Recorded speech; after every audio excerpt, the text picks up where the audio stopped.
protect you. We are behind you. And that's it. Well, Ali, let me just say this. Yes, President Trump, he helped Iran when he eliminated the nuclear facilities. Israel's helped. I don't know if the American public, and I don't speak for all Americans, but I don't think the American public wants to get involved with a regime change in Iran. In the social, no, you cannot say that. Okay. But wait, hold on. Let me just say this. At what point did Iranian people, the millions of them, stand up and say we've had enough? At what point do they stand for themselves? What is you mean? What is the goal? What is the point? No, what I'm saying is, when do they stand up and say we've had enough? Okay. After the 12th war, the 12th days war, because Iran has 400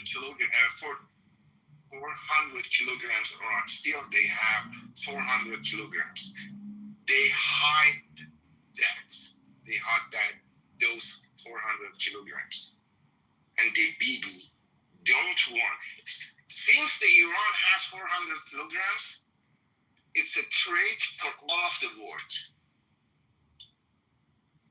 It should be, I think, after 1 month, after 30 days, the snapback completely coming back. Okay? It means the Europe should be giving hands to Bibi and the President Trump. When they get the hands together, it's gonna be a start. Okay, JD, could you give me 10 minutes? I will be back to you. So. Take your time, Ali. Thank you. Ada, how you doing, Ada? Hi, how are you? Thank you for inviting. You raised some questions. I would like to answer simply. First of all, when you asked when people of Iran gonna rise and say we had enough, they are already doing it, but sadly the news are not covering. Since last few days, people in Shiraz I'm really hungry. and in Kazarm and in Rasht, the central part and part of the Iran, they did protesting, and no one is covering, it's not being covered in any media, in any news. And also, so people are starting initiating, and I attend the rooms of Iranians. There are some Iranians who always try to offer solutions for initiating a kind of fire, inside Iran. And we are thinking, of different ways, which I cannot explain in detail, but the widespread protest needs some fire, some stuff, some initiation within the people, but it must be organized. But sadly, Iranians are not do not have one leader or one united group that organizes through everything throughout the country. People rise within themselves because their situation of living gets worse, and that's it. And you also asked what comes next. Yeah, let's imagine Israel and US and all the countries helped with regime change, the fall of the IRGC. Well, we have I cannot say any percentage, but as I'm seeing around, most people of Iran are supporting Reza Pahlavi, which is the son of the former king of Iran, and he has gathered a team of professionals, and they have released a notebook a kind of instructions for explaining the plans and what will happen after the fall of the IRGC. So most of the Iranians want him to be the leader of this temporary government that is going to happen. Why cover these duck eggs with poodles? It turns out that they are hatching ducklings. Every morning, farmers compete with mother ducks to cook. Of referendum, first for the people, we put election for the people to choose the leader of the temporary government. Even Reza Pahlavi doesn't want to impose himself to the society. He wants to be elected for this. Then another part of election is for the laws, because when IRGC came to the Iran, they changed all the rules based on the Quran and Islamic. They want to, and a group of lawyers, professionals, want to work on the rules, and then we put another referendum for the people to accept whether. Let me ask you a question. How close is it to a regime change? How close is it? Would you say until the Iranian people, the Persian people, rise up? Are we talking about a couple of weeks? Are we talking about a couple more years? I think as soon as the attacks, the Israel attack starts, this is my estimation. I'm not sharing any facts or anything, just my opinion. As soon as the war begins, Iranians can have the courage to come to the street and protest, because Iranians are afraid of their lives also. Because IRGC has some organization places all around the country, which includes we call it Basij. It's a kind of morality kind of place. Maybe not morality, but they are armed. They've got weapons. They bring tanks to attack people, snipers to attack people. Wait a second, Ada, and I'm familiar with what the IRGC does. But here's the thing. Ada. All Iranian want is that when they come to the street and protest, the IDF support them alongside in the streets. All they want.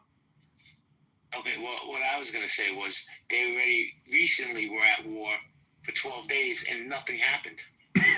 They didn't rise up like they should have or they could have. Now I'm not there, right? But I'm gonna keep it 100% with you.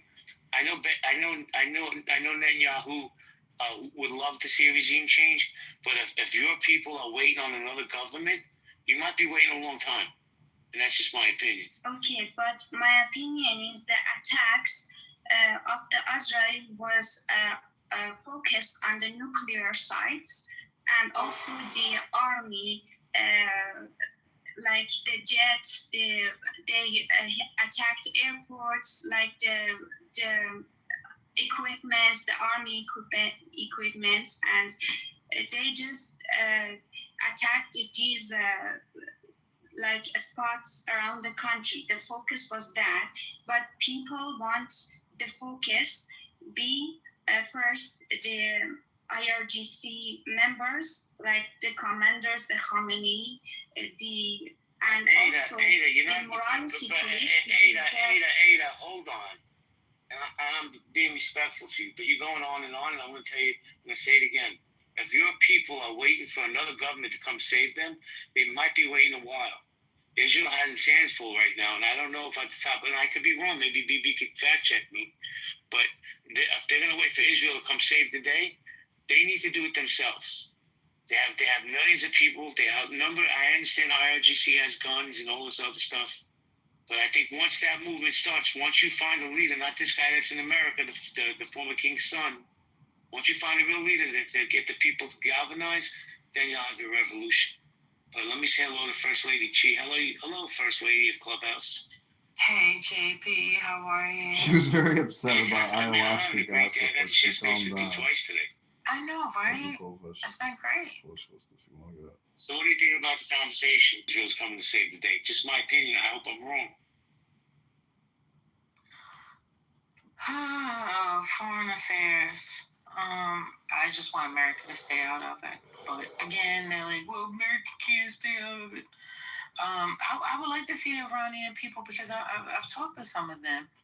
And it's not the people, but, you know, it was the government. However, it's put the people in harm's way. So, you know, I'm always on the fence. Thank you, First Lady. Appreciate you. Can I? Bibi, you want to jump? I was going to. Yeah. I just want to do a little commercial. This commercial. This was brought to you by Gravel. If you click the link on the top, it's probably gonna make you sick to your stomach. But in turn, by doing that, I would like to see all the red tickets disappear. And if you click the link above that where it says Community Conversations and Collaborations, and you click Join the Room, that way you can cash in your red tickets. And you can have more amazing conversations like this. Do your civil duty. Cash in your tickets. And like I said, this was brought to you by Gravel. Thank you, Bibi. And I'll say this. Hold on, Darush. What I just said to this young lady, I like Ada. I don't want to say the things, but I feel that it's our responsibility to say, hey, listen, we support you guys, but you got to be realistic of what support you're going to expect. Because if you're waiting for the Army or the cavalry to come save the day, it hasn't happened yet. I don't see it happening. I mean, maybe I'm wrong. But let me say hello to Jordan real quick. What's up, Dr. Jordan? Good evening. How are you? Good evening. I'm great. How are you? Do you want to chime in? Well, I just came up to want to help her answer the question because she was going on and on, and I wanted to make sure that before anything happened, we could get to an answer. And I appreciate that she is long-winded and circuitous, but I was having a bowel movement, and wait. How do you spell circuitous? Circuitous.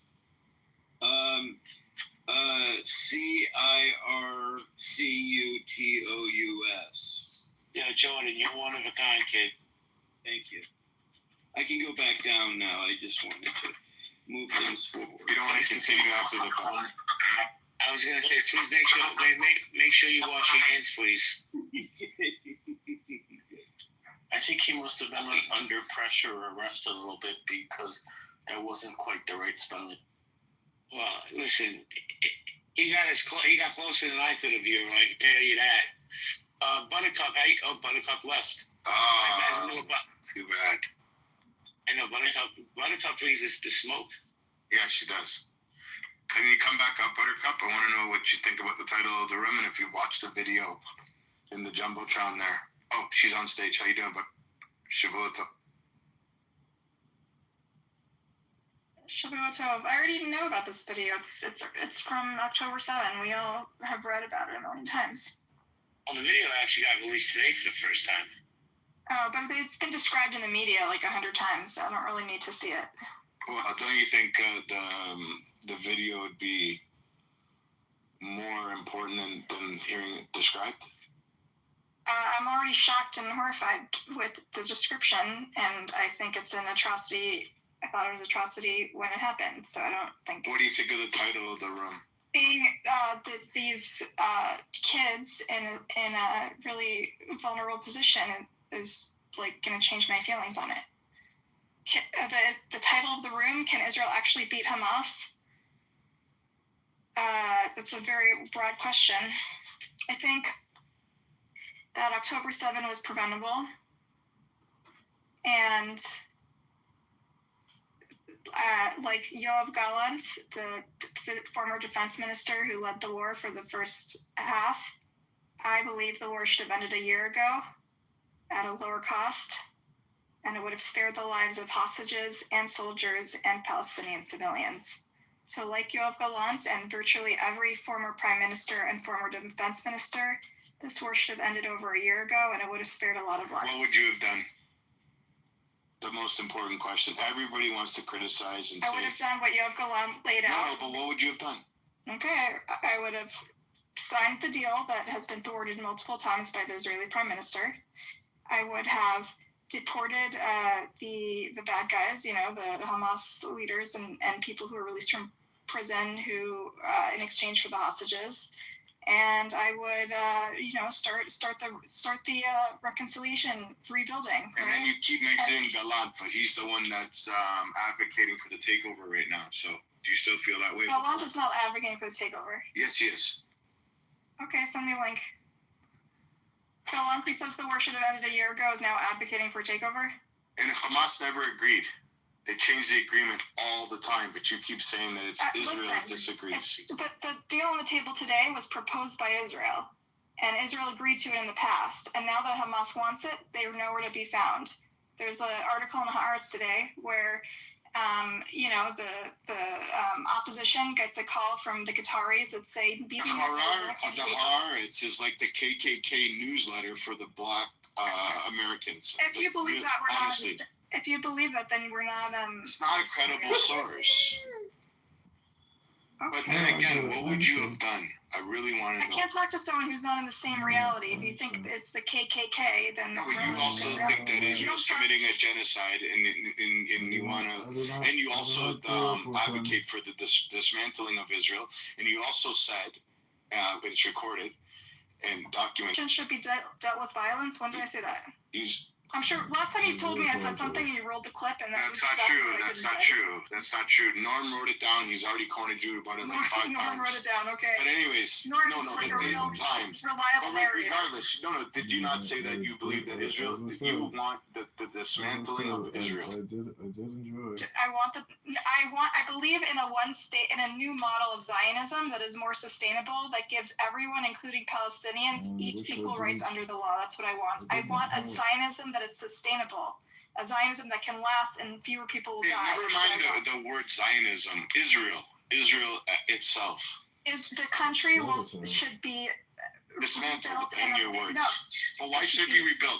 In order to rebuild something, you have to take it apart. Because it's been escalatory violence for the last 70 years. And as someone who's been there in 2003 and seen how it evolved for both the Israelis and the Palestinians, it's not sustainable. It's not sustainable for the Israelis. Yeah, I agree. It's not sustainable that Israel keeps receiving thousands and hundreds of thousands of rockets being shot at them. That's not right. Sustainable. The video that you just posted up top is not sustainable. We need a new model. Something's not going right, okay? So we need a new model that's sustainable. Everybody did a buttercup. You're not having that many engagements, but I'm just curious. Just 2 very, very, very simple questions. Right? Did not grow up with him? Does Israel have the right to exist? And what happened on October 7th? Very simple question. This is for buttercup only. Devin, mute up, please. Hamas attacked Israel on October 7th in a terror attack and a genocidal act, yes. And then in response, Israel committed a genocide. And does Israel have the right to exist? It does exist. It doesn't even matter whether it has the rights. It exists and it will continue to exist. There's a country in that place, and that's Israel. That has nothing to do with what I'm talking about. I'm talking about whether the current model of Zionism is sustainable and keeps people alive or ends up with escalatory violence. Should it exist as a Jewish nation? Depends what you consider. Yes, of course. It exists as a nation that is Israel and is Jewish in character, yes. Do Arabs that live in Israel today, do they not already have equal rights? That's right. I'm glad you brought that up because, the one state proposal that I keep floating and keep getting, accused of being a traitor and a capo for this utopic idea that people would live together in harmony under the law. That people think that's such a far-fetched solution, but the truth is, if you talk about Israel, the boundaries of Israel, excluding the territories, they already have equal rights under the law. So we're halfway there. All I'm saying is we're expanding it to those who are in Gaza and the West Bank. Obviously, it won't be easy, and it's a long process, and it would require a lot of reparations and a lot of forgiveness on both sides and systems in place to make sure people's safety is assured. But the fact is, they're halfway there. But who's putting the systems in place to make sure that Jewish or Israeli citizens are safe? What? Who's putting in place that the Israeli citizens are in place? And you know Gaza has the biggest army in the world, right? that's there to protect them. Gaza has the biggest army in the world. Yes. Talking about Iran. No, the IDF. Gaza, you said, has the biggest army in the world. Gaza has the IDF to protect them against Hamas, but they don't want them to help. But the IDF is not ruling. You know, The IDF is not looking out for Gaza. Why are they murdering? Yes, they are. They're trying to rid Gaza of Hamas, the terrorist organization. Come on, baby. If that's true, BB, why would they drop 3,000-pound bombs in densely populated areas if they were looking out They're for not people dropping 3,000-pound bombs They in literally densely populated areas. They're trying to eliminate Hamas. You don't warn people in an area saying, get the fuck out. I know, but you can also And people choose to sit not there, drop sit there with their 3,000-pound heels in the bombs. sand, and You then, can also and then use a cry. different bomb. You're lying right now. I mean, even the IDF You're trying to admitted. gaslight the room. No. The IDF admitted a few times, whoopsie daisy, we used the wrong bomb. That's when we killed all these people. That's a lie. You're lying. Wait a second. No, but Wait a second. Buttercup, even if Wait, it's true. hold on 1 second. You can go next, I promise. Miss Abby has said, why expand to Gaza? Let them live in the Sinai with the Egyptians. Abby, I agree, but the Egyptians will never take them. And she also wants to know, Buttercup, how would you eliminate it? Buttercup? All right, it's yours, man. No, sorry. I just wanted to post in the chat the link to the time that Israel said, whoopsie daisy, we accidentally dropped 3,000 pounds in a densely populated area and killed a ton of kids. Whoopsie daisy.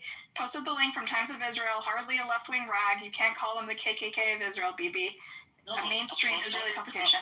The article you're posting contradicts your point. You're saying that they admitted that they had made a mistake, right? That's not a mistake. That's So you think that's they have like no. So your position is that this is intentional and that But they do these mistakes constantly. It's not like they have any sort of protections in place against their mistakes. But Times of Israel is not a mainstream media. Yeah, it is. You haven't lived in Israel, BB, if you think that. Yes, I have. Can I finish my point? Guys, everybody mute up. Let's go to Seneca, please. Seneca, go ahead. Ali, I'll come back to you, I promise. Thank you so much. No. I just want to say. Ali, hold on a second, Ali. Everybody, Darush, hold on. Seneca's been patiently waiting. We'll go. Seneca, Lady Chi, Ali. Go ahead. Yeah, I don't know why we're being disingenuous with the history here. We all know the history in this room. We all know that IDF is not ruling the Gaza Strip. Okay, we all know that Hamas separated from, is it Fatah or Fatih? I can't Fatah. Words here. Fatah. Yeah, we all know that Hamas separated from Fatah. Okay, and Hamas is ruling the Gaza Strip. Okay, we all know that it was Hamas that invaded in October 7th, 2023. Okay, on behalf of Gaza. Okay, so I don't know why we're suggesting that IDF is there to protect, those in the Gaza Strip. That's insane. It's like actually deranged. Yeah. Oh, no, but you don't. Hold on. So you guys don't believe that Hamas is killing innocent civilians in Gaza It's right now? killing more innocent civilians. You do? No. Hold on, Buttercup. Okay. So if Israel eliminates Hamas, they're not doing a justice to the Gazan civilians? They will never eliminate. There was a better way to eliminate them without killing all. Why? By giving them fucking blowjobs? Come on. No, by using munitions that are smart and not Hold on a stupid. second, guys. I have one of my policy. So you keep saying this. I'm just curious, but how do you eliminate Hamas in your opinion, Buttercup? So, virtually every former Israeli defense minister and former prime minister has said that they from the get-go, the Netanyahu government has refused to make a plan for the day after. And when you have a void, that creates worse organizations and creates opportunities for Hamas to grow, right? And in fact, there's a lot of reporting already on how much Hamas is recruited, and the number of recruits is outpacing the number of militants that are killed. In fact, Israel's done a very poor job at eliminating Hamas because they leave a void and they've come back to Khan Yunis for the fourth and fifth and sixth time, and Hamas keeps coming back, right? So whatever they're doing, not working. That's Hamas is Gaza. Gaza is Hamas. Our dear friend Shlomi that was on here was held by civilians. Was held by civilians. Okay. Was held by civilians. One mic at a time in this room, right? So why? That's the you asked me to answer the question. So I'm going to tell you how you eliminate Hamas. You take the advice of every former defense minister and top military officials and top intelligence brass in the Shin Bet, and you make a plan for a day after, which involves the Gulf states and also the Fatah. You put Fatah in power, and what you do is you exile the Hamas. You sign a deal to get the hostages out, and you exile the Hamas leaders that are to Qatar or whoever will take them.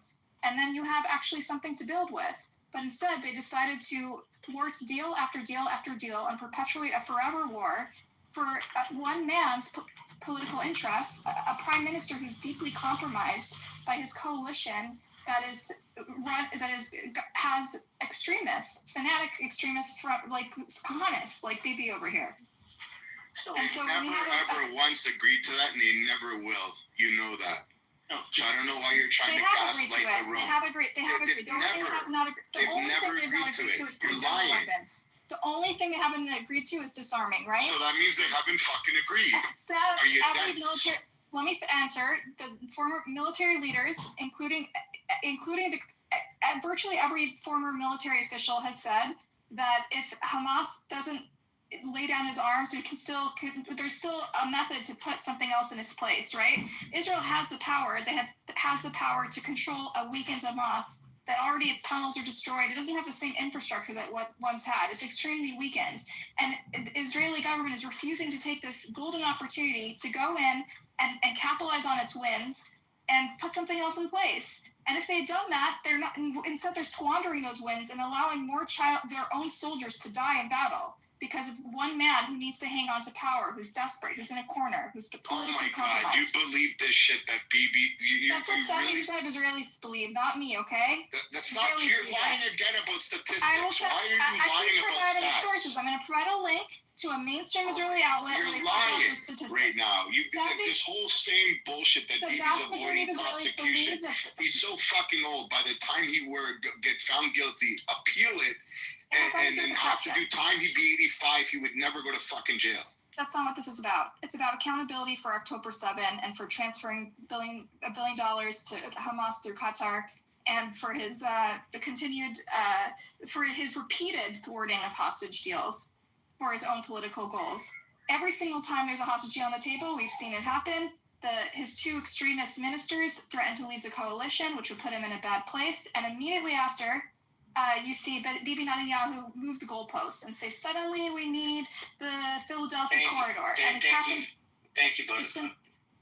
Thank you, guys. Hold on. Hold on a second, because I'm trying to get a queue together. So many people want to talk at the same time. Did you say Darius there? No. I said hold on.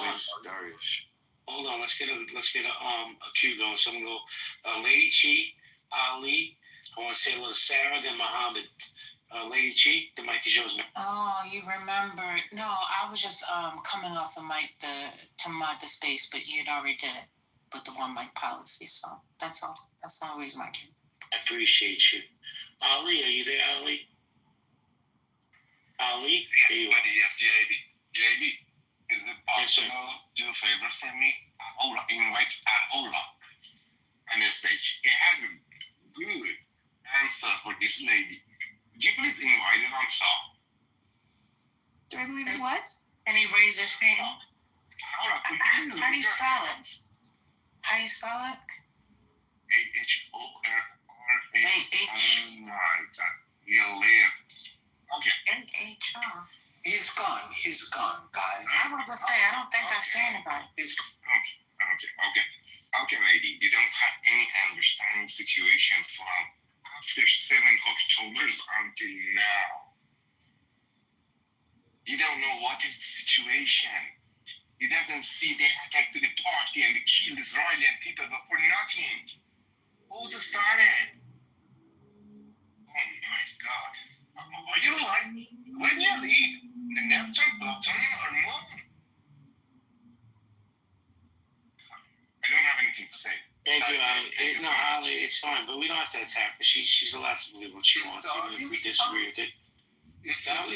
Not yet, man. I got you. I promise. Sorry, man. I had to move him because he's down. When he come. It's okay. I want to go to. I want to welcome. Is she still on? Sarah. How you doing, Sarah? Sarah, are you there? Yeah, I'm here. I'm sorry. I was responding in chat really fast because the mic is yours. attacking Jews. And I'm not attacking Jews. I have no issues with Jews or Israelites or whatever. I just understand history and the way all this shit's gone down over the last 150 years and not trying to tie it into something from thousands of years ago. So I guess let's address the topic. I said this in chat whenever I joined, is you can't beat Hamas because you can't beat an ideology. And ideology is what fuels quote unquote terrorists across the globe. The term terrorist means that you're using violent actions to force political change. And if you lose, you're a terrorist. And if you win, you're the founding father. So, there has to be some recognition on the way these words are used. I looked at the video. I didn't watch the video, but I read through all the caption to it. And it even says, they terrorized them and the amount of terror. They overly use that word because it's trying to make it sound super bad and scary. When in reality, the IDF, and I don't want to say it's just war, because it's not just war. War shouldn't be like this. It shouldn't happen in civilized societies. This is not the way we should be living our fucking life with multiple countries across the globe. Hold on a second, Sarah. Do me a favor. Constant war. Do me a favor. Watch the video before you comment on how the video is described. I've seen. I've seen a lot of videos on both sides over the last 22 months. I'm asking about this specific video. Okay, because I can understand something's horrific. Okay. And it's bad. I'm not justifying it. Okay. Yes, you are, and I'm not having that on my stage. Okay. You know, how do you say you're an anti-Semite without saying you're an anti-Semite? And that's exactly what you were doing. I'll hear your perspective, but don't comment on a video you didn't even watch. And that's a fact, because that video will haunt me the rest of my fucking life. Jordan, you want to say something, Jordan? Yeah, goodness, how can I put this diplomatically? I think that certainly two things can be true at the same time, but by happenstance, I came across a video of a talk given by Dennis Prager, who would be an unlikely recipient of my praise, but I actually found him to be very endearing, very wise in many ways, although perhaps this was simplistic what he said. 10 years ago, he was giving a speech to St. Petersburg University in Florida, and he's been quite outspoken as a modern Orthodox Jew about for years, not just 10 years ago, for years about how Israel has been truly the underdog, and yet the narrative is that they are kind of a domineering player. And when you listen to him, you really have empathy for how the narrative has been twisted and changed and distorted since 1948. And again, I'm not condoning. I'm not condoning certain things, and I'm not no guru in terms of military science. But when you listen to Dennis Prager talk, and people will find him very controversial, it's very moving, but his consistency speaks to a story that I think would give people pause if they heard it now. Maybe I can put the lit rather than running on and on like a bamboo. I will. Thank you, Jordan. Appreciate you. So I want to go to John T, then Scipio, and then hold on. Let's see if I can. Oh, okay. John T, how you doing, man? Long time no speak. Good. I don't know how long I have, but what I will say is that I personally believe that anything else that's happened in the past, you can talk about this war, that war, this year, that year, 48, 67, West Bank, Gaza, everything, all that bullshit is out the window in my book because of October 7th. They want to deflect from October 7th.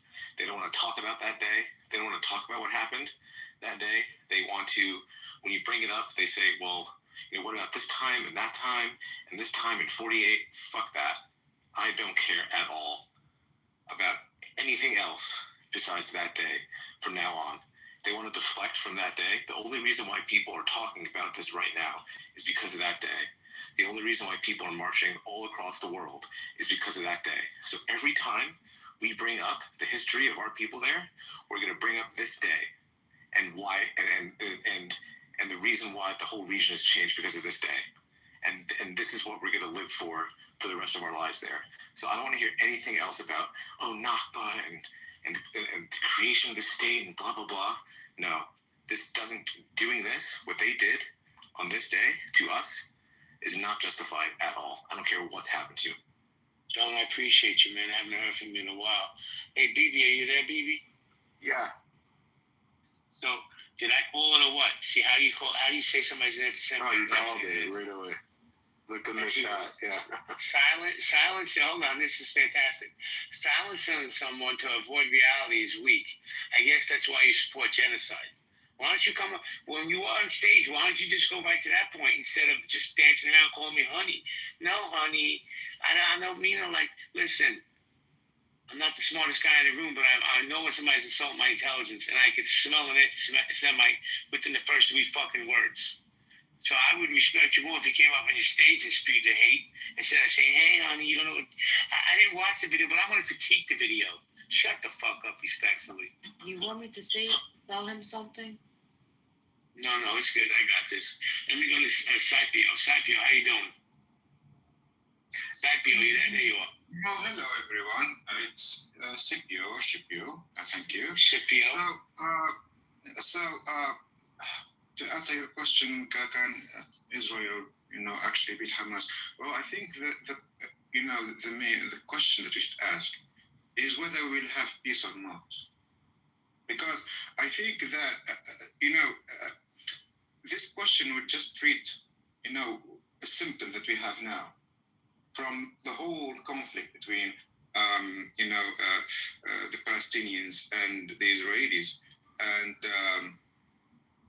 when we'll have a two-state solution, when will,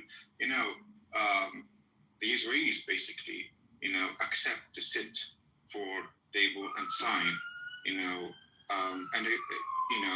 agreement or an accord to establish, a two-state solution and end up with a bloodshed, because we can talk for ages about 7th of October, and the Palestinians will say, okay, what before the 7th? Because before the 7th there were deaths in the West Bank, an area that where Hamas basically is not active, unlike Gaza.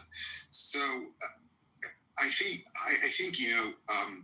this conflict is basically the result of a bigger problem, a bigger issue, which is the right of a nation, a right of a Palestinian, people that they didn't get their right.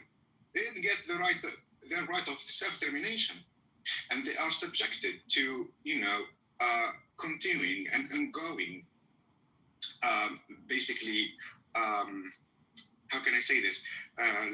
Like denial for their rights, for existence. This is like, this became the new trending now. When we talk about Palestinians, who are the Palestinians? If we talk to an Israeli, the the rights of Palestinian people. Who are the Palestinian people? They call them Arabs. They are not Palestinians.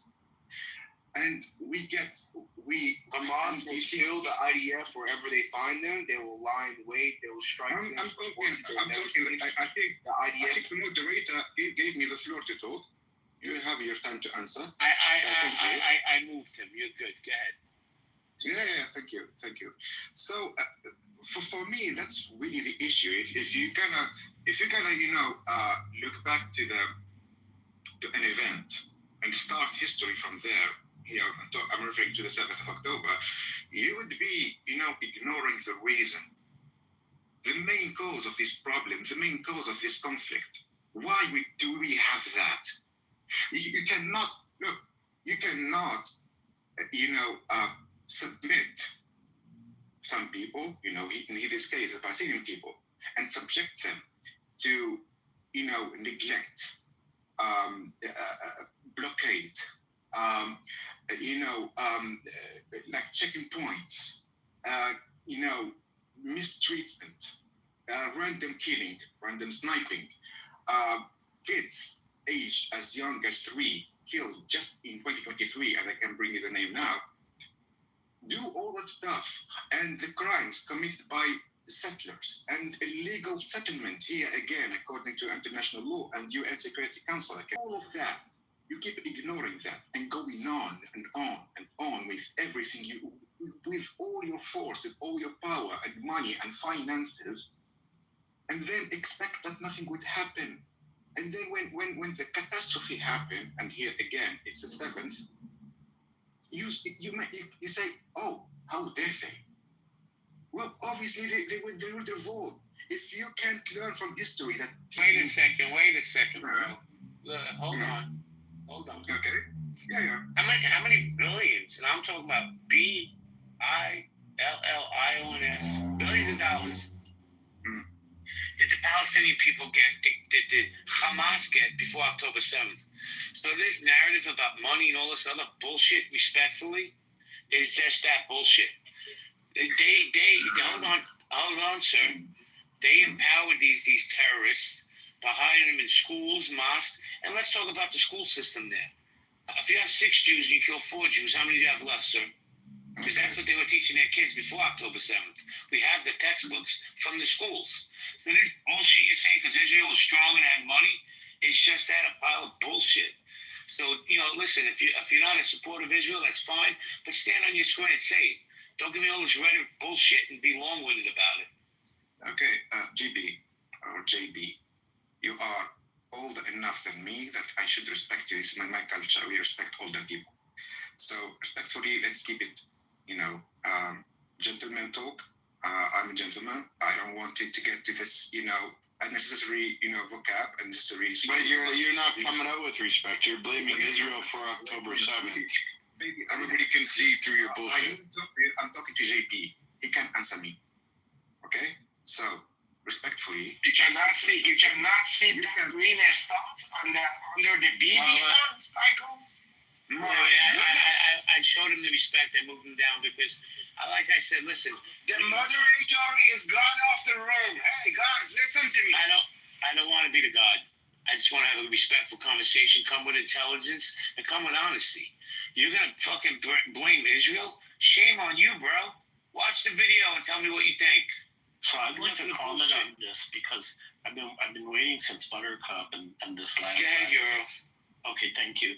Because I want to follow up on John T's comments because what was just said is nonsense, and it was an attempt to try to justify October 7th, which I find incredibly insulting. So what happened on October 7th is you had a terrorist organization recognized around the world as a terrorist organization that has control over territory in Gaza, who attacked Israel and committed atrocities, serious, atrocious terrorist acts and war crimes. And Israel, as a state, has the right to self-defense. This is recognized almost universally. So now it's the question of execution. Israel set up 2 goals which are reasonable under the circumstances. One was the return of all the hostages. I love how no one ever talks about the hostages. So the return of all the hostages. So Hamas could end this immediately by hostages. And the other thing is they wanted Hamas out of power.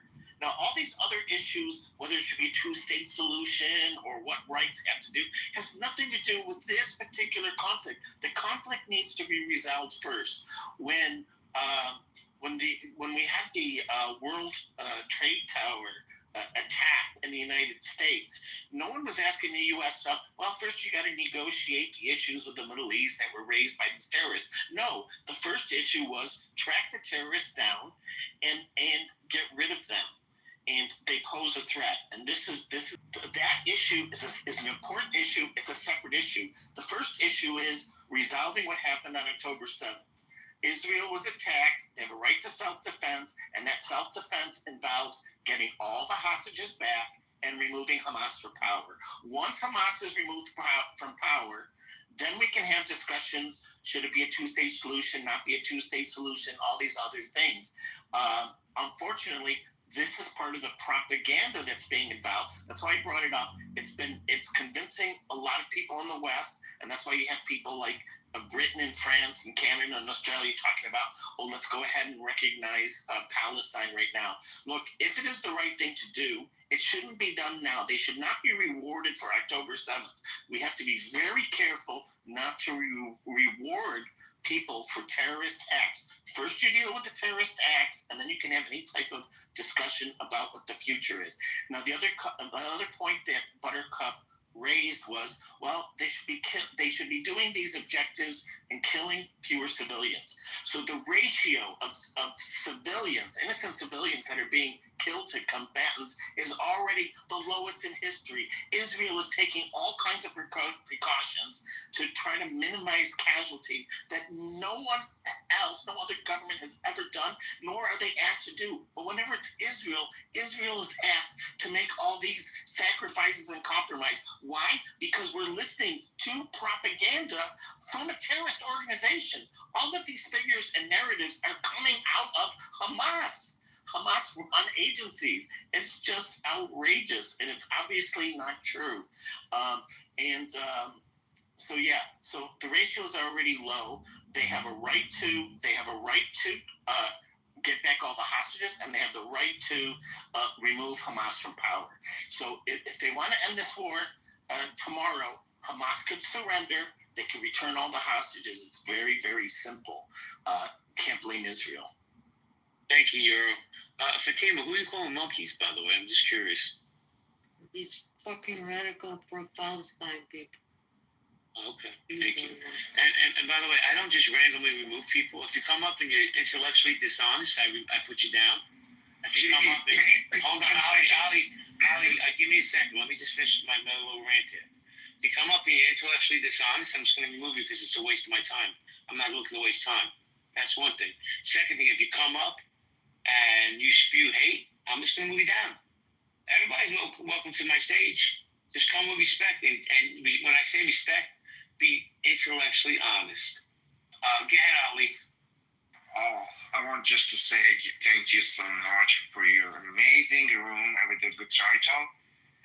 God bless Israel. God bless United States. God bless Iran. And God damn Islamic Republic of Iran. Thank you so much for everything. I have to leave. Thank you. Stay safe, Ali. So let me address this. Thank you. So, Sarah, you dingling, I invited you back up. You've been sitting down there crying in the chat. I say that every time I open the room because it's true. So you guys can think what you want, but you're still going to populate my spaces. Thank you for coming. I love my haters. Guys, we're going to go popcorn style. JB, this is Darush. Can I say something? A really long time I'm here. Oh my God! I forgot you were here, Darush, because you had me coming off mic. I'm not used to you showing mic control. The mic is yours. Nobody died. Just I want to tell you, I'm a long time over here, and soon I want to say something. They tell me, Darush, shut up, please. We take care of you later. I'm sick of it. You know why? Darush, you know why? Because we like to save the best for last. I love you. Just I want to tell you, sir, just with all respect, you ask, guys, We don't know when is happen revolution in the Iran. The Israeli they are sick, the European they are tired, and American they are tired. When you sir, we don't have an answer. I wish I have an answer. I tell you, Jibe, people of the Iran they are not sick, and they see your the country going to crazy way. We try very hard to fuck. I'm sorry if I say bad word, to destroy this this regime. One thing I want to tell you, sir, very fast. I talk. We Iranian people they are very believe to education. Look, guys, 45 years Islamic regime, they have a TV station, they have a radio station, they have a school, college, everything. They say, you have to say, you don't have a choice, people. You have to say dead to Israel, dead to America. Do you know, sir, we find out, we have to educate ourselves. We cannot believe everything America, everything European, everything Israel. We have to wake up. And you know, I want to give to chance to all these Arab people. Look, all these Iranian people, they say, no, we are not believing fucking Israel or American or European. We have to wake up. Just bomb is not answer. With power, you cannot change us. With education, look, Israeli never spent even penny in the Iran, but Iranian they find out Israel the great people. Israel they are friends of us.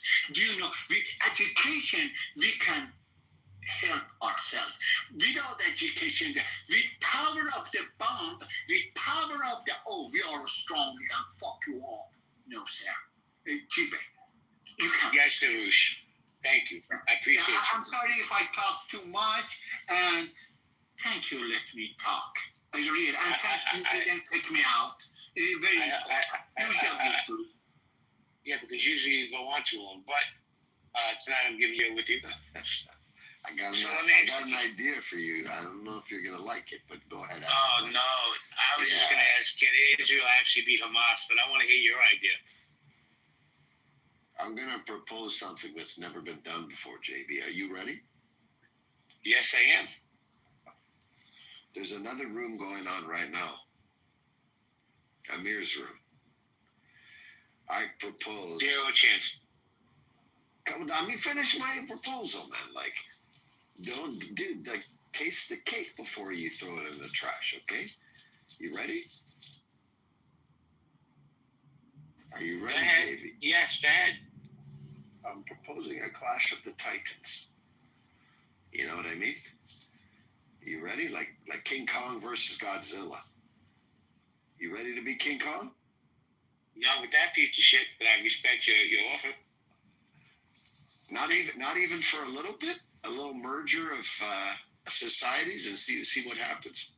No, because I'm not coming from my feelings. He's coming from his feelings. Listen, it's a waste of time, shapeshifter, because I'm gonna tell you what's gonna happen. We're just gonna argue. We're gonna yell at each other. We're not gonna have a conversation because he's gonna be disingenuous.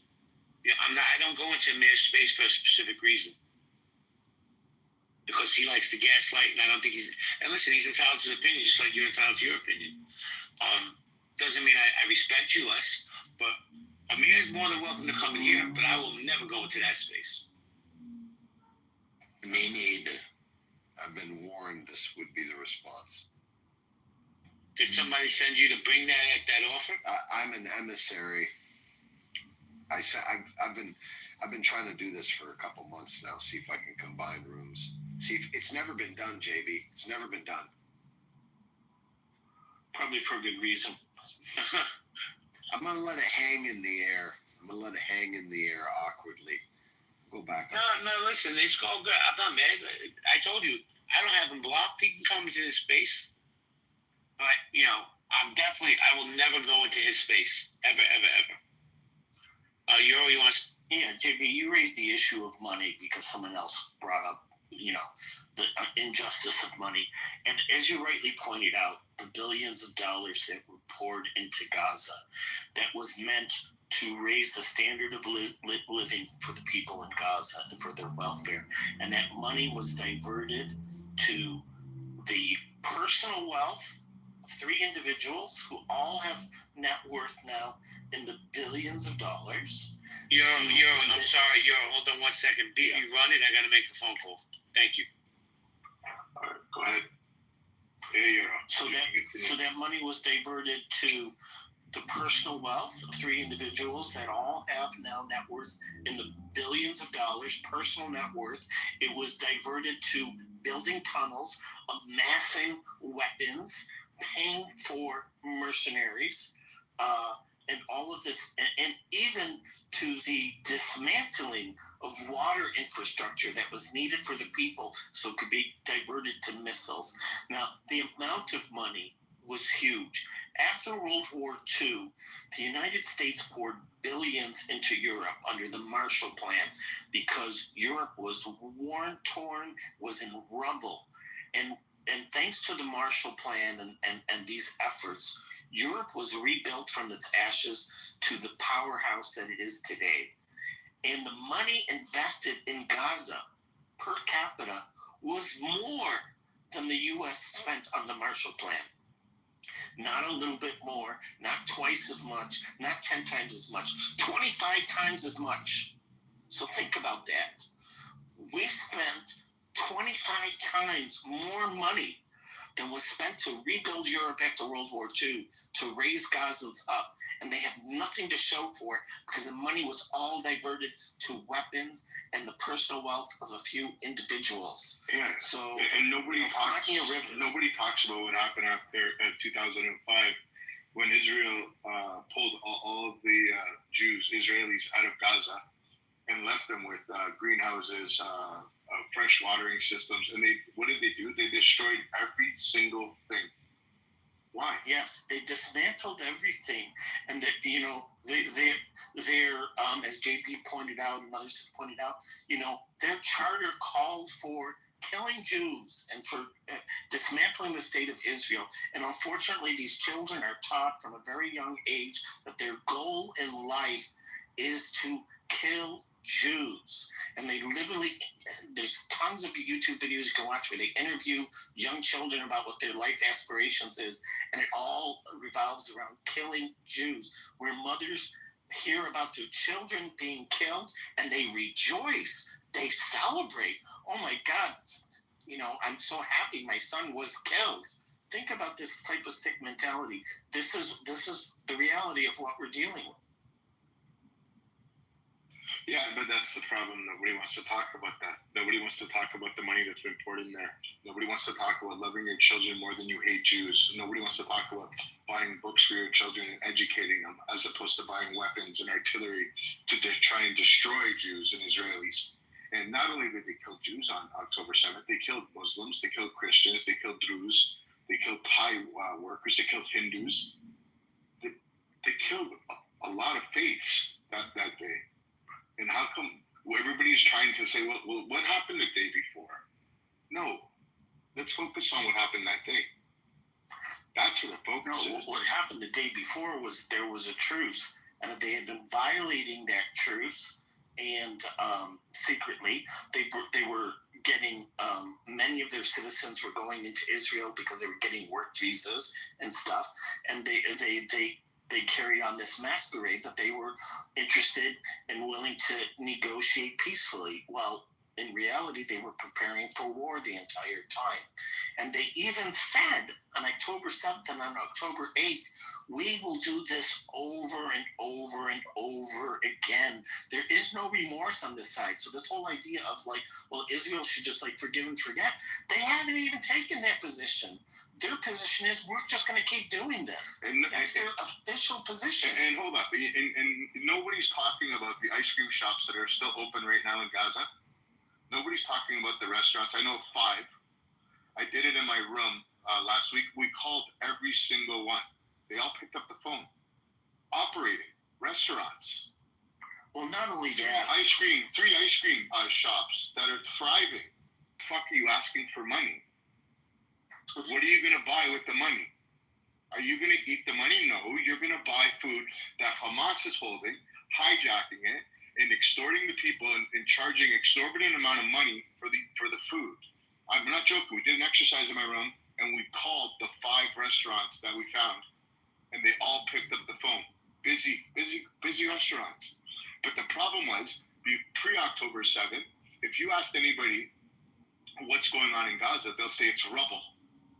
Because the media is portraying it's war-torn, it's rubble, it's garbage. But if you actually look, there was a guy that was doing the tourism. There was a beautiful sign with a big heart. It says Gaza. He was showing beachside resorts. But they don't talk about any of that shit. It was always an excuse to funnel money in for a terror cell to build weapons to terrorize Israelis. So, Bibi, you're right. And there's YouTube videos out there that actually show. This is why I was talking earlier about the propaganda war, because this is what they really excel in pushing their narrative around the world. So you can see all these videos out there with young children in Gaza that they show starving, looking for food, and desperate.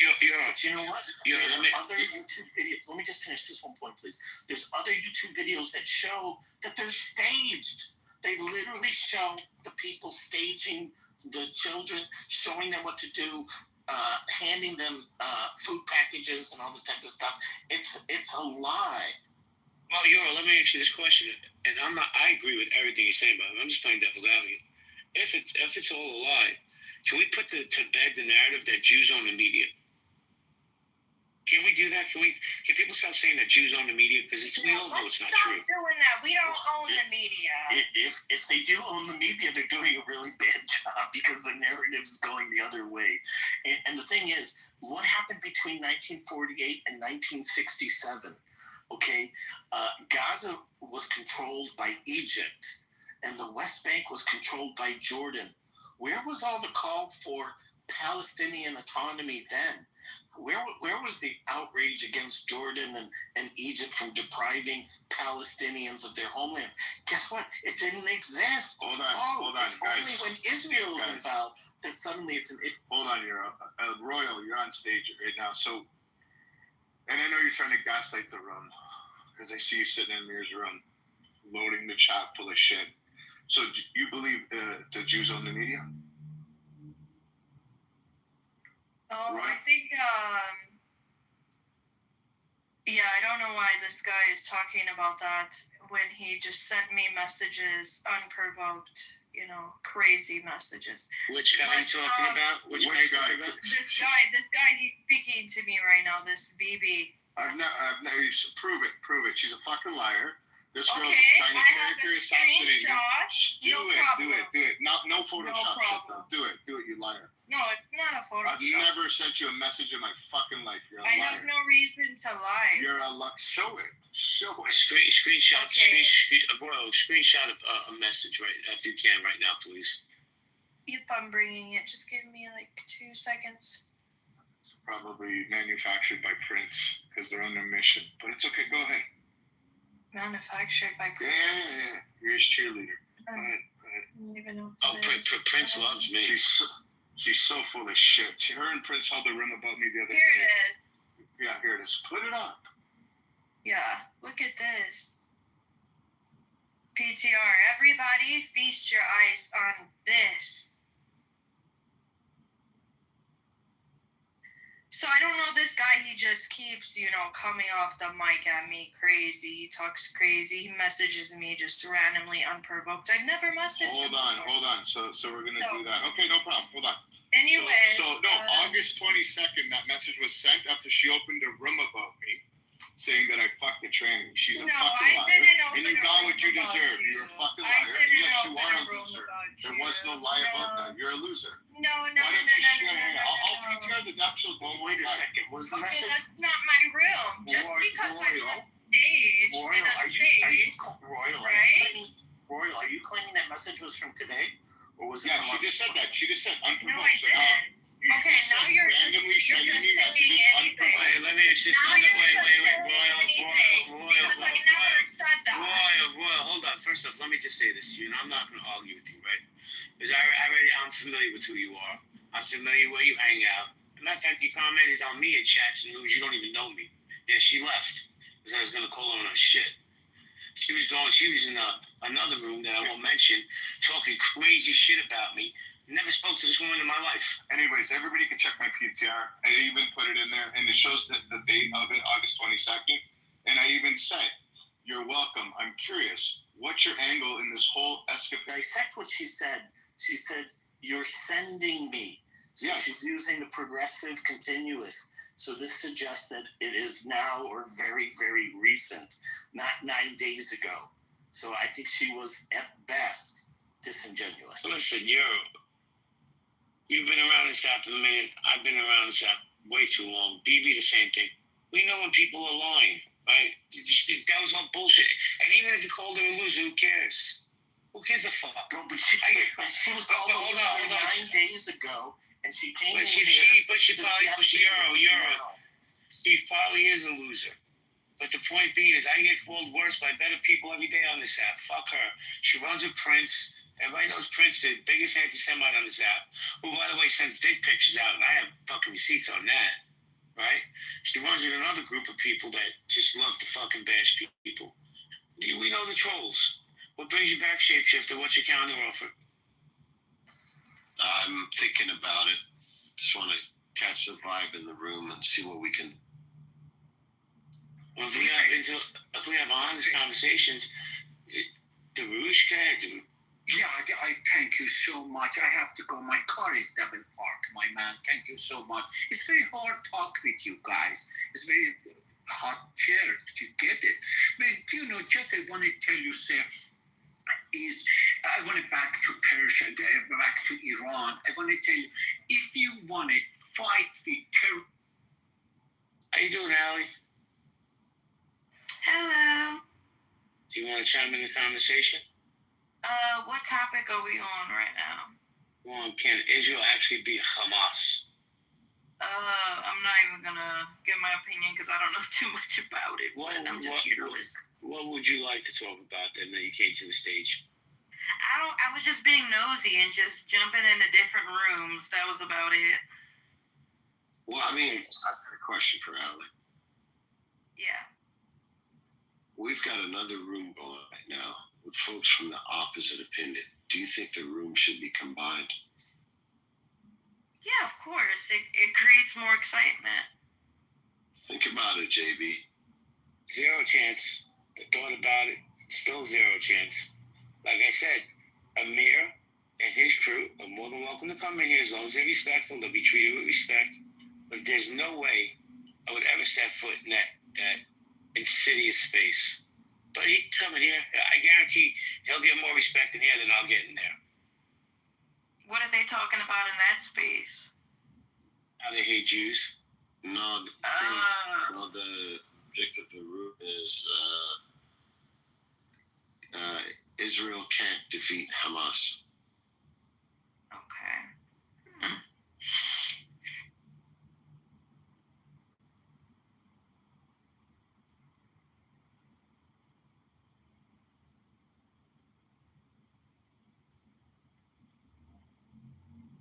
Are you new to that, Allie? Yeah, I am new to the app. I've been on here for I want to say a week or so. Run while you can. What'd you say? Run while you can. Everybody says that. They're like, oh my gosh, why did you even come on here? And I don't know what took me so long, but. Well, let me make a suggestion, if I may. You see this young woman that her name is Nye? Follow her. Go to her rooms. I guarantee you have the best conversation on this app. Period. Okay. I just gave her a follow because she's a newbie. She might, go into rooms that open up the hallways. Newbies always find new spaces that some of us who've been on here for years haven't seen. You know how it works. So welcome to the app, Allie. Thank you. So far, it's just been gender war debates and all that bullshit, but nothing really too interesting. It's the same shit. Do you think women deserve a snack? I'm like, oh my God, damn, we still talking about that? And I'm like, and then I'll leave, and then I'll go do something, enjoy my day. I'll come back later, and they're still talking about do women deserve respect? And I'm like, why the fuck is this even a thing? Like, why are we spending hours and hours and just screaming and just bullshit? It's like nothing that ever matters. So I'm just trying to find Have you got trapped into those spaces where they talk about body counts? Yes, like, oh my God. How it's like stupid is 40-year-old that, men bro? talking about body counts, and I'm just like, sir, you're about to die. Like, why do you care? Just pick something and be happy, I think it's stupid, but go ahead, no. I'm just laughing because that's funny. Sir, you're about to die. Just pick something and be happy. I love. Yeah, like pick something off the rack. You don't have too much time left, so they're just being like, oh my gosh, if she has a BBL, I don't know if I like her. If she doesn't have a BBL, and I'm like, guys, like we just need to. Let me ask you this question, respectfully: how many guys have shot their trying to shoot their shot at you in the back channel? They honestly think I'm a fake account. They're just like, I think maybe a couple, but then they're like, this is a fake ass person. I'm like, I'm not fake, but thanks, I guess. If that's your way of saying I'm pretty, I don't know. Well, welcome to the space. You're always welcome here. We host different topics, relationships, race relations, Israel, Palestine.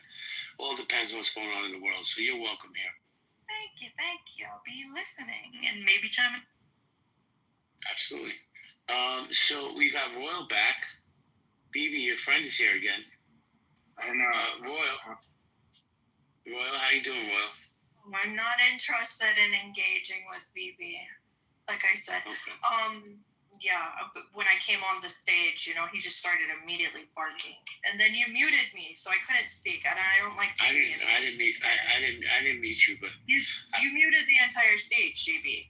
I didn't do it. Somebody else might have done it. When I came on the stage, You're gaslighting. You're lying. Oh, here we go again. Go ahead. Speak. That's how Euro was speaking, and all I said was, "Hey, Royal's here," so nobody was barking.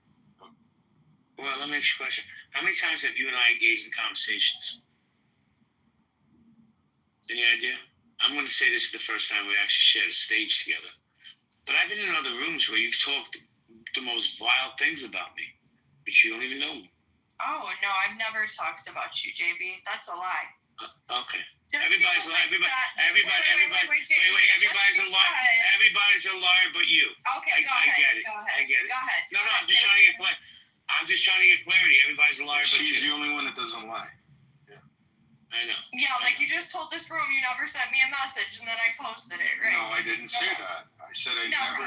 No. You implied like it was. You're a fucking psychopath. You know that, right? Well, I threw her out. I threw her out. I'm not having her in my space. She's full of shit. Listen, my glasses in that PCR, they work. I know what I can read. I know what she said.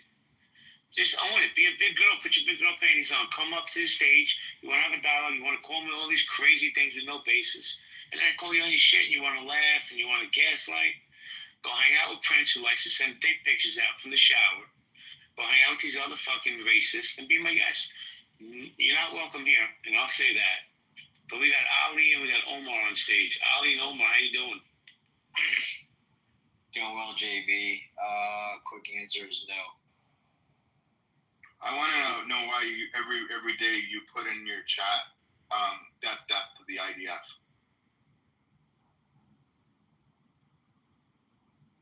Omar, that's directed at me. That's directed at you, Omar. Yeah. Okay, I was gonna say what the. No. Hey, Omar. Sorry, I wasn't listening. What was the last thing you said? Every day you put in a room, maybe 4 or 5 times a day, death to the IDF. Oh, and Omar's gone. How convenient. I didn't touch him. How convenient. But you know what I notice about people like Omar? I promise you he'll be back. Because he's gonna want to be centered around the conversation. Ali, how you doing? Dude, I'm beyond pissed. College football's rigged, bro. What'd you say? Fucking rigged. College football's fucking rigged. What game did you lose that you say it's rigged? Fucking Texas A&M's up by 25. The spread is 18 and a half. And some podunk, I think it's like University of Texas, San Antonio, scored a touchdown with 14 seconds to go. Like, come on. It's just not real. But on the side note, based on your topic, I guess define what you mean by beat. What does beat Hamas mean? They're done. They're gone. They're history. Okay, but if that gets replaced by another group, not Hamas, but another group because of what's going on now, does that still count as beating them? Listen, I said it earlier, bro. Their ideology is going to stay there. How do you beat that, Ali? Because I don't have the answer. That's above my pay grade. Don't build settlements on their land in the West Bank. That would probably work. Two-state solution probably would work. I mean, Hamas even changed their charter and said that they would recognize Israel as the final step of a two-state solution. They've said it like 100 times that they would actually recognize two-state borders. They're not going to do it now, but until there's like an actual agreement. So you're talking about Hamas, and then you're talking about the West Bank. Are you sure you know what you're talking about? Yeah, I do.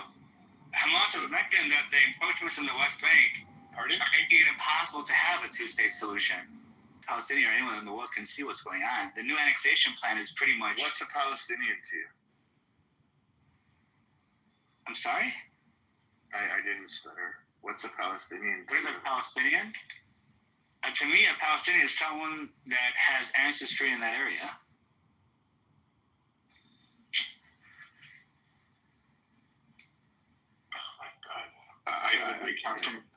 Let me guess. Palestine, let it out. Well, So you just no, it's okay. You're right. You just I don't talked know. about Hamaza, and you talked about Judea and Samaria. Do you know what Judea and Samaria means? Here we go. No, tell me. You tell me. No, I don't know. You're the one that started the convo. Do you know what Judea means? No, I don't know what Judea means. Okay. Tell me, what is Judea mean? I have nothing to say to you then. I got to address something in the chat. Ali, if you could just read up, please. Give me a minute. Sure. Thank you, bro. Abby, can you put the name in on what you said? Because I want to address that, please. Abby, just put the name in the chat, and I'm going to handle it. I apologize if that happened. I can't control the lunatics app. Is it this guy?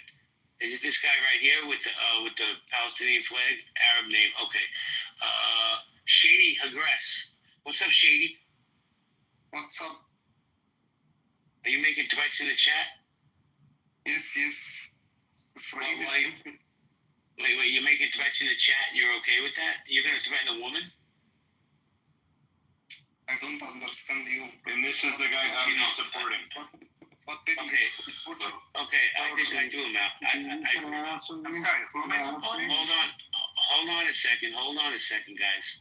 First off, before you speak, Ali, you and Bibi can go back and forth, but I have to say hello to my friend Andre. Abby, he's removed and he's banned from the house, so I apologize for that. Andre, how you doing, bro? Hey, what's up, JB? I just really quickly wanted to clarify something. I forgot who said it on stage that Hamas is willing to recognize Israel as a state. That's complete nonsense. I think as late as 2024, during diplomatic relationships and very heated attempts to solve the crisis in Gaza. The leadership explicitly said that they will not recognize Israel as a state, and they constantly, even with a two-state solution, talking about the East Jerusalem as being, part of that movement forward. They always stop short of recognizing Israel as a state. So that's nonsense. Andre, let me ask you a question, man. It's just my opinion. I want you to tell me what you think about my opinion. I don't think a two-state solution is ever going to be feasible. I think the best solution is move these people out. Because if it's not about land, if it's really a religious ideology, then it shouldn't give a fuck about the rubble that's there. Move them out, let them go to Egypt, wherever, Somalia, I don't care where they go. But who you? No. Who you were, bro? You can't talk like that. I'm the fucking head man in this room. If you don't like it, get the fuck out. That's who I am. I was having a dialogue with Andre. I'm sorry that my Zionist ass triggered you. Andre, what do you think about what I was saying? JB, it's I think that's a fairly radical approach. I would be more in favor of creating some sort of Marshall Plan for the Palestinians, but they need to be under the supervision of the Israeli state for at least 3 to 4 generations before the toxicity that they've been infected with will keys to poison that society. Because we have to recognize that the history of creation of Palestinian identity and for what purpose it was created. Because most of those people are ethnically, as you kind of alluded to, they're either Egyptian or I think Jordanian. So it's not a matter of them not having a state for their ethnicity. It's the issue is that they've been created as an identity in order to to have some sort of resistance within Israel and not allow Israel to exist peacefully. So that's just my kind of perspective. I have a question for Andre. Go ahead. Andre, when Hamas says it's willing to see a path to the pre-67 borders, is there an implied recognition in that statement? No, there's not. In fact, this is one of the documents I think that I kind of double checked just to make sure that I was not, giving wrong pushback. They stopped they stopped short of recognizing Israel as a state, even in that attempt. Okay, so other than saying the words, right? What does that mean then? Like, tell me what it means to say they want to go back to the pre-67 borders.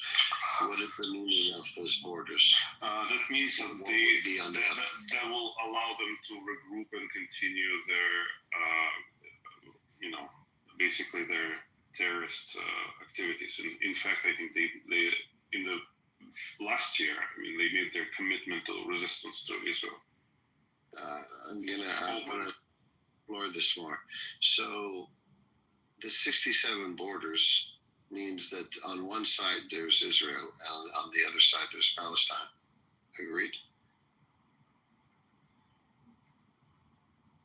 Physically or diplomatically? Those are two different. Physically? Well, physically, yes.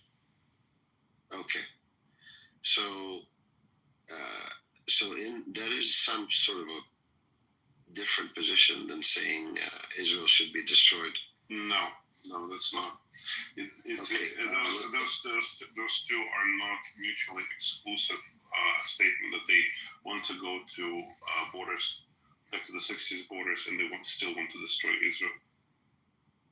Well, if they want to go back to the 67 borders, it means that they're willing to accept that there's Israel on the other side of those borders. No, not necessarily. That's once again, that's non sequitur. It doesn't fall. Okay, so wait. Let me actually. Now I'm asking you this, shapeshifter. You think they'll ever recognize Israel and those and borders? Do you think they'll ever sincerely recognize, not just lip service? Well, I don't. Saying that we want to exist along this pre-67 borders is sincerely saying that they don't want the whole land. That's a pretty sincere statement, right? Because they used to say they wanted Israel to be destroyed. They adjusted their position to say they would be okay with the 67 borders.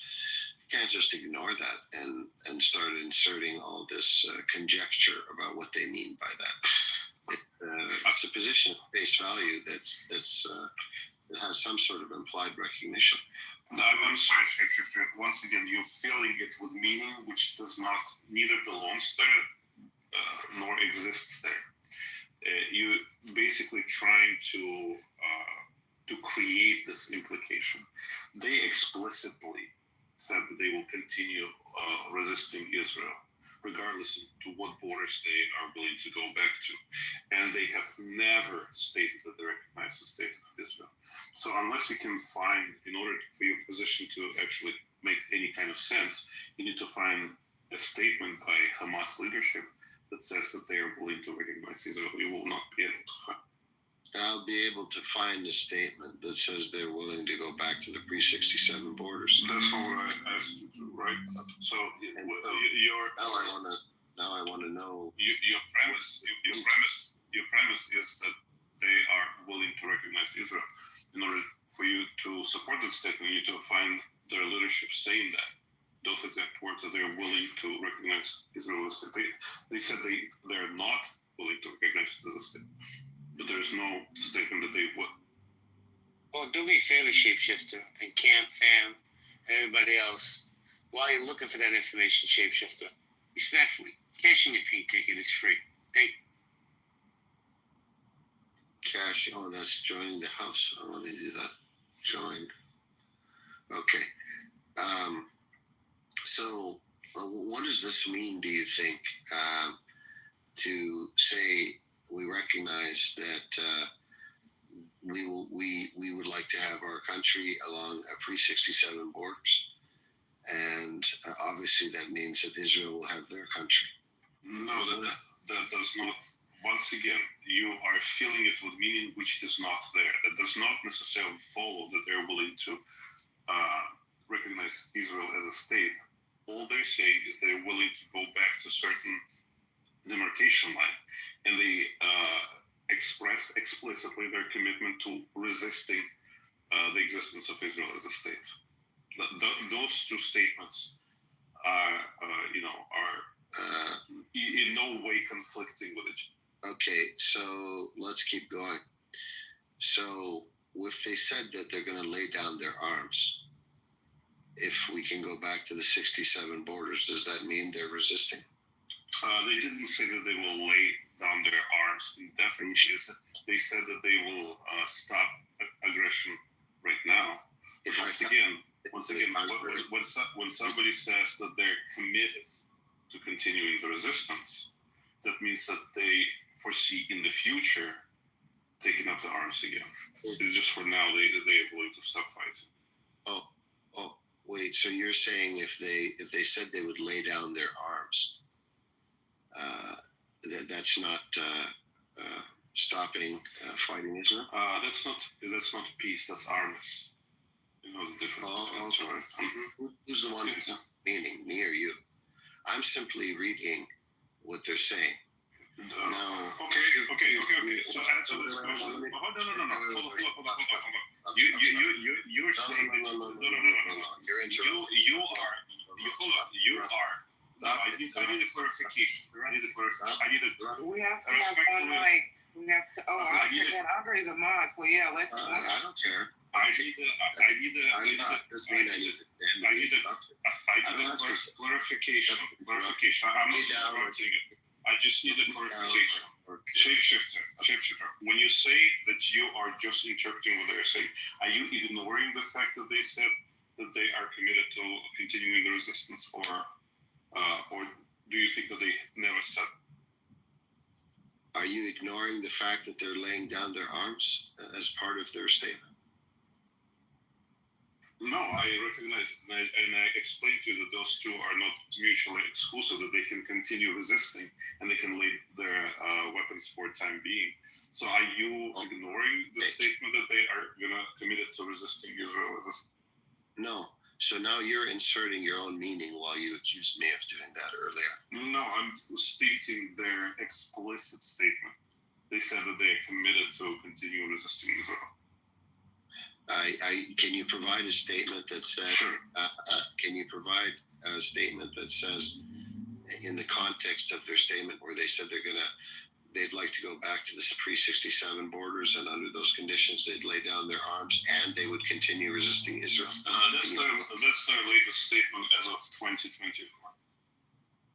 If you can provide a statement that shows that in the same context where they said they're willing to go back to the 67 borders, lay down their arms, and continue to resist Israel, I'd be impressed. if you can find that. No, I'm stating to you what their current position is. So there's absolutely no recognition of Israel as a state, so you won't be able to find it. Once again, just to clarify, in order for your position to have any kind of meaning, you need to find at least one instance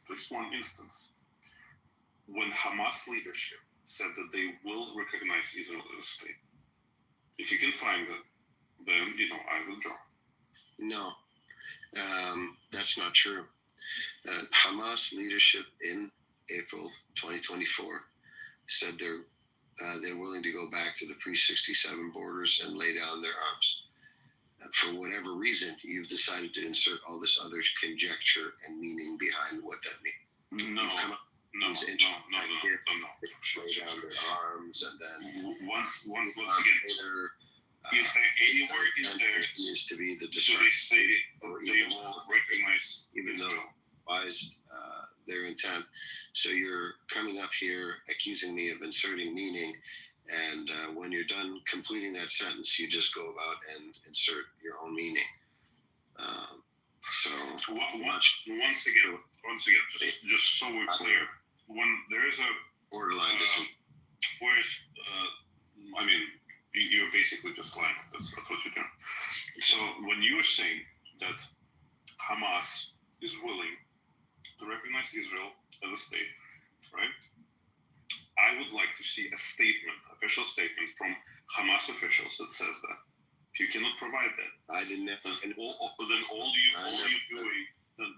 you're doing is imagining things and trying to fill with meaning something that does not exist. Actually, can I just jump in for 1 second, please, and then you guys can go back and forth. I gotta go. I'm sure Nai's gonna go. BB and Andre, do you want to keep it open? What do you want to do? BB? If BB is staying, I'll stay for a little with Andre, but I gotta go too shortly. All right, so do me a favor when you go, BB. Shut it down. Absolutely. I mean, I'm not gonna talk for Naya, but I'm pretty sure she's out of here. Naya, you out of here? Yeah, she's probably sleeping. All right, guys, have a great night, great room. Thank you for coming in. If you have a pink ticket, cash it in. I was texting on the back end. No, I'm probably going to bail too. When I was texting, sorry, I couldn't get. No worries. All right, guys. BB, when you leave, close it, please. Abby, if you want to come up, I'll mod you before I leave. Abby? All right, if Abby comes up, mod her. Yeah. Have a good night, guys. Good night, everyone. Good night.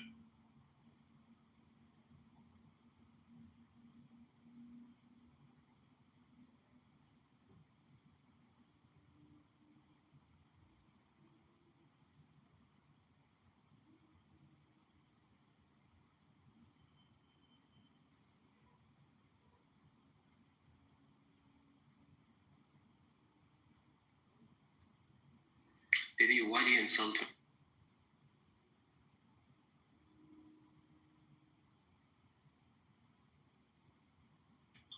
Thanks for everybody coming. I think, Andre, it's okay with you. I'm going to close the room. Sure thing. Okay, guys. Have a good night.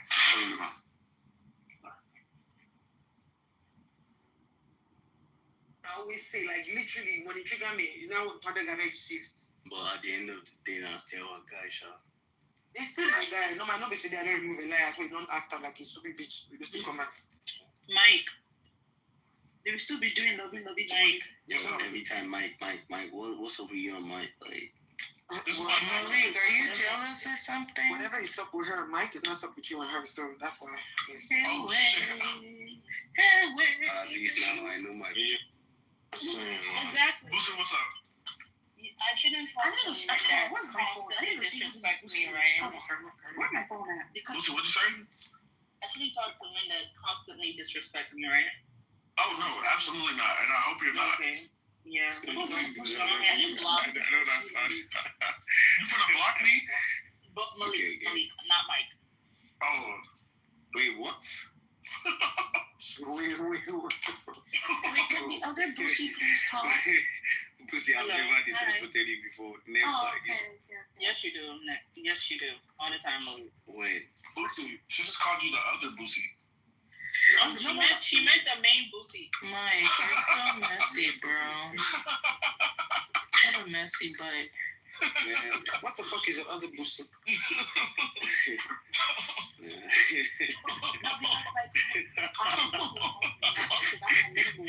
didn't tell her my name because I was kind of confused. And no, Emperor Santa Claus. Musia, I'm just kidding. Wait, so what did I do to you? Oh, Musayo, you're chocolate. You're chocolate, Musayo.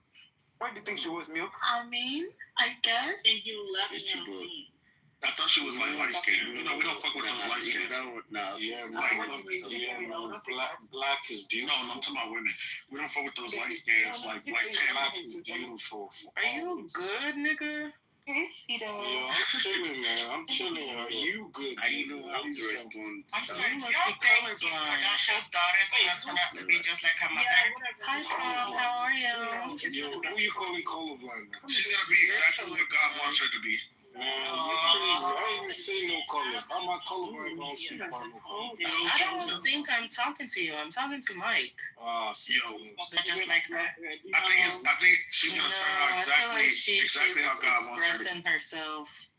You know what it is? No, see, one thing about those children, yeah, they end up becoming, I mean, it's just... I feel like people are over-judging those kids. They're kids. So the thing is, at the end of the day, kids tend to want to, especially female kids, they tend to emulate their mothers.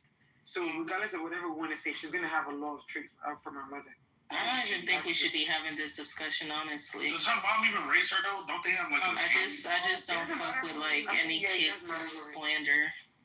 She gonna turn out like her nanny.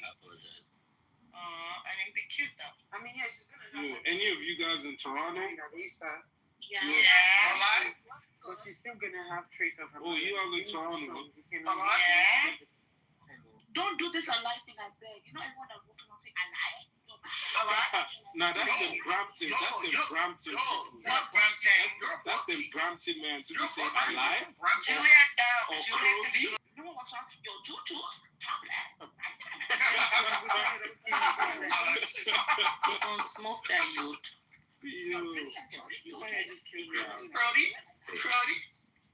Wait, boy, it's crazy how me and someone here share the same birthday.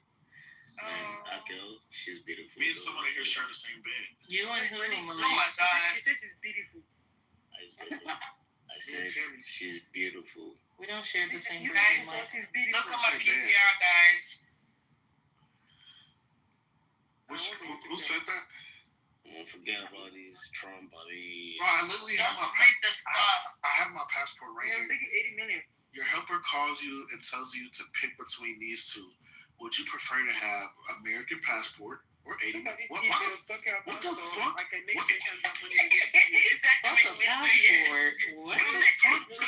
What the fuck do I need with two American passports? He thinks they're coming from America. No, this is someone that doesn't have passport yet, so he's still picking money from the tree, from the money tree that's grown in our backyard. Yeah, that nigga is retarded. You know what passport I want to get? I'll get Singapore. Ooh, that's Singapore passport. Yeah. That Singapore passport is I think I'm gonna give birth there, so my kid gets the citizenship. Anywhere in this. And Wait, no one what's hates pressure Singapore. about Singapore? Everyone loves Singapore. Like, no one hates them. Everyone hates America. I'm so sorry. But Wait. no one If you have Singapore passport. No, Singapore is the strongest passport. It has like 193. It has like 193 countries that it can enter. Oh, I didn't know that. What the fuck? Yeah. Bro, do you know how rich Singapore is? I had no idea. Really? I mean, I learn every day. Singapore. That's good. No, Singapore is the richest country.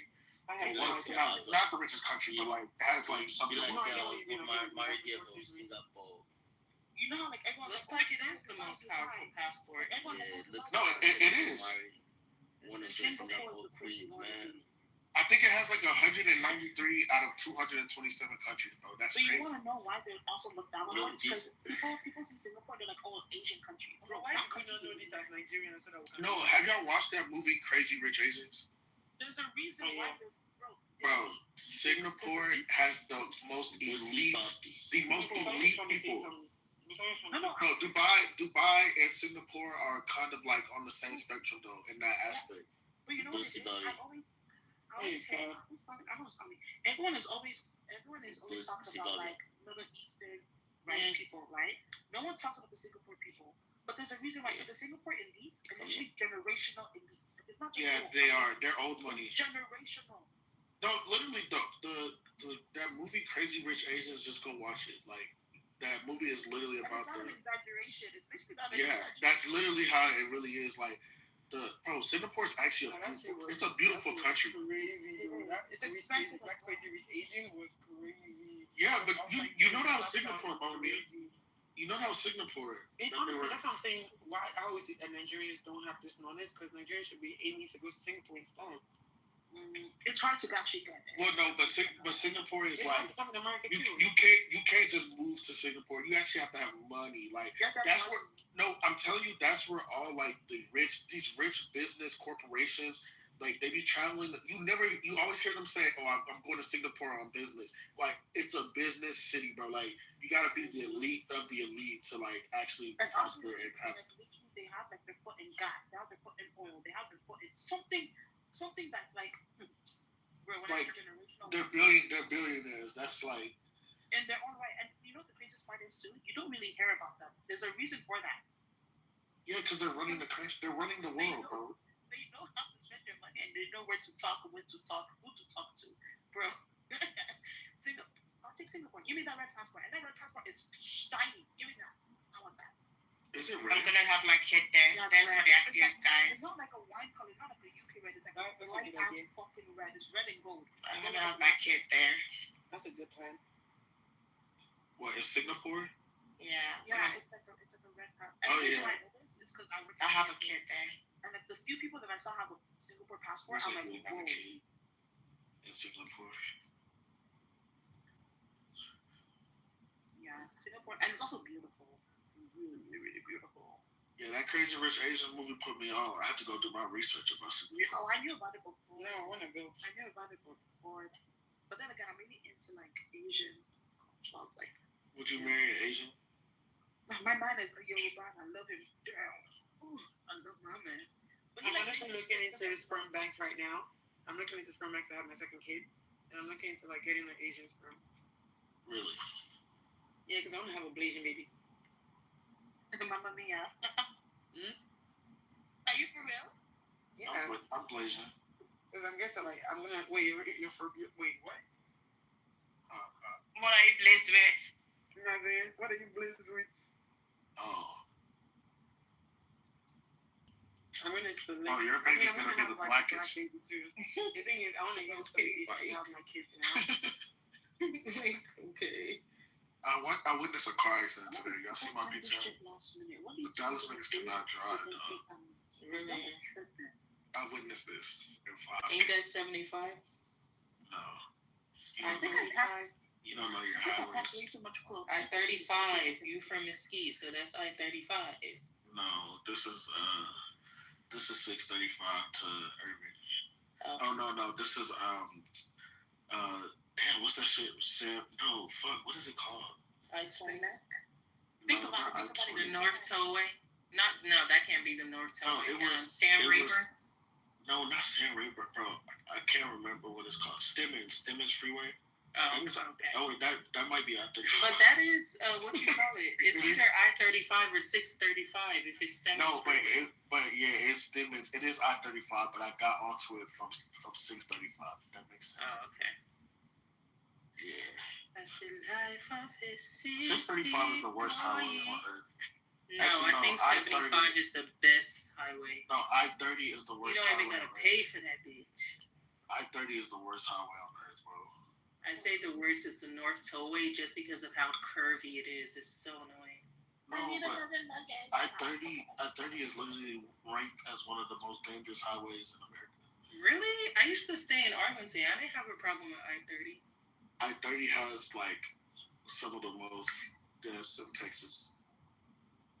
No, I don't know about that. No, I just feel like it's always too much going on over there just because go of look, like just the go look it stadium up. and shit. Go look it up. Yeah, come look at it, look at it in person. Honestly, Emmy, just give Idon a chance. Yup. Emperor, you. I don't even want to lay this curse on you that just came into my fucking mind, bro. You see me, and you. Was that Ira Star? Dog. Oh no, I'm tweaking.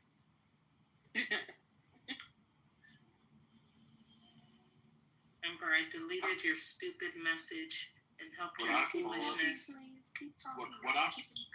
Would I fold if Ira Star came to my crib and was like, I'm trying to get that dick?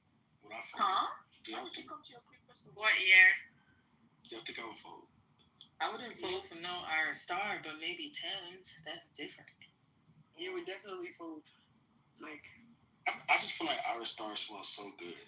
I feel like Mike starts playing folded by Kalani. Mike gonna fold if Bambi from Could Have Been Love came to his shit. Are you? Yeah, bro, you don't respect me. Fuck you. Are you zooped? Are you tweaking? No, this girl's laced. Yeah.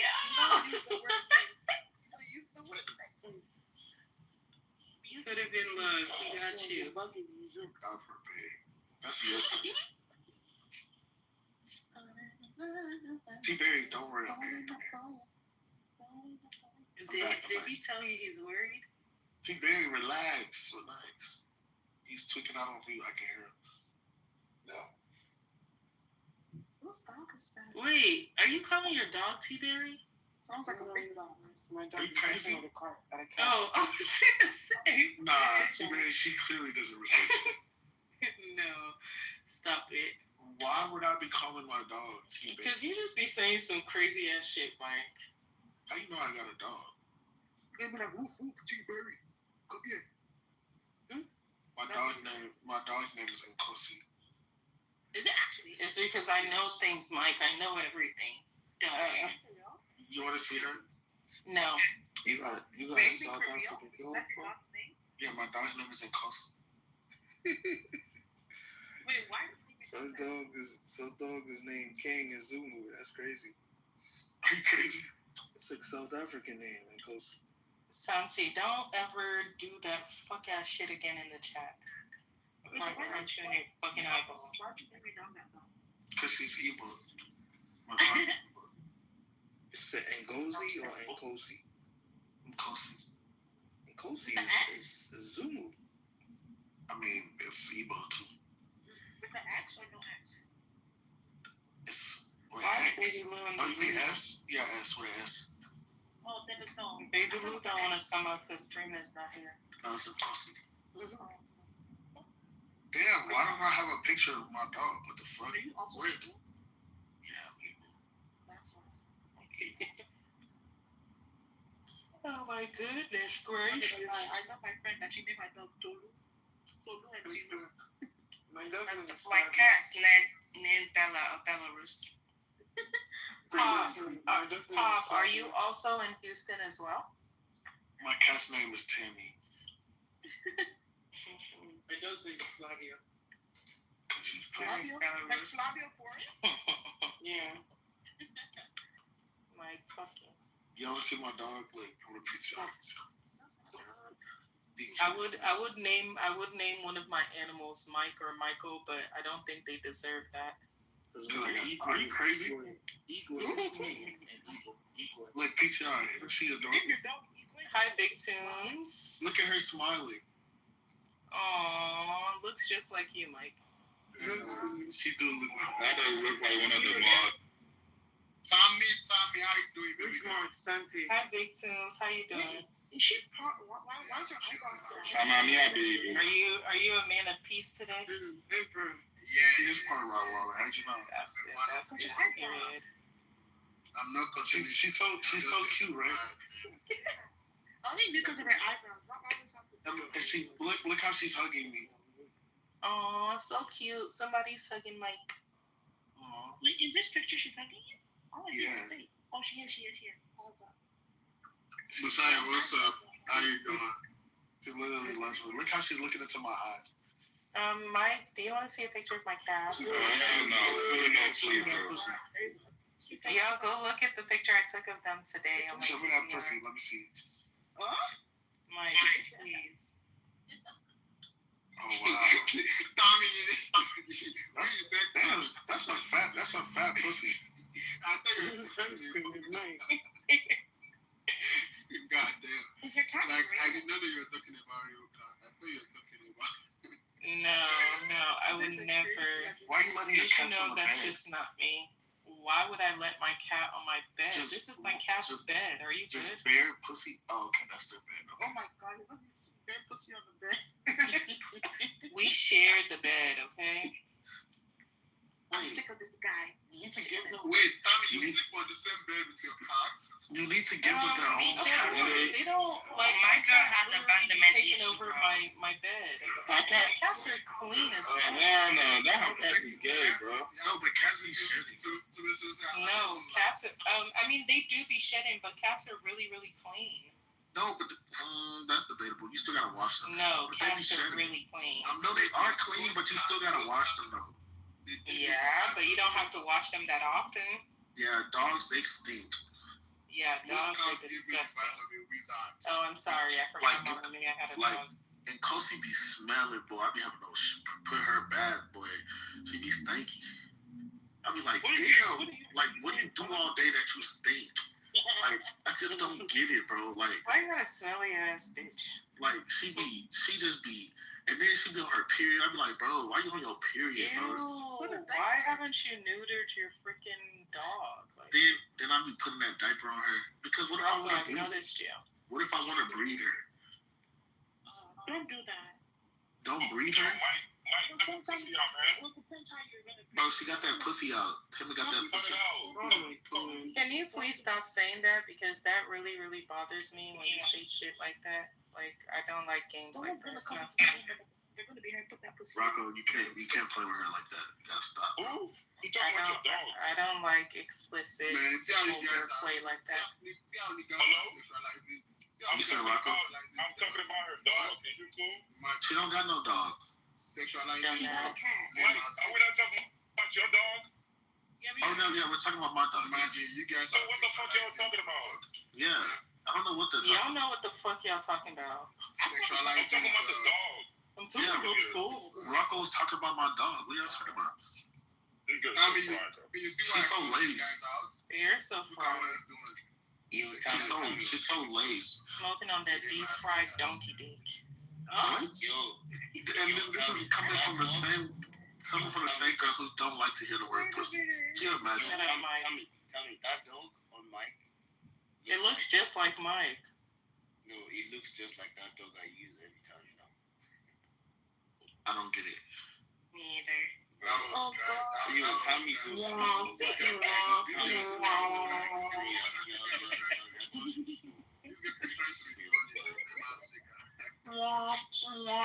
That music is so good. Damn, y'all can't be doing Malik like this. That's fucked up, man. Hey, yo. I'm not gonna lie. I think the cricket. You can't talk. Oh, you're the one that said me that. You said what? You said me that. See, these Tommy not those. I said what? Man, I don't even like You this said, information. don't say, I don't get it. And you're like, me either. Like, Yeah, I fucked really up see. person. That's the thing. I can fuck with you, but I'm still a woman of truth. Like I'm gonna speak my mind. Like Yeah, but, so you know what I okay, mean? now. No, I really didn't know what he was talking Yeah, about. I genuinely just didn't understand. I genuinely just didn't understand. No. Check my PCR. Okay, hold on. Let me look at it. I get it, but I just didn't understand like the No, concept. I accidentally added him on accident. Why didn't you do this on this app, bro? What you say, Tunes? Oh my God, who's this? Yeah, I was trying to say like that's the reason why I fuck with you because like you don't say the truth most of the time. Like I remember the day I was doing nonsense like check me, but most of all these girls they always happen all these lame ass because I'm like what the fuck. No, deadass. You I have to check, man. Wait, Tammy and my dog kind of look the same though. Mike, you look like your dog. You don't look. We don't look nothing alike. You and your dog, y'all are twins. You and my dog got the same eyes. You and your dog got the same face. Ugly ass dog. You and my dog look like you. Nobody loves me like you do. Sorry, guys. sings that again? Money long. For real? Yeah. Well, y'all should probably leave that to her then. Mike, Don't be a hater, bro. you thought you ate. They were attacking you now. You Oh, want to that's attack me. Look at this man. Wait, they're not attacking me. Who are they attacking? Nah, she's attacking herself. No, I'm pretty sure she was referring to something. Hey, Riri, nobody asked. Don't cry about it, bro. I'm not crying. Come on. You sound like it. I would never cry about Timmy.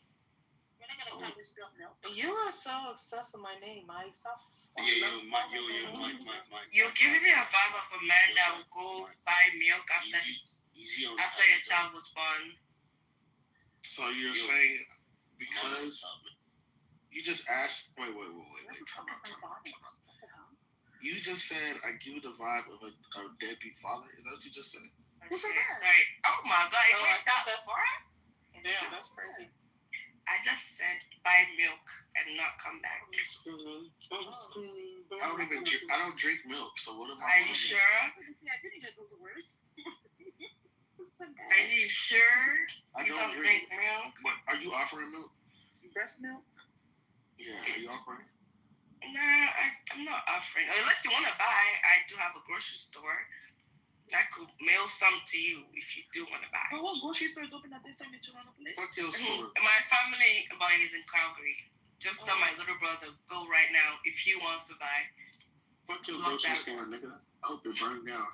Your house is going to burn down. What with you in it? God forbid. With you in it. And you can escape it. And you can escape it. And you can escape it. You know, my God is you started. My God is wide. My God is fucking My God is greater. Awesome power I got. My God. And if our God is for us, then who could ever stop us? Hey, Tammy, you can't. Tammy, no. Tammy, you can't sing that. Why God is not with you? I go to church way more than you do, Michael. No, you don't. I play in my church. What are you talking about? You play the women at your church? I play the women at your church? I play the piano at my church. Women at your church? Since when did you sleep so early? So, I do this. Good night, Mama Mia. Let that little girl go to sleep. Good night. You said you're a little girl. Good night. Don't let that slide. Good night, baby. Mike, repeat what you saying. Wifey. Good night. Why? Don't let him play with you. Go after him. No, he won't play with me like that because he said he thinks that I wouldn't hear it. I'm pretty sure to play keys. Good night, baby. Why are you scared? I'll see you at church tomorrow. I actually do have church, but guys, keep me company. I'm still packing cookies. Mama, sure you're gonna go smoke in a bit. Just because, who said that? Not your business, bro. Okay. Especially Tammy. Tell me this, tell me that. Get my dick out your mouth. See? You don't even own one. I mean, shit. How you know? Right. She told us. Why you so mean? Like, all of She is, bro. I'm not mean. Like, if y'all be nice to me, I'll be nice to you right back. Mind you, I was very nice to Tammy, and then she just kept. No, you weren't. She just kept insulting me today. No, Mike, you wanted to be a dick rider for Rocco. When did I? What? What did I do? I didn't seem like you ride so good. Oh my gosh, I don't know Riri. Let this sink in. I don't know her. Oh, but you started it, so I'm finishing what you started. No, I'm the worst. I'm actually not a good person. I know you're not. I can see that. I get we get hacks. Where's your daddy, Rocco? You can see him there, Mike. Oh, Mike. Nah, T-Ray, don't let them disrespect you. You definitely not Rocco. We talking about you, Mike. Nah, I am the daddy. You're right, Riri. Thanks. You're welcome. think this is enough. I'm not gonna just make too fucking happy. Bella, get out from there. God, you stress me more than I don't even have a kid yet.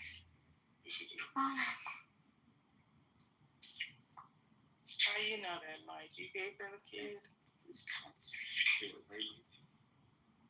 She said I'm a deadbeat. I know. I forgot about that. Put that on the resume.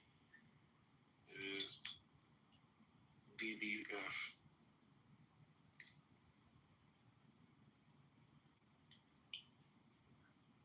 Speaking of deadbeats, Timmy. Oh? Here we go again. What the fuck do you want, Mike? Mike. Busoler. Monkey. Danny Busoler. Busoler. I'm so sorry. I am so sorry. She keeps popping in and out. I keep forgetting who it's with. Yeah, she's the real Boosie. Bro, original Boosie, big Boosie, Pucci Pucci. I love it. I'm getting confused right now. Boosie, what are you doing right now? Are you Sorry, I don't know what to tell you. There could be one Boosie. Mike, you see that shit about your thug? I heard that name. Yeah, he's a rat. Your old Boosie. Why did Boosie from your name? He's Ratatouille. I can't help but laugh. Like, he did all that when all he had to do was shut the fuck up. He snitched on Ghana. I mean, not snitched, but he did all of that against Ghana. That whole time, he a rat. Nah, that's some crazy ass shit. Cause he really didn't have to do all that. Like, there's this one audio of him and 21 Savage that came out, and 21 was like, bread and butter was like going viral or whatever. He was like, Doug, all you gotta do is like stamp this nigga and you good. Like, but Doug was like, yeah, I know he did what he had to do, but Lil Baby and Dirk already said something against him. So if I come out and stamp him, like, it's gonna be some type of way. This shit is crazy. But that's what he did. Well, share your Instagram too. He want to be Captain Mr. Saber, Mr. Call Out a Rat. Now look at you. They making memes with your face on it, rat. They don't have anybody who will stand up for them. The government is not standing up for them. So that was the point of why I put those. That makes sense, and that's why I said the article is a little misleading because it then says that means 100% of the 25,000 workers have been sexually assaulted, which, if you use statistics, it wouldn't be. It would be like 99 point something. Well, and that's why I'm saying, it's just a sample size. It's like. Well, yeah, no, but that's the whole point of statistics. You take a sample size, and then you're able to project outwards and come very close to, and you have a margin of error. But it would be like 99% or 98 or 99%, whatever it would be. But you can't say 100%. And the article said 100%. I'm like, wait, this is a little, it's a little iffy when you're claiming this. So you're not even running statistical analysis on this. So, it just loses some credibility there. And then you tell me this, then that loses more credibility. So I don't know, man. I don't understand how a Black American, right, who basically lived in a country where white Christians in America enslaved Black people, decides that he's going to blame some rabbinic Jew for this situation. It's just totally fucking stupid. Like, it's just a new level of stupid that I just don't know how someone could be that moronic. Because I think his thing is that Jews were also involved in the trade upstream, so then they were, involved with the whole thing. So, but a lot of people were involved with it upstream. I think even Arabs. Yeah, I mean, and Africans. So then you just blame everybody and say they're all, But this is actually like why a big part of where anti-Semitism comes from people like him. come up with these fucking stupid, hateful ideas. And the ADL doesn't care about people. Shape, I do have a logical question for you. They should kill everybody. Rabbi blessing a person that's raped a Palestinian prisoner. Rabbi, you have yeshivas. Yeshivas are like private schools inside Israel. They're educating the kids Jewish supremacy. I mean, what do we do about it? What do we make out of that? This is where it comes from. Easy. We criticize those rabbis. Right? Yeah, but so some people, they take that and they say that all of them teach them, right? But the state is about Jewish supremacy. I've spoken to Israeli. I don't know if you've seen her. She comes in here. So me and her, we had a one-on-one conversation, right? She came in one day. She came from Twitter, by the way, and she's actually one there. You have Israeli passport. She even has kids over there, right? She's got a family. So she goes. What they teach is actually Jewish supremacy. Well, look, so I spent a couple of hours. It was very unpopular, even suggesting there were some supremacy tendencies in Israel. So that's a very touchy subject. I learned about a term they used. They accused me of Holocaust inversion. I don't even know what the hell that means. That just sounds smashing two words together. But look, the truth is there is a level of supremacy. And it's saying we want the idea of being Jewish to be above the idea of being non-Jewish when it comes to the state. Now you can justify it. There might be some semi-legitimate justifications, but it still doesn't make it. It still makes it supremacy, you know. So there is some of that. It's a very the self-determination exclusive for the Jewish people. That's a big problem. Yeah, no, I understand. There's I think, and I was thinking about why were they so upset when I brought it up. Well, because there's usually, like, when it's something that they know has no legitimacy, people don't get upset. Usually people get really upset when you poke on something there's legitimacy to it. And so they're angry about that there's actual legitimacy to the claim. So yeah, I agree with you that there are elements of supremacy there, for sure. And it's a big problem, yeah. You're remotely correct. They're the ones that should be condemned very quickly and swiftly for their stupid, hateful ideas. Yeah. No, I mean, the scripture thing, I just don't get it. I mean, I would go to the rabbi or somebody that actually knows the scripture. That I disagree. But people, I don't hate the Jews, but I'm talking about people that hate the Jews.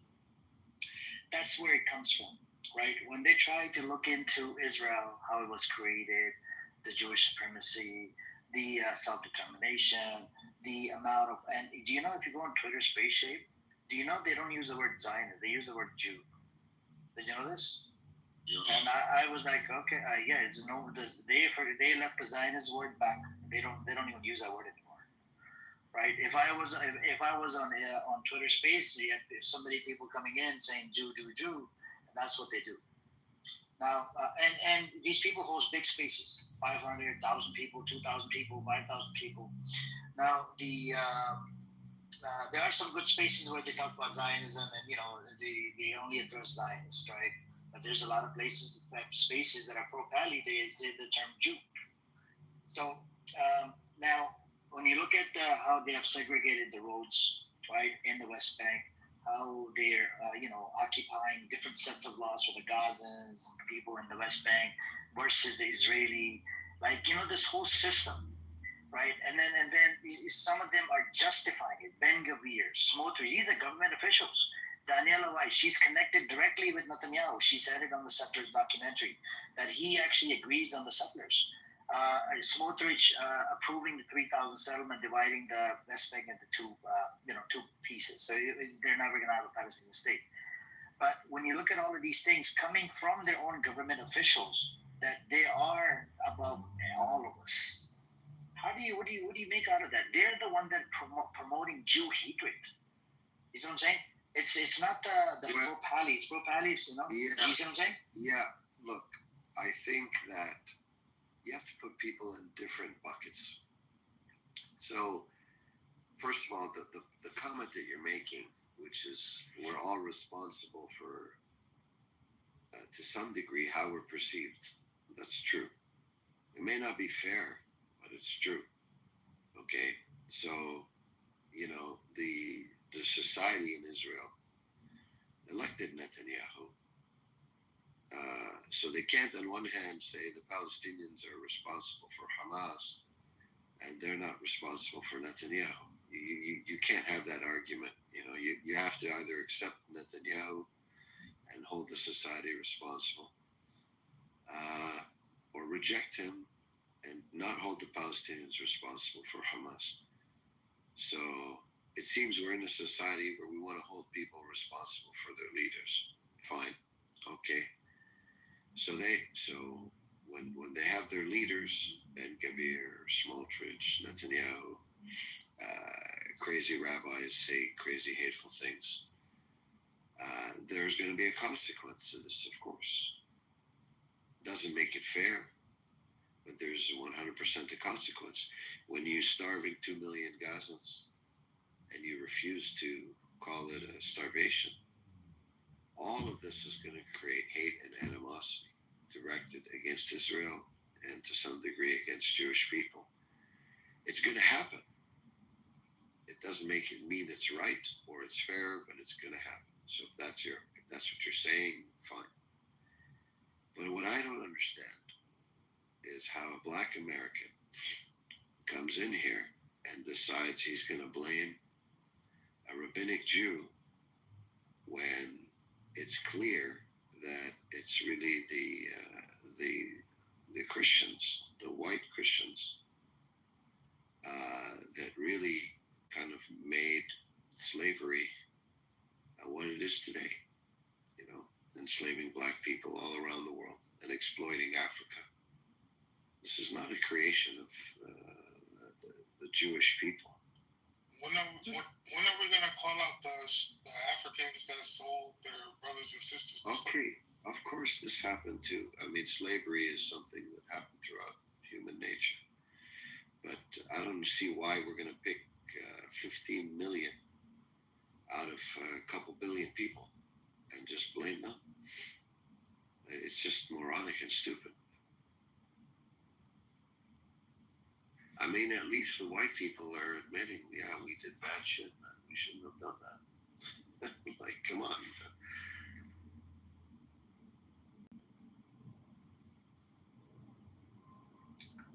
Yeah, it's really challenging for the Zionists to admit what they're doing, when they're committing terrorism, when they're committing rights abuses, when they steal, lie, rape. Gotcha. I mean, That's a good point, Dean. I don't know why it's so hard for some Zionists to admit this. It's just weird. Most societies admit that when they've done atrocities. Like, I've never found a group on Clubhouse more in denial of the atrocities than some of the Zionists on Clubhouse. And it makes them look so bad because the people of the world see like, oh, these people, how are they defending this? How are they buying this? We're not blind. And we're not deaf. We're not dumb. We see, we hear, right? What's happening. You're going to tell us we're lying? Or you're accusing Hamas, a Palestinian? And there's really no benefit for us in confessing these alleged violations of human rights that you're discussing. And our belief is that if we can hold out just long enough for Palantir and these mass surveillance AI programs to come online, which are going to shut you people up, then we're going to actually see the daylight on the other side of this, even though it seems like a lot of the world is starting to catch on to what we're doing. It's just a matter of time until all you people are shut down. And these types of conversations are going to be felonies. So we just have to, hold the line, a little solidarity amongst us Zionist Jews. And, our day is coming, as is your day. once, like I said, Palantir and all these AI programs get online, that are going to shut you people up. So, honest truth, wouldn't it be a lot easier for you guys to just admit that you've done some bad shit too? What's the benefit for us? It's disarming. It's disarming. Yeah, we wouldn't be able to make this argument anymore. No, you could keep making the argument. No, we actually want you to make the argument.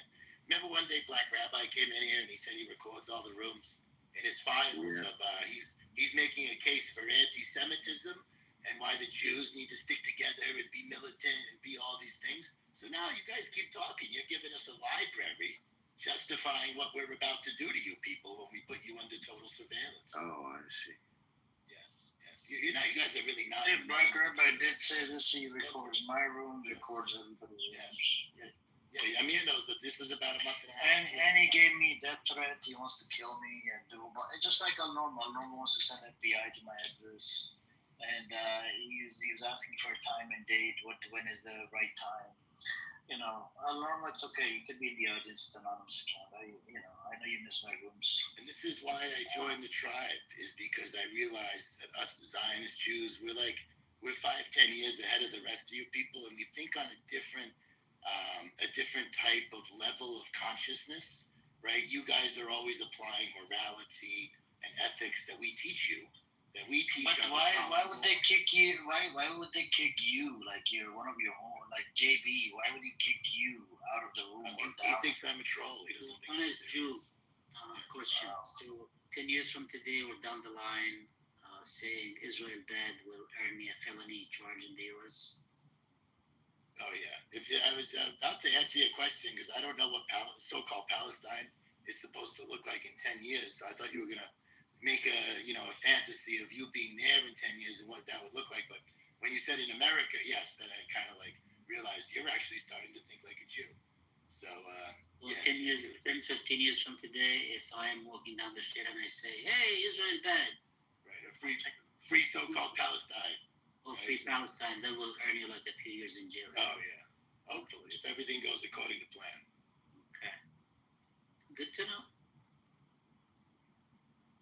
Any other scenario you might think of, like the opposite of that scenario in which somebody says Israel good, they can be shot in some.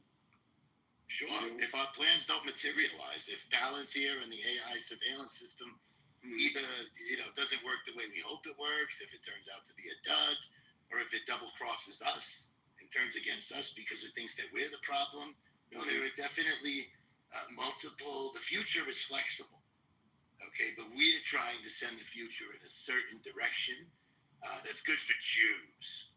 So you don't see a scenario in which a bunch of Israelis touring a European city will be picked up on genocidal charges and tried in a court. Yeah, of course, if things don't go according to plan, yes, you are painting the scenario of our nightmare. We have a lot of allies amongst the white Christians, and we're counting on them because there aren't many of us. We're only 0.012% of the worldwide population. But if our partners in the Christian evangelical wing can deliver, then it's going to look pretty good for us. Are there any evangelical Christian Palestinians? You guys are aware of it? Are there any evangelical Christian from Palestinian background? Any evangelical Christians from Palestinian background? Yeah, there was a guy from Canada. I forgot his name. He was a crook. He was like a televangelist. I can't remember his name. So he supported Israel, right? I don't know about supporting Israel, but if you're talking about evangelicals, I don't know if they are. Yeah, some of them probably will. That guy was born in a Palestinian household. But most Christians in Palestine are Greek Orthodox Church, so they are not part of the evangelical thing. Can I ask you a question, brother, if you don't mind? Aren't there also Palestinian Catholics too? Yes, there are. Okay, yeah, because I wanted to ask you because apparently I saw this individual on YouTube. He was she's on YouTube, actually, Twitter. she's like very close to Nick Fuentes. She was saying that she's a Palestinian Catholic. Yes, there are. Yeah, there are Palestinian Catholics. I think, Jim, do you remember when our heroes in the IDF, when our boys in Gaza had a tank and they shot at that church in Gaza about 3 weeks ago? Was that a Catholic or a Christian church? Do you know? I think that's a no. I think it's a Greek Orthodox church. Okay, yeah. So, yeah, they made a big hole in the building and missed the cross. I don't know if they missed the cross intentionally, just to send a message, because if you knock the cross up, you don't know it was a Christian church, right? But if you shoot the church and leave the cross intact, it really sends a message of how hard our boys in the IDF are working. Yeah. For the good of humanity, Yeah. That's the moral part of the IDF. They did not destroy the cross. That's right. Most moral. Think of me in the world. You know. Of course I do. Yes. There might be hope for you in the future, AI surveillance. You know what they've been doing in the West Bank recently when they raid a town or a village? They go on loudspeakers and encourage people to say, go, leave. You have to leave. You have to go somewhere. And people kind of laugh at them. Jim, one thing I don't get about evangelical Christians, right? They believe in the state, right? This Israel, whatever, blah, blah, blah. How could you believe in something that was just made up in 1948? Like, it doesn't go back to that. I don't really know. I've never been into an evangelical mind. I don't know how they. Why don't you ask a Jew? Yeah. Go on. Answer the question on this. So the Schofield Bible, I think, might have something to do with that. And with Christians, all you have to do is get to their leaders, get to their ministers, their pastors, their religious, leaders of each church. We get to them and we tell them what to say in the sermons. And the Christians, these white Christians, they don't read the Bible. Okay, so they'll believe anything that these people tell them at the pulpit in the church. I actually live in America, so I've noticed this trend personally. I've made this personal observation.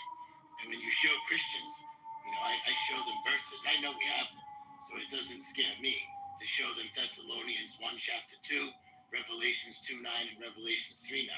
You guys are familiar with those verses, I'm sure. I show them those verses just to kind of see how well our propaganda has worked on them. And they manage to experience the cognitive dissonance and they stay on board with us, even though their Bible tells them that we are the synagogue of Satan, and that Paul in his sermon of Thessalonica after the death of Jesus preached to the crowd and said the Jews are hostile to everybody. They kill all the prophets, they're hostile to everyone. So even with knowing that their Bible says this, they're still on board with supporting Zionism. These white Christians in America. Well, these evangelicals, and I listen to these evangelicals. They're in love with the end of time. I understand why. The apocalypse. Yeah, it's just totally fucked up. So Jesus came on earth, and all he did for his entire time on was he walked on this earth, is he talked about loving the poor, loving one another, and loving God. And these motherfuckers want to talk about the end of time. I don't understand. So Shuki texted me. He said that he might have another 1 or 2 minutes. Do you guys want to listen to Shuki? No. I just I'm accused of recording and streaming your room. Sorry, his room. So okay. I mean, they're streaming my room. You have Geo, and they were able to pull out a screenshot from one of the rooms. oh, really? You got it? You nailed it? We have the screenshot that says he's got a bunch of recordings of the rooms. He's been recording. He was attacking, I think in one of the rooms he was attacking Buttercup. He wrote it in the chat. When you get it in writing, that's much better. And it is not in violation of Clubhouse TOS when you get the screenshot, right, of somebody saying something in the chat. It doesn't violate the Clubhouse TOS. But when you record rooms, it's in violation of Clubhouse TOS. But anyways, we have Matthew here. He's evangelical. Did you want to say something, Honest Dude? Did you want to listen to Shuki? He said it's something related to what you said. Sure, of course, yes. I don't have It's from, yeah, I think it's from JB or something. I don't know. And besides, I wanted to mention that the money is good for the evangelicals in America when it comes to Israel, right? And the guy who was of Palestinian stock, who was a televangelist, was named Benny Hinn, if I recall. He's just such a good crook, huh? He's a fucking asshole. There's nothing worse. You know, some of these evangelicals. I'm not talking about all of them. They're raping their own people, man. It's disgusting what they're doing to these. But the money is good. And I feel bad. I really feel bad for some of these Americans whose lives are being ruined, and they're being fooled by these satanic people. People are very gullible. People send those people money, and a lot of it too. You'd be amazed, Shindib, if you came to America. It's an amazing place of zombies and non-player characters and completely. No. See, Alex, I was always fascinated with those people who appear on TV and they tell people send me money, God shit. They talk about God stuff. Send me money, and I remember a few of them who were like. There was one who was from New Orleans. I can forget his name. He was the cousin of Jerry Lee Lewis. There was another guy with his wife, and they were building the church for millions of dollars. Tammy Faye Baker. Baker. His name was Baker. Yes. And there was the guy from New Orleans. He was the funniest one who used to go and cry on TV. How could you be Palestinian and evangelical? How could you be Palestinian and if you're making millions of dollars, you can be anything, Amir. You're fooling millions of people into bullshitting them. No. I'm not talking about I'm talking about your people, Palestinians, Christians, are getting butchered and slaughtered, right? I'm talking about from humanitarian, perspective, or humanity perspective. Your people, Palestinians, regardless of the fucking religion, they're getting butchered, slaughtered, genocided, and yet you fucking stand here as a Palestinian Christian and you support the fucking Zionist entity. It just doesn't make sense to me. I don't know. I don't know of many, but this Benny Hinn guy I don't think he was involved. He just wanted to make money, and he was always telling people that he can heal shit. Yeah. These guys are crooks, man. They're crooks, but they took the religion from the Holy Land and they twisted it and they perverted it. It looks nothing like Christianity. It's some kind. What was the guy's name from New Orleans? I forgot his name. So they'll catch him with prostitutes. He was like frequenting a whorehouse, and the next day he'll come on TV crying, saying, "God, Lord, I have sinned." And then a few months later, they'll find him in the same whorehouse, that kind of stuff. But this guy was sitting on a huge amount of money, a huge church following, that kind of stuff. So Americans are they're very receptive to the idea of being fooled into giving their money to people like that. And other powerful people in America who are, I can't remember his name. Swagger. Jimmy Swagger is one of. Oh, that was his name. That guy's name, right? Tony Perkins. No, I don't remember Tony Perkins, but I remember those two characters, and I always thought, like, what the fuck? What the fuck do the people? What do they say to people to convince people to send money? For them to be living in huge mansions, and they have those, The worst part that they do in all their disgusting shit is not the end of time preaching. People have cancer, or they can't walk, or they have. Oh yeah, I mean they'll try on the weak and they heal them. Sick. Yeah. Yeah, they say they're doing exactly the opposite of what Jesus did. They're like vampires sucking the blood of the poor and the disabled and the needy in Jesus' name. This is the work. And there was another character, like he looked like totally fucking crazy. He was praying, saying, "COVID, go away," or some shit like. I can't remember his name. Exactly. This is. I swear to you, if you want to find the devil, you just turn on the TV and listen listen to these evangelicals. You'll look the devil in the eye. They seem to be popular, and people believe that they're shit, and they really have private jets and big machines. This is the power of the devil. The devil is cunning. People, if the devil was overtly evil, nobody would listen to him. Well, I'll tell you, Jim Dib, our Christian pastor, I saw it on television. There was a blind person, and he healed that blind person. I saw it on television with my own eyes. You seem very disbelieving. Do you believe in God, Jim Dib? In Jesus' name. People believe that stuff, huh? Oh, yeah. Our mission has been a very successful endeavor here in America. So, honest Jew, start yourself one of those churches, Anyway, so I want to add one thing that you just mentioned, by the way. We also have Muslims just like that. There's a guy on Twitter. His name is Sharif. You can go look him up, bro. He actually blocked me because, you know why, guys? I kept tagging him on every single video on X about Gaza, about kids dying, right? And I even asked him a direct question. I was like, are you paid? Like, are you Muslim? And if so, are you proud to be? When he's like, oh my God, you're accusing me of being like a double agent. He literally says he's also like a evangelist. Basically, he uses the Quran and he uses the Hadith and say that, oh, like, Jerusalem has no place in Islam. Allah did not mention Palestine in the Quran. As long as making money out of it. Bro, Jindib, he does make money, bro. Just go on. You know what, guys? I'm gonna send it to you. I'm gonna send you his Twitter feed right now. I'm gonna send it right now, guys. Even though he blocked it, I'm gonna go on my other Twitter account. I'm gonna send it, guys. Random brother, just for fucking them. Let it be. There's a lot of Zionists that I came across on Twitter. I don't really give two fucks about them because they lost the narrative. They lost the plot. Exactly. I'm not, bro. This guy. Don't get triggered by There was lists released a few years ago of Mossad agents, and some of them are Muslim. Oh yeah, fact. Oh yeah, there was a list that was exposed. You're right about that. Yeah, some of them are Muslim. By the way, Shuki wanted to play, I think, 1 or 2 minutes. Schaefer, I hope you're still awake. Yeah.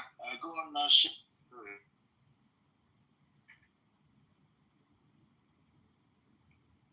ahead. So that money was diverted to the personal wealth of 3 individuals that all have now net worth in the billions of dollars, personal net worth. It was diverted to building tunnels, amassing weapons, paying for mercenaries, and all of this, and even to the dismantling of water infrastructure that was needed for the people so it could be diverted to missiles. Now, the amount of money was huge. After World War II, the United States poured billions into Europe under the Marshall Plan because Europe was worn, torn, was in rubble. And thanks to the Marshall Plan and these efforts, Europe was rebuilt from its ashes to the powerhouse that it is today. And the money invested in Gaza per capita was more than the U.S. spent on the Marshall Plan. Not a little bit more, not twice as much, not 10 times as much, 25 times as much. So think about that. We spent 25 times more money than was spent to rebuild Europe after World War II, to raise Gazans up. And they had nothing to show for it because the money was all diverted to weapons and the personal wealth of a few individuals. Yeah. So, and nobody talks about what happened after 2005 when Israel pulled all of the Israelis out of Gaza and left them with greenhouses, fresh watering systems, and what did they do? They destroyed every single thing. Why? Yes, they dismantled everything, and they're as JP pointed out and others pointed out, their charter called for killing Jews and for dismantling the state of Israel.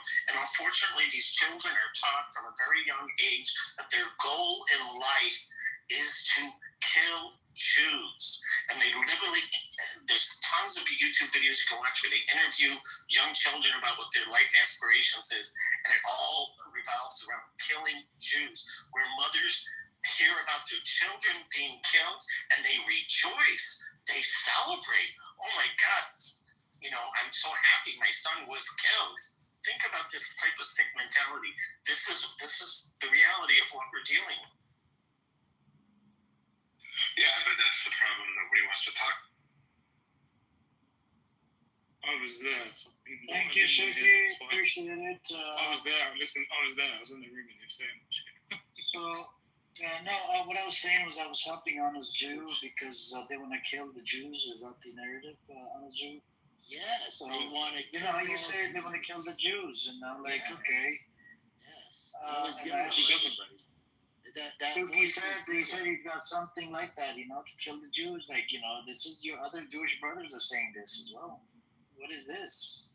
Where is this narrative coming from to kill the Jews? Where is it coming from? It's coming from Hamas and from their charter. That's all they're good for. That's their own charter, but the new charter is different. It's updated. It doesn't matter. Nobody knows that. They didn't tell anyone they updated it. Everyone still thinks they're going off the old charter. Well, what do we do about the Likud charter that was issued way before the old Hamas charter was issued? I'm not familiar with the Likud charter. I'm a leftist. You're not. I'm a leftist. That's a good one. I think this is true because the leftists do not support Netanyahu. Do I have all my lines accurate? Yeah, for sure. I did hear this from a leftist. Shame. This is so true, man. From a leftist, they would I don't support Netanyahu. I don't support the Likud party. A lot of us don't support Netanyahu. Did you see the protests going on in Israel? Very low support for him. Very low support. Yes. But that Euro is really, I love Euro. I love his voice. I love his talking points even. And his whole cadence and his whole mannerisms are just very Jewish, I find. He's just really, I love listening to him. So thank you for playing that. Makes me so sick. Thank you for playing that. I really enjoyed that. I was actually listening to him when I got kicked out of that room earlier today. So I was curious about the rest of his presentation. And, he left out something in his presentation. I hope you all appreciate this. But when we pulled out our Jews from Gaza in 2005, not only did they destroy everything that we left behind, but they also used the water systems to make rockets out of them. Can you believe that? That's how destructive these people are and how hell-bent they are on killing Jews. Yeah, and they destroyed the greenhouses. Yes, and the computers too. Hillary Clinton was on with Jon Stewart talking about this phenomenon. We left them a lot of computers, and we did not bug them with Israeli intelligence artifacts, because I know you'll all be very fast to say that and make that accusation against us Jews. But they destroyed all the computers. They could have had internet and Wi-Fi and all this great stuff, and instead they're living in the Stone Ages. That's the most thing they keep talking about is the greenhouses. The greenhouses. What greenhouses? The greenhouse is a piece of plastic and 3 pipes standing up. What greenhouses? Edward, they keep talking about bringing up that point in the Zionist room, the greenhouse. They left greenhouse. Well, did you save that article, Amir, or did I tell you to save it? I don't remember. I got to check my bookmark. I usually bookmark it. And they made the desert bloom with the drip irrigation. Oh, that's all bullshit. Really? Are you sure? I'm sure, because you know why? Because there's still a desert there.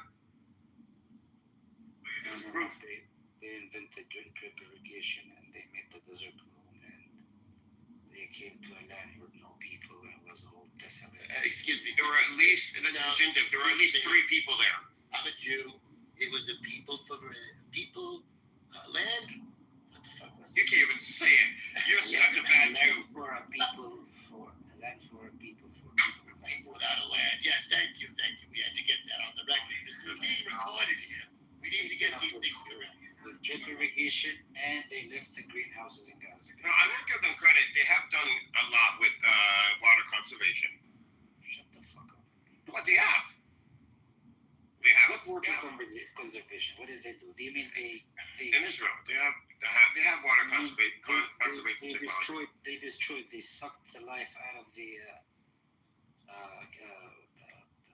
West Bank, Iberia, and what's the lake above that? The whole eating of Jews. You're talking about the aquifer underground. is draining water out of the Jordan River? Jordan River.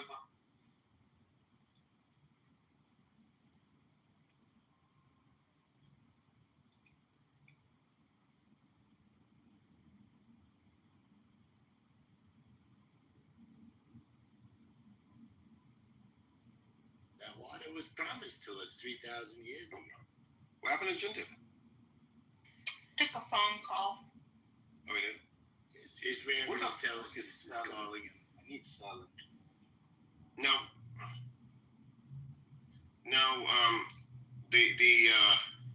The making the desert bloom was one of the big dignitaries that used to come and visit. They used to go and take flowers from the flower shops and put them in there temporarily. And then they had one I forgot who it was. I gotta look it up.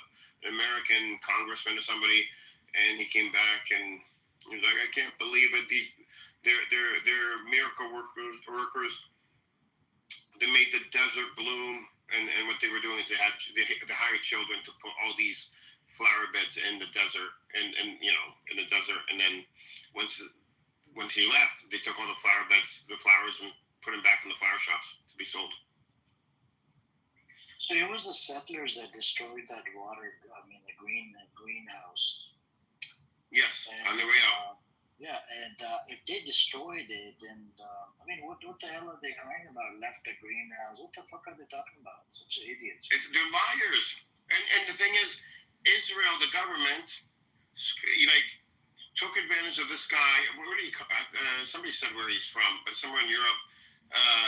That purchased those greenhouses for Palestinians for $14 million and set up a plan with Israel so that Palestinians could sell the whatever's grown in these greenhouses to external markets to export them. And these are massive greenhouses, massive commercial greenhouses. Each crop would have probably yielded millions of dollars. Massive. And instead, Israel blocked them, so they all rotted out. And on top of that, Palestinians have to pay to get them fixed to begin with, after paying for them. It's crazy. So I do have one question for Shape. Shape, could you back channel me who asked you about something that was played in the space? Shape? Yeah, I'll do that right now.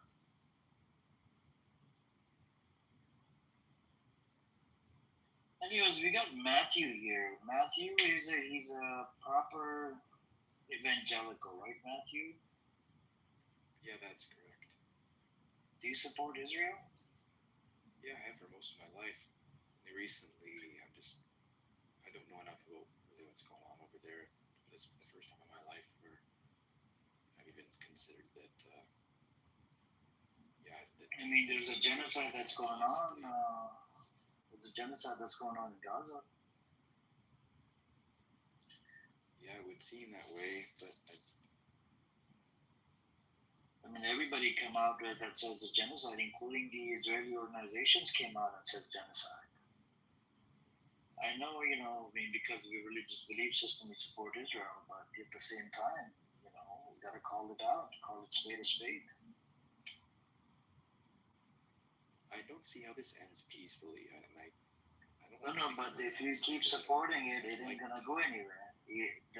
My job is to, if you have any arguments or discussions about this, is I can provide you evidence and you can go with it. I mean, would you think Hamas is a terrorist entity? Oh, it is, yes. But what do we do about getting funding from Netanyahu to Hamas? Netanyahu funded Hamas.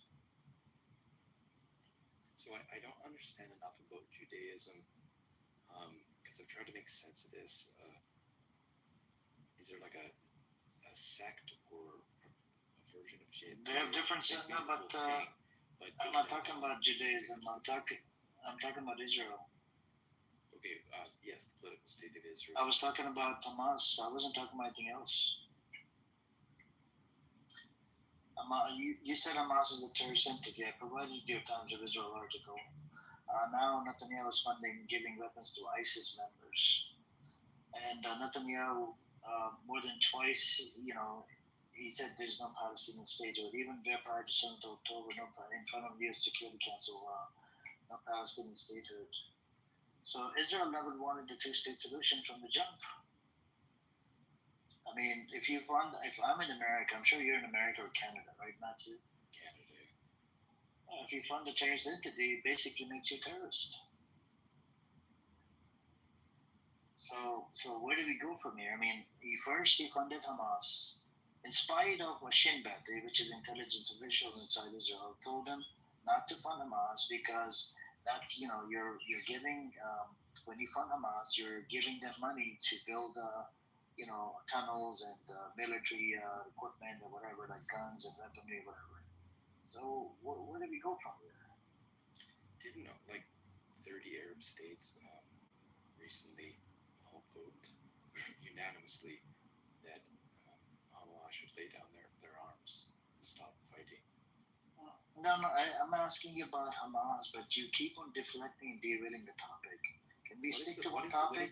What is the premise of is this a pro? Actually, it's Matthew, we're trying to stick to one point at a time, but you're all over the place. I'm not talking about Arabs or whatever, I'm talking about Hamas. So was Hamas a terrorist before 7th of October or after? Oh, yeah. But Matthew, even anything, you realize that what the Arab state did was reaffirm Hamas's own position. So you probably look into that, Matthew. Yeah. So Matthew, to Amir's point, right? Israel conducted an operation that they were very proud of. They planted bombs inside pagers that blew up in grocery stores, on buses, just wherever any members of Hezbollah were all across Lebanese society. This basically inflicted terror on an entire nation. But we call that terrorism, no, Matthew? Yeah, that's horrible. That's a heroic act. That's a very big heroic act on the part of Netanyahu. And remember, every time he meets a dignitary, he gifts him a golden pager. Yes, thank you, Jadip. I was going to say that. You beat me to it. So Hamas are terrorists, and it appears that Israel is. We have a little bit more leeway with our tactics against them. True. Hezbollah. I like the way he says the shame Hezbollah. But Matthew, to go back to your point, so if they were terrorists, would you say Netanyahu was a terrorist because he funded Hamas? Yeah, yes, I would have to say that. He's a terrorist, okay. So moving on from terrorism to now, what do we do that he's giving weapons to ISIS? What do we do about that? And that's stealing the aid for more than a year and a half, and selling it in black market for 5 times the price. And he kept on blaming Hamas. The U.S. aid company came out and they said Hamas is not systematically stealing the aid. So would you put the blame on Israel and Netanyahu that his whole government is full of criminals and they're allowing this and they're to do collective punishment on Palestinians? Do you believe in collective punishment, Matthew? No. I mean, you sound like a sane person, right? You're coming from a Christian background. We can have a conversation with you, right? But a good thing you're not living in denial. That's good. What do we do about the IDF soldiers that post videos on how to blow up mosques? Yeah, that's another thing as well. I mean, I don't know. But Matthew, do you look at Catholics as the Christians?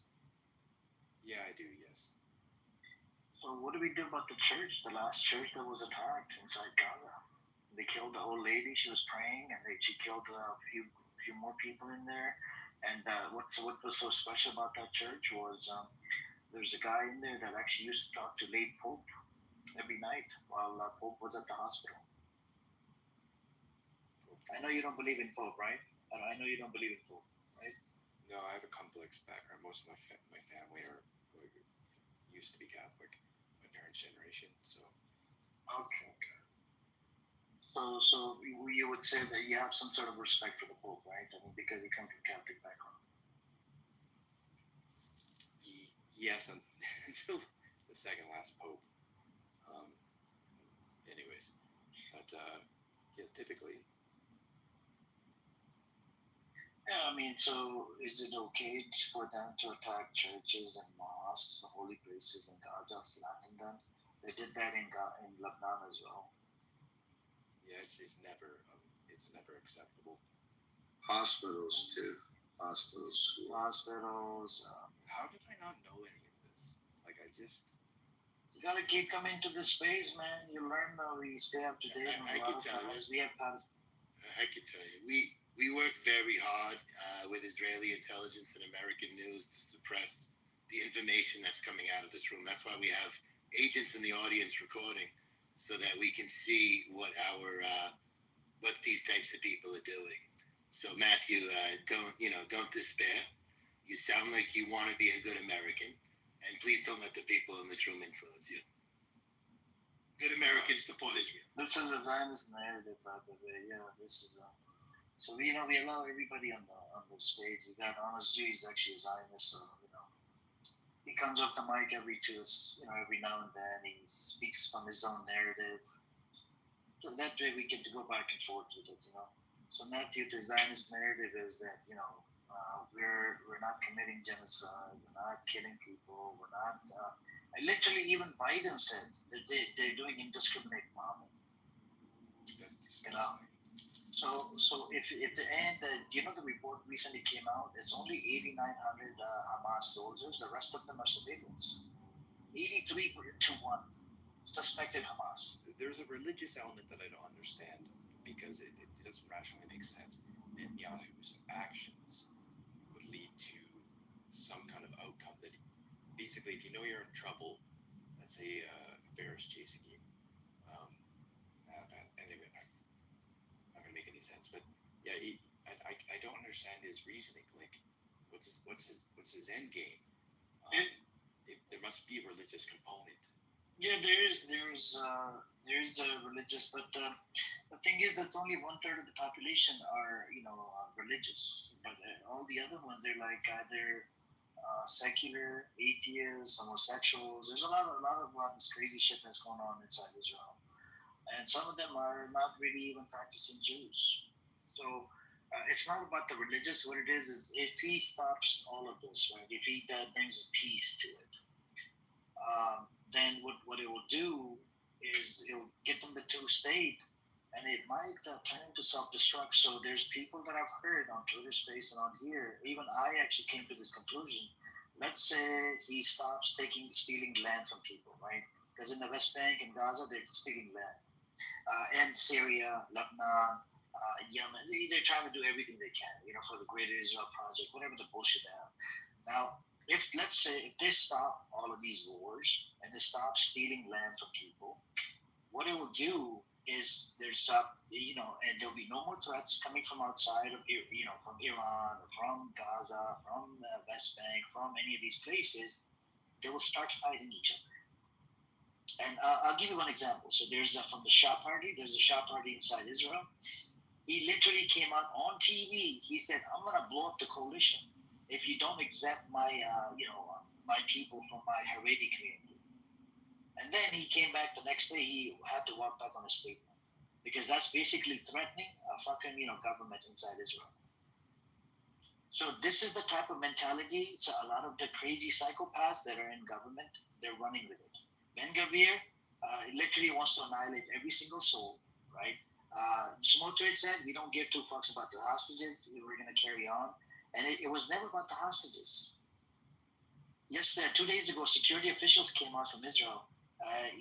They're saying that if there was a perfect deal on the table, if Israel would have accepted it, we would have had the hostages back home.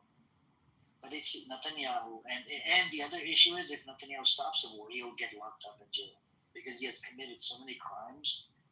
But I don't know, man. That's what it is. Welcome, Ali. Yeah, thank you. Hey, Matthew. Nice to meet you. I have a question for you. You mentioned that all your life you have supported Israel. And then also before you joined the room or coming on the stage, I think people were talking about the role of American evangelical movement in U.S., particularly in the last 2 decades or before that, in support of Israel. So could you tell me, and you don't have to if you don't want to, can you tell me what is the underpinning or the reason or your logic for supporting Israel in this conflict? I would have learned it in Sunday school, but these 2 points, that the Jew or the Hebrews, the Jews, I'm not sure if they're one and the same, but are the chosen people of God. That's one, and then the second one is there's a line in the Bible saying, "I will bless those that bless thee, and curse those that curse thee," in reference to Israel. Yeah, then that's just it made sense to me somehow. Yeah, that makes sense. I think the third reason, perhaps, and it's really probably in my way of thinking, is fundamental for the reason for supporting Israel. It's really a theological, belief. Many, actually, numbers I'm not quite sure, probably 80% or more, that they believe that the return of the Jewish people to Israel, to Palestine, to Holy Land, and the reason for the modern, this state of Israel, is a fulfillment of biblical prophecies, which they see in the American evangelical groups as a condition, requirement, prerequisite for the second coming of Jesus. So I think this is probably central, or the main idea of the movement, which is, interestingly enough, is called Christian Zionism. So basically the idea is that the Jewish people, they have to possess, or have the state of Israel for Christ to return and establish the kingdom.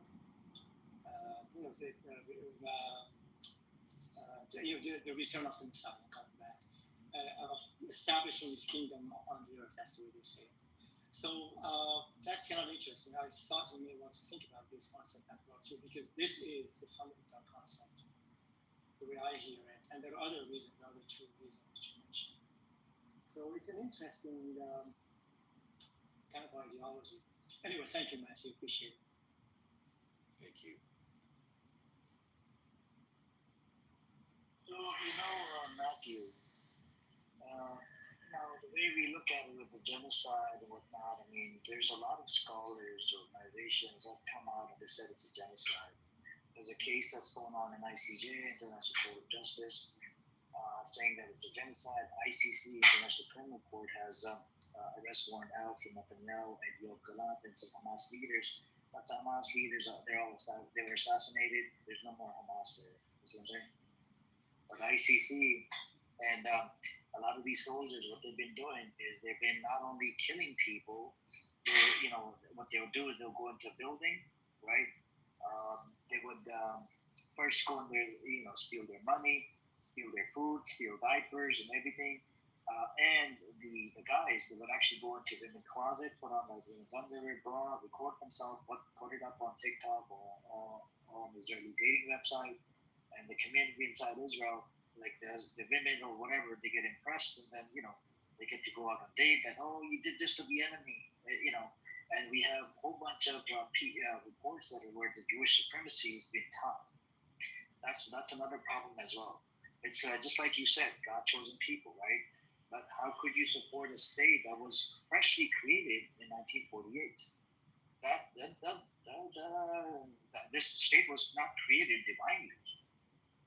You see what I'm saying, Matthew? If it was created divinely, it would have been a different discussion or argument we would be having. But since it was created by forcing Palestinians out of their own homes and land or whatever, they started ethnically cleansing in 47. The war happened in 48. It turned into a full-blown war in 1948. According to the UN, Ilan Pape, and the Benny Morris, these are Jewish historians, and the UN, it was a UN partition plan in 47. any more. So what do you think about that? What do you think about, looking at these people, the God-chosen people, when they're committing, a whole bunch of atrocities and crimes against humanity? Well, I'm not going to stand and feel like that. You mean me? I'm not taking a position. I'll put the article in the chat. Sure. I'll put this is a fresh piece that was written by Omar Baghdad. He's an Israeli Jewish genocide studies scholar. His studies were accepted at Nuremberg's trial. You know Nuremberg's trial related to the Nazis or whatever? Yes. And he's got more than 20, 30 years of experience in what is a genocide, what is not a genocide. And he goes into the intent part. The intent is the one of the hardest parts to prove. You know what I'm saying? And it's from New York Times. He wrote a pretty good opinion piece on the New York Times that says it's a genocide. And there's a lot of other people, scholars came out that it's a genocide, but I picked this particular one because I look at his studies were accepted at Nuremberg's trial, and he's very experienced. You see what I'm saying? Yeah.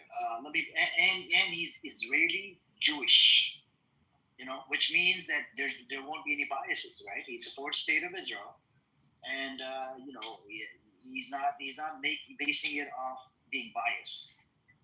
Because other scholars, they might have some biases, right? They're pro-Pali, whatever, but he's not basing off that.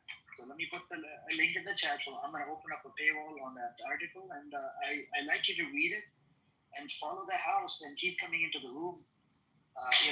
Just join the house and then come in tomorrow. It's open every day. The room's open every day. And maybe you could tell me tomorrow and, what you think about that article. Yeah, definitely. Sorry. I just want to put one thing out there. When Israel was, the state known as Israel was created, it was created by people who said that they were ethnically Jewish, but they didn't even believe in God. They were atheists. So, this is just something to think about, but, do you think God is going to really, be in support of a nation that was created that rejected him in its creation? You know what I mean? And it talks about things like that in the Bible as well. But, it's just something to think about. It's like, I don't understand, my family's Christian. I don't really understand why this is like a Christian issue. You know what I mean? But that's just me. Go ahead. I was just going to say this early. I'll give you the mic, brother. So, Matthew, put the link in the chat. This is I removed the paywall. Anybody in this room or up here or with the normal with the anonymous account, any of these other Zionists with anonymous accounts or non-Zionists, please, save the link. I removed the paywall. This is a very beautiful opinion piece that was freshly written in New York Times. New York Times is owned by a Jewish person as well, so for a Jewish family. And I want you guys to read up on it, and he even came on Mahdi Hassan show, said it's a genocide what's happening in Gaza. And that's where I'm going to land it. And just save it, Matthew, I want you to read it right now. You can read it whenever you have time. And when you come in tomorrow or day after tomorrow, see if you can give me an opinion. What do you think about that? Go. Yeah, Beatrix, you asked the question. You are surprised. You don't understand why the American evangelical movement is, I think about 80 or 85% of them support Israel in this specific conflict. So Matthew gave you two reasons. I gave you one predominant reason for it, and why actually this is the case. This has not always been the case, actually. This is kind of a recent, I would probably say, I don't know for sure, but I can tell you minimum 2 decades and perhaps maybe 30 decades that this movement, the movement being the substantial support of Israel, why American evangelical Christian organizations. Those are the reasons for it, and I think that's probably for me sufficient to understand their mentality.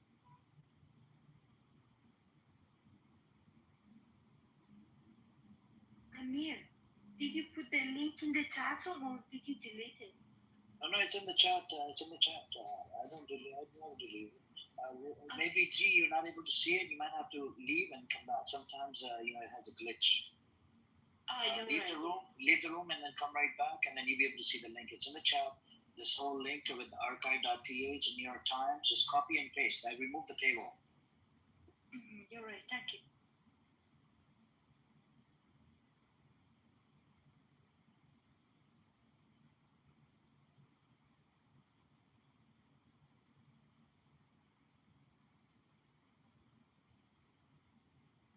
So that's where we're at.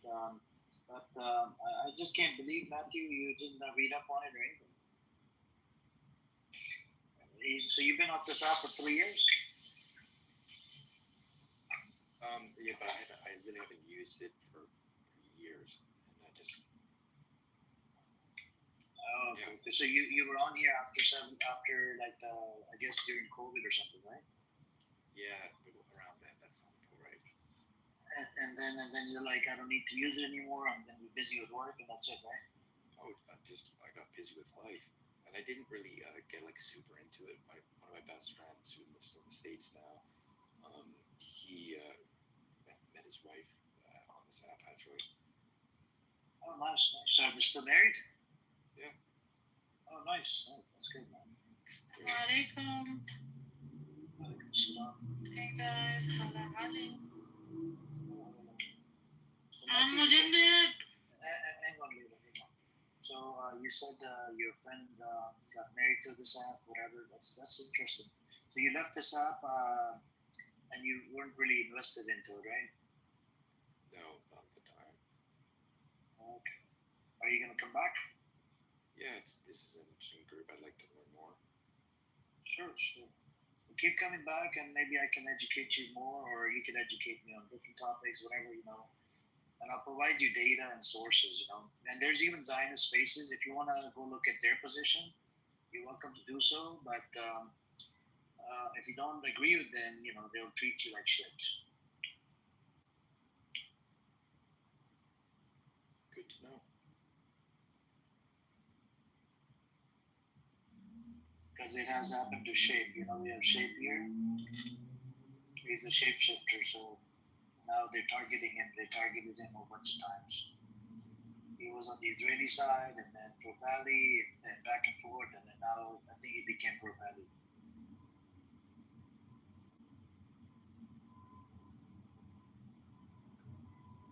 Yeah. So, I mean, even in relate to Lebanon or whatever, and the ceasefire, it's only one side, that's where it's causing the ceasefire not to happen, is from the Israeli side.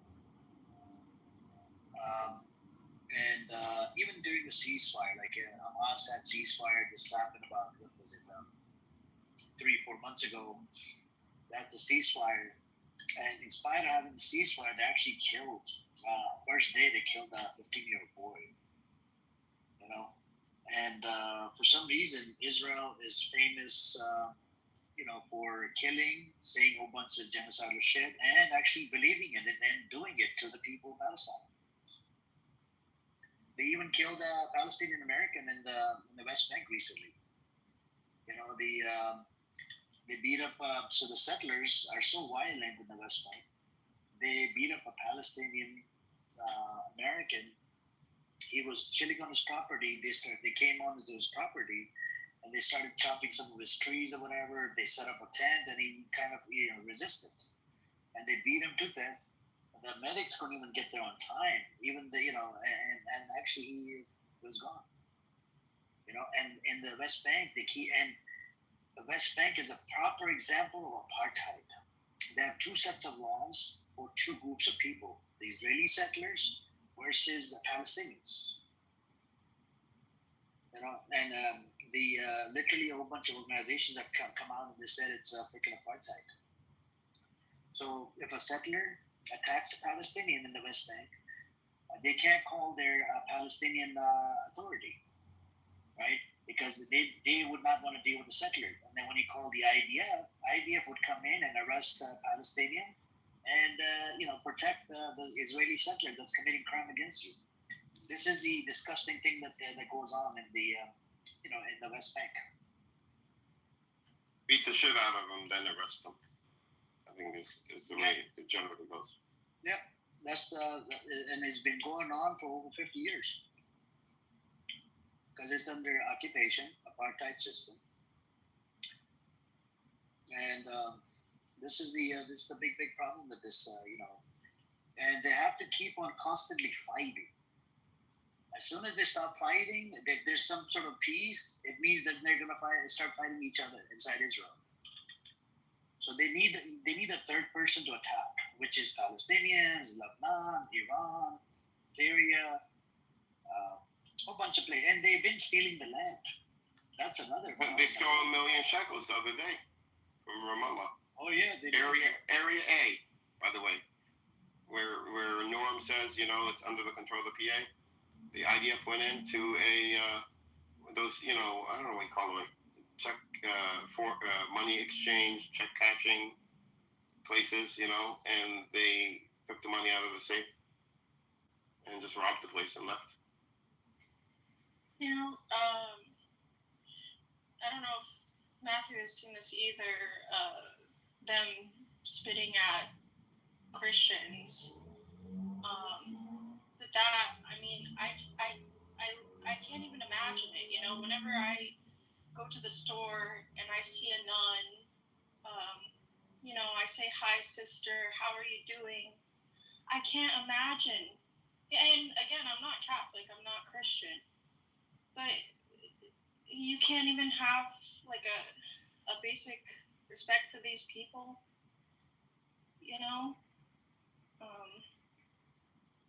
It's really sad. Yeah, it's disgusting. I did see those recently on Instagram or something. I saw a couple of clips like that.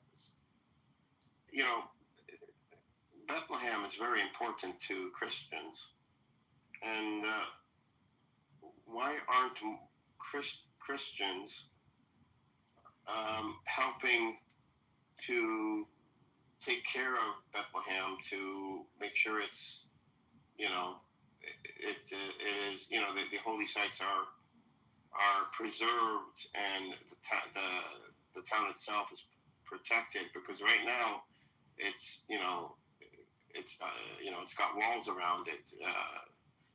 It's got a gate to get in.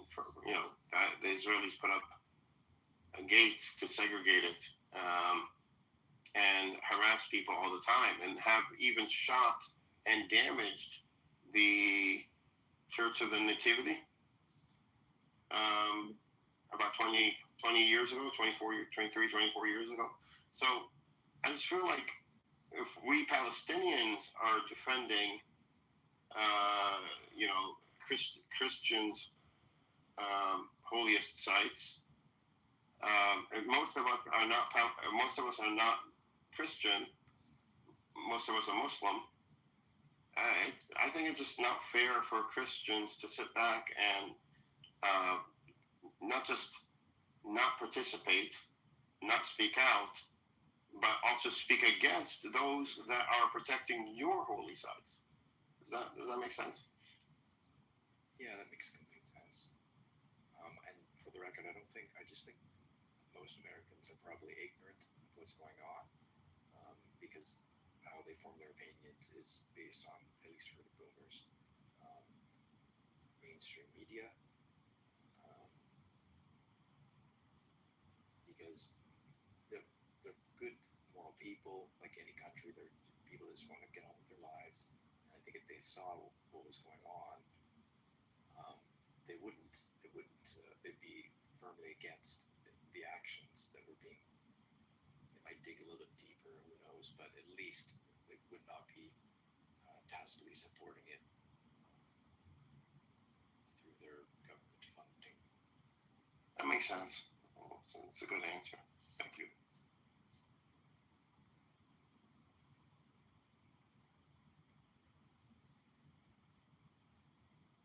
I want to get awareness out there for for Christians to step up and help instead of point fingers, and just help because it's Christian sites, so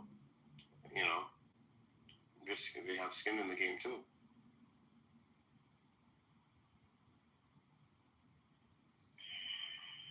Beatrice, in terms of what you mentioned, I've seen some clips or a clip that in Israel, some Jewish people, probably some radical rabbis or practitioners, were spitting on either a couple nuns or just regular Christians.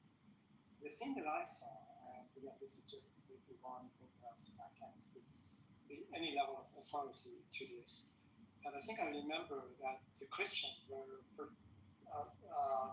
kind of had a Bible, and they were proselytizing actually pretty strongly against a Jewish crowd. Predominantly they were young Jewish people, kind of not more of the Orthodox, serious Jewish young people. So that's where the conflict, I think, came in. I'm not suggesting I'm speaking on anyone.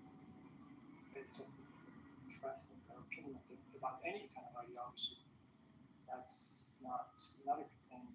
But the whole incident was provoked by Christian proselytizing. And then when people do this, there are consequences that may not be supported by law, but people do stupid things. So that is the case I remember, but maybe this was just one time. Maybe this happened all the time. I have no idea. So there's a reason, when things happen, who's right and who's wrong, then things happen.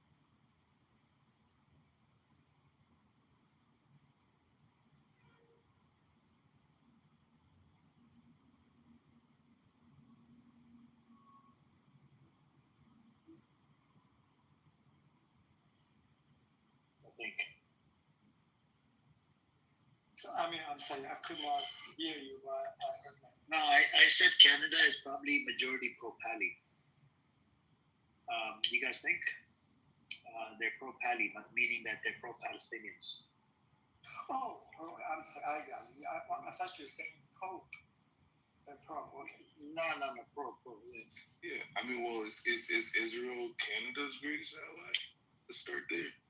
Let's walk it back. Oh, they're investigating all these baby killers, IDF soldiers that are coming in that have committed against humanity. Created crimes against humanity. They're making them fill out a whole bunch of paperwork or whatever. So, I'm a Canadian and American, right? I do not want any motherfucking baby killers in Canada or in America. But the problem is, America wants to look the other way. We have some Americans, they're served in the IDF. How the hell are you going to allow them back into America?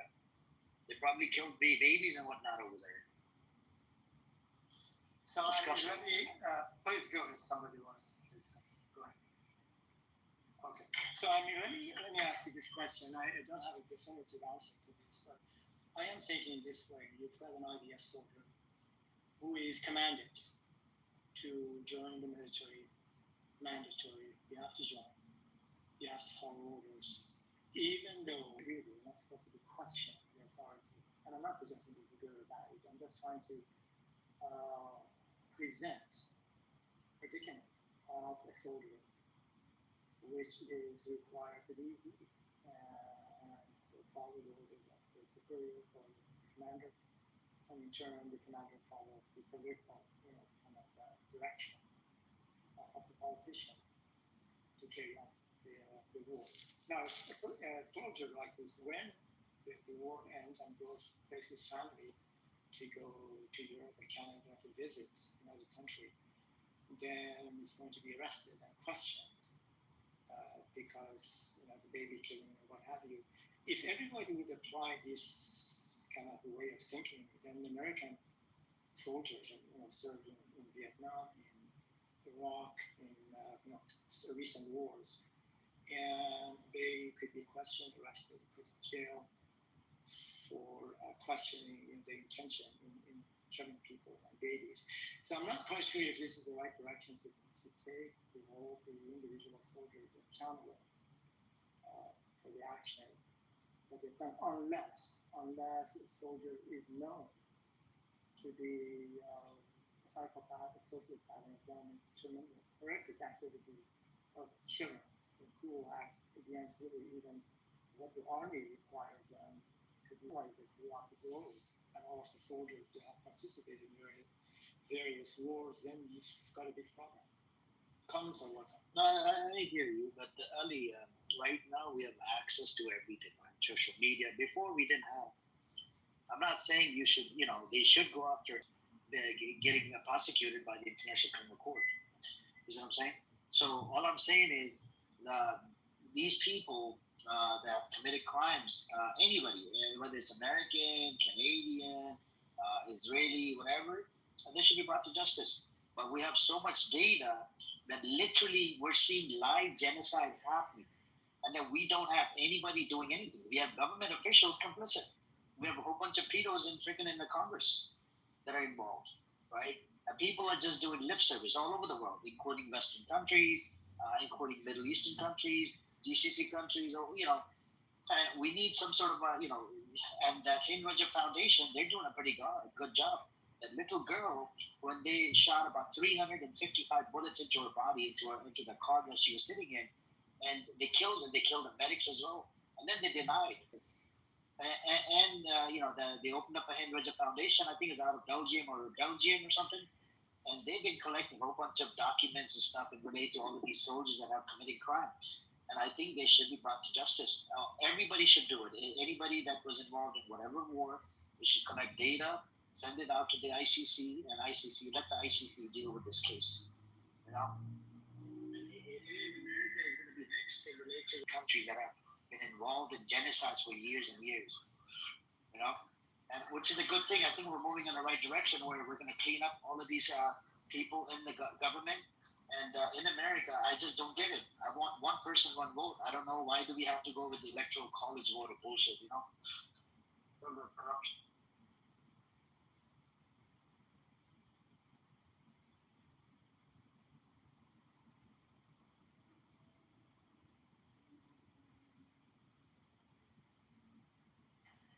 It's a damn shame. I think I need to look back during the Nuremberg trial. It seems to me, again, that was a long time ago, 60 years ago, 70 years ago, say. Maybe, I forgot. The war ended in 1945, and I think the trial started pretty quickly after that. So roughly 75 years or something. So my recollection, what I remember, basically people who were prosecuted were the political leaders, the lead military individuals, and also people who were actually running the concentration camps, people like them, which they were leading actually the entire movement, and particularly as it relates to the war itself in general, and specifically as it relates to the Holocaust. I can't remember if, for example, if a soldier that actually was on some duties in any of the concentration camps, and they were asked to do certain things. I am not sure if any of those individual soldiers were actually brought to the trial or not. Maybe they should have. So the Nuremberg trials actually set the kind of the base for looking into these types of matters in terms of bringing to justice war crimes. But in general, it's just really the leaders, political leaders, as well as the military leaders that were brought to the trial and justice and due process and to be convicted. And so, do you remember, if any actually ordinary soldiers that they were put on trial for this? I don't know. I need to probably look into it. But again, we have progressed since then. We could be a lot more precise now with all of the technology available to see the soldiers in action and what they do, and so to have much better information. So anyway, that's all I wanted to say. I don't remember. I mean, some of the soldiers were prosecuted, like members of the SS and Gestapo and the Einsatzgruppen, mobile killing squads were prosecuted as criminal organizations, right? I mean, some were so. Ellie, with this whole case of the ICJ and ICC, some of them are going to get away with it, but it's going to set a precedent, for moving forward in the future. Hopefully we won't have any more of these genocidal shit that goes on, especially these Western nations that promote the genocidal wars. They only care about their own selfishness, whatever. At one point, they're gonna have to shut this shit down. Shut down this business of genociding people in African countries or other countries just for resources. They're gonna have to do something about that, because this right here is a very good example of what's happening in Palestine, Israel. The genocide that's going on, and I think when the time comes, it's going to take years and years for this investigation to be over. When this genocide is over at the ICJ, and I wonder how long will it take America to recognize this genocide that America was actually responsible for. American officials lied in front of Congress just to keep giving them weapons, like Anthony Blinken. There's a case going on in the court as well against him. There's a lot of freaking lies that they did, relate to this genocide. They could have stopped it. And in the future, at one point, they're going to have to stop with the bullshit. Recently, they just blocked Mahmoud Abbas from coming into America, the UN. And his leaders and his people, members of this party, almost close to 80 people. They put sanctions on it. Right? America is trying to be a bully. How do you deal with the bully? I think you do it by exposing them, and they're getting exposed every day. I mean, look at that pedophile, Ali, in Vegas. He was able to leave out of the 8 pedophiles that they arrested, right? They were running a pedophilia ring. And it turns out the state attorney, she was an Israeli Jew. She let him out on $10,000 bill. In America, usually the bill, you pay 10% of it and they let you out. Through the bail bond guy or whatever. And he was out and he was able to leave back to Israel. How do you allow a fucking pedophile back on the streets of Vegas and then back into, and he's from Israel, he works under Netanyahu. So we definitely need to clean up this mess, this whole officials, a whole bunch of pedos in there, the government. This is Epstein files not coming out. So, that's where I'm going to land.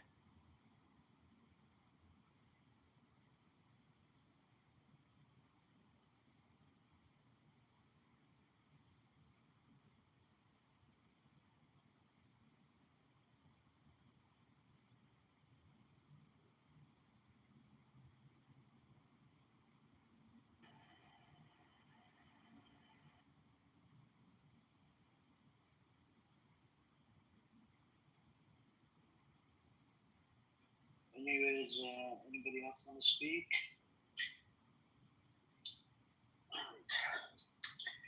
So yes, Chucky. Do you think Israel has something to do with the shooting? Khashoggi? Yeah. I don't think so.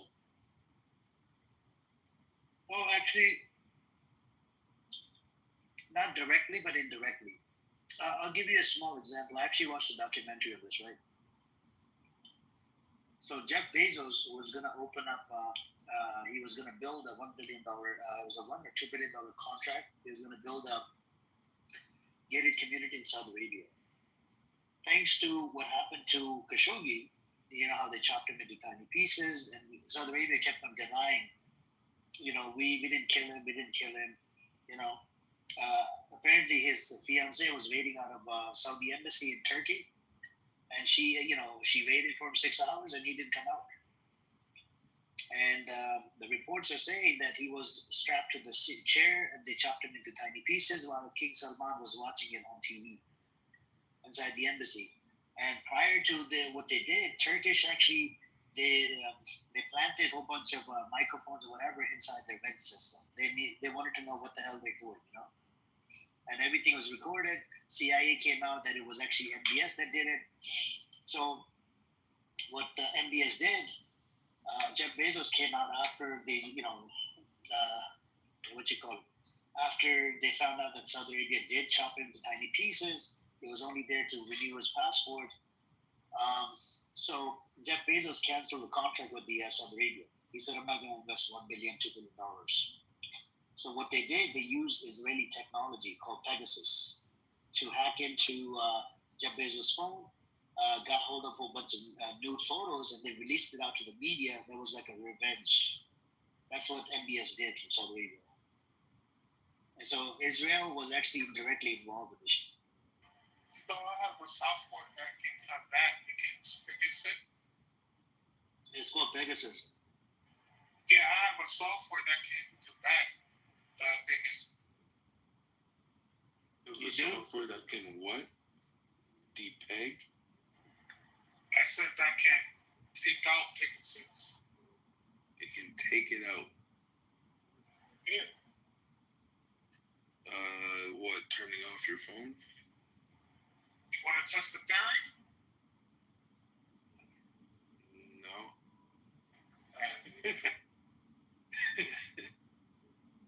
Yeah, I mean, I'm still trying to connect the dots between killing the journalists in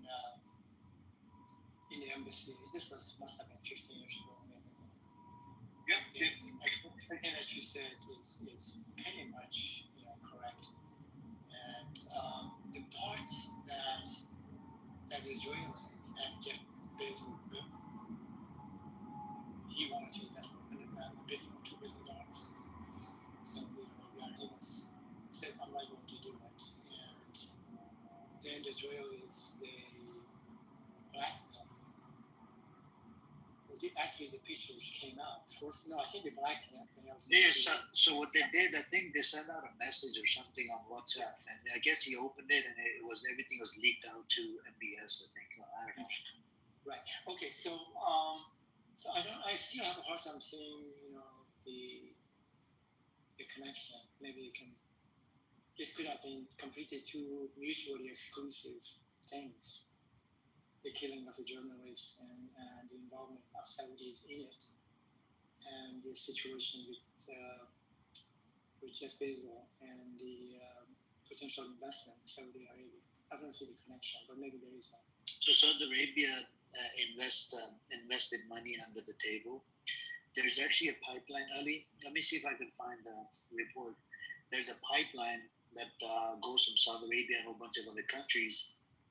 That they sold a little bit of oil to Israel, by the way. The back roads of Saudi Arabia being used to deliver aid or whatever to Israel. So they're making deals under the table right now. But they don't make the deal over the table. That's why they wanted to normalize, so they can tell them, well, we're doing business with Israel. But a lot of the countries, they make deals under the table, and Saudi Arabia is one of them. Pegasus, I was just saying they bought Pegasus technology from Israel just so they can, take revenge on Jeff Bezos. So Israel, I don't think they were directly involved, right? It was just out of revenge. And Saudi Arabia has done it not only to Khashoggi, they did it to, there's other people that live in, I think, Canada, that the YouTuber, there's another YouTuber in America, I think he's very famous, and he makes videos criticizing Saudi officials. And I think he has a connection to Saudi Arabia. Maybe his family, or he was from Saudi Arabia at one point, and he became American. And if he goes to Saudi Arabia, he's going to get chopped into tiny pieces as well. So I hope he sticks to America. What did you say, Chucky? I said I hope he stays in America. Chucky. One other thing down here, it's, you were talking about, and I've heard this, I read this in AP about a couple of days ago, Associated Press, that the American government denied or did not give visa to Abbas and some of his colleagues and co-workers actually coming to the United States, to New York. And I'm not quite sure, making a case or something. So they were not given the visa to come to the United States. Now, legally, my understanding is a government giving visa, a tourist visa, diplomatic visa, work visa, the rest of it, it's government prerogative to grant the visa or not. Obtaining a visa is not a right. It's a privilege to get the visa. And I'm not saying this was good or bad. The analogy would be, let's say, a whole bunch of Republic of Iran, Islamic Republic of Iran, wanted to go to University of Tehran and making a great case against the Islamic Republic of Iran. It seems to me, and I don't know for sure, that they would not have been allowed, particularly if they were Christian Jews, they would not have been given the visa to go there to make their case. I believe pretty much completely in freedom of speech, the First Amendment of the United States, of the Constitution. So the point is, other countries, they've done it too. And I'm not supporting this, but I'm just saying, just legally, it's just, the government has the prerogative to issue visa or not. And by the way, they did not deny or make the visas for the ambassador and other key people, actually, who were actually United Nations, the state, and they did not deport anyone, sending them back. This is a new group of people led by Abbas one to come and participate in the discussion, and they were not allowed to come.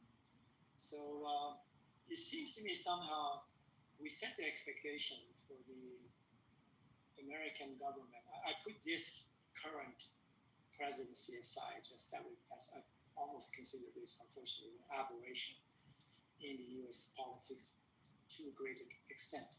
But our expectation from the United States to behave in certain ways, but we don't have the similar expectation from other countries. And you were suggesting that what is this, democracy? Why is not, one vote, for one person and having this electoral college kind of a system? That's the way the system is set up for really good reasons. Is a constitutional democracy / republic, and that's the way it operates. So it seems to me at times, and I'm not suggesting you are, that this, how can I say, this attitude, the very negative attitude toward the United States and some of their actions, and which is not, people, when they say this, they don't look back behind them to see how other countries actually behaving. So it's just the expectation from the United States is just set so high. And at times the principle that this country is founded on, and in this case I'm talking about the Constitution, when it comes to the execution of those principles, it falls short. And this is actually the case for everything. Every ideology has a principle. When it gets executed, the execution of the principle, there's always a gap between the pure intention of the principle and the execution of it. So again, I probably diverged just a little bit, but I was just asking, you were almost expecting the United States to allow, and I think they should have, allowed to come in, but it's not a right, it's a privilege. So Mahmoud Abbas, so the main reason why they're not allowing him is because these other countries are about to recognize Palestine as a state. And I don't know if you read the letter. I actually seen the letter. This was about, I think, 3 weeks ago. The letter talks about you can't do anything to turn it into two state, in spite of these three countries are recognizing as a state, and that's the main problem. And if they allow it, do you know that they actually even threatened Canada that we're going to have tariff wars if you recognize Palestine as a state? Why is that? And I believe I don't know if you watched the what is it called? A former Israeli intelligence official. He came out.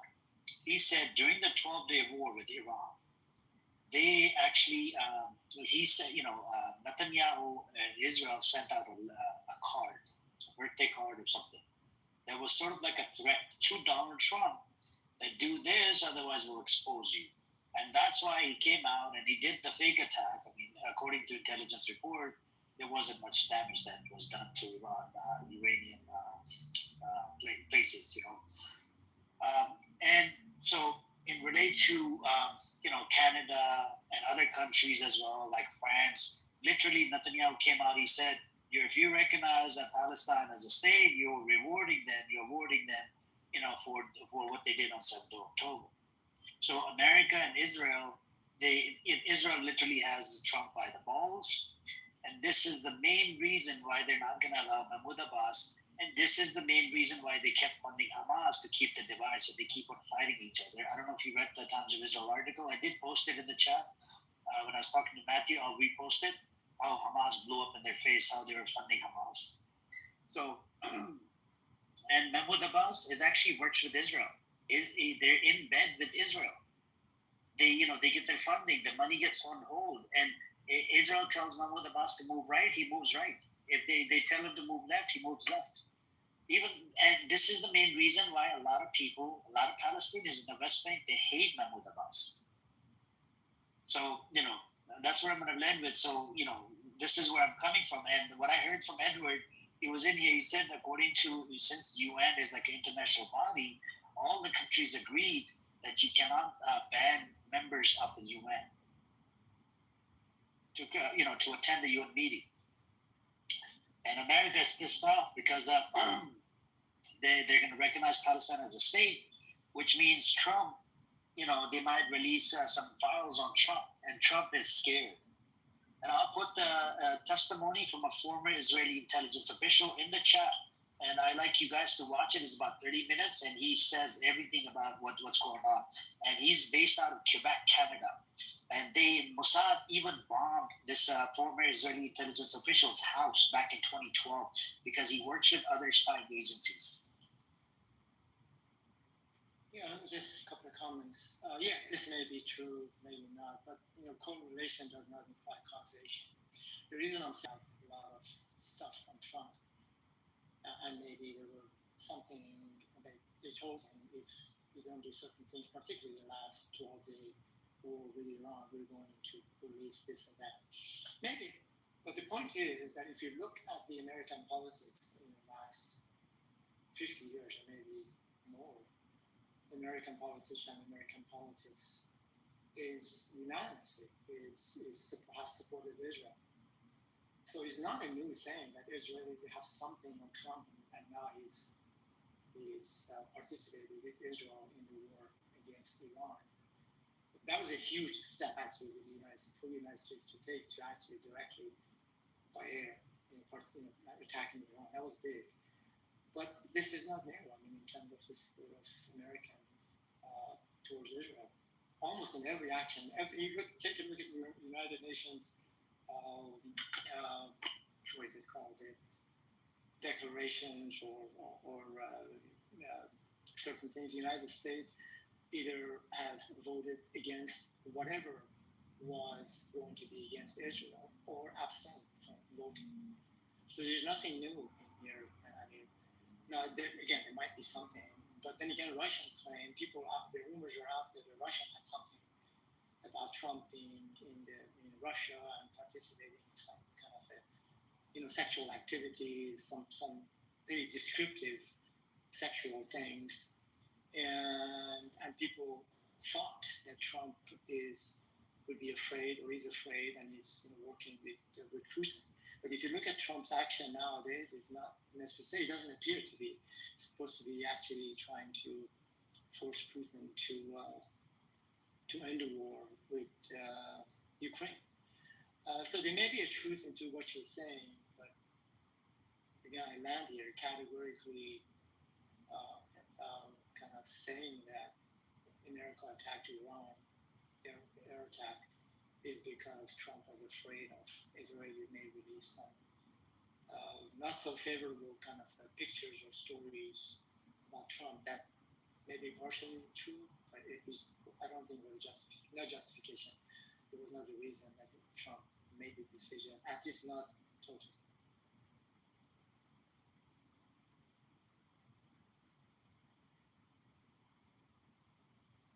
By the way, I'm not a Trumpy. I'm just talking about the information, facts. Yeah, no, I hear you, Ali, but I put the link in the chat. Now, this is when Epstein, so he gave an interview a long time ago, and it was picked up by small medias. If you read up on some of the things he has said when he was buddy-buddy with Epstein, I removed the paywall for you guys so you guys can read up on it. And it has said very disgusting stuff in relation to how, Trump has told him that he likes to sleep with his best friend wives, and there's a whole bunch of other shit. And Trump even said a whole bunch of comments about his daughter, right? Which a lot of people would say that, he's a pedo. DOJ, Department of Justice, came out and said his name is on the file, like more than 40 times or 30 times. And there's a lot of other officials' names are on there. And if this file was to get released, we could part ways with Israel because it has a lot of shit in there. Ehud Barak, former Israeli prime minister, he actually went to Jeffrey Epstein's island. He's been to a lot of different places, different properties and whatnot. And the Epstein actually has done a lot of damage, And in recent case in Vegas, what happened, right? This is the type of power they have on this land, an American land. And this is why we need to, I actually love America. I'm not going to lie to you, but I'm not a nationalist. I love the American people. They come in different shape, different whatever, right? Different race, different background. But at the same time, we have to call it spade a spade. But when we have a lot of facts and data, we got to call it out. And you mentioned something about electoral college vote. I believe in one person, one vote. Electoral college vote, I'm in California. My vote doesn't even count. If I were to go out and vote, it's not even going to be counted. What is the point of voting in California?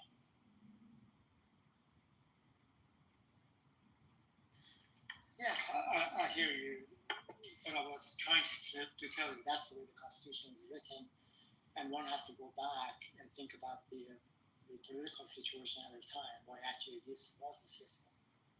It was necessary for the states to actually sign in to ratification of the Constitution. And the situation has changed. I mean, having, for example, 2 senators from a state that has, I forgot which one, less than 1 million people, and the 2 senators in terms of the upper branch of the government, and having 2 senators from California, it seems to be completely not reasonable in terms of purely representation of the number of people. Just the way it is. And I don't necessarily agree with it, but I think there was a wisdom in doing this, just trying to establish the United States as a country and making sure that 13 original states would ratify it, and requiring only 9 states to sign into it, not the entire 13 states to become ratified, and it was. So yeah, maybe there's a better system, but I haven't found it.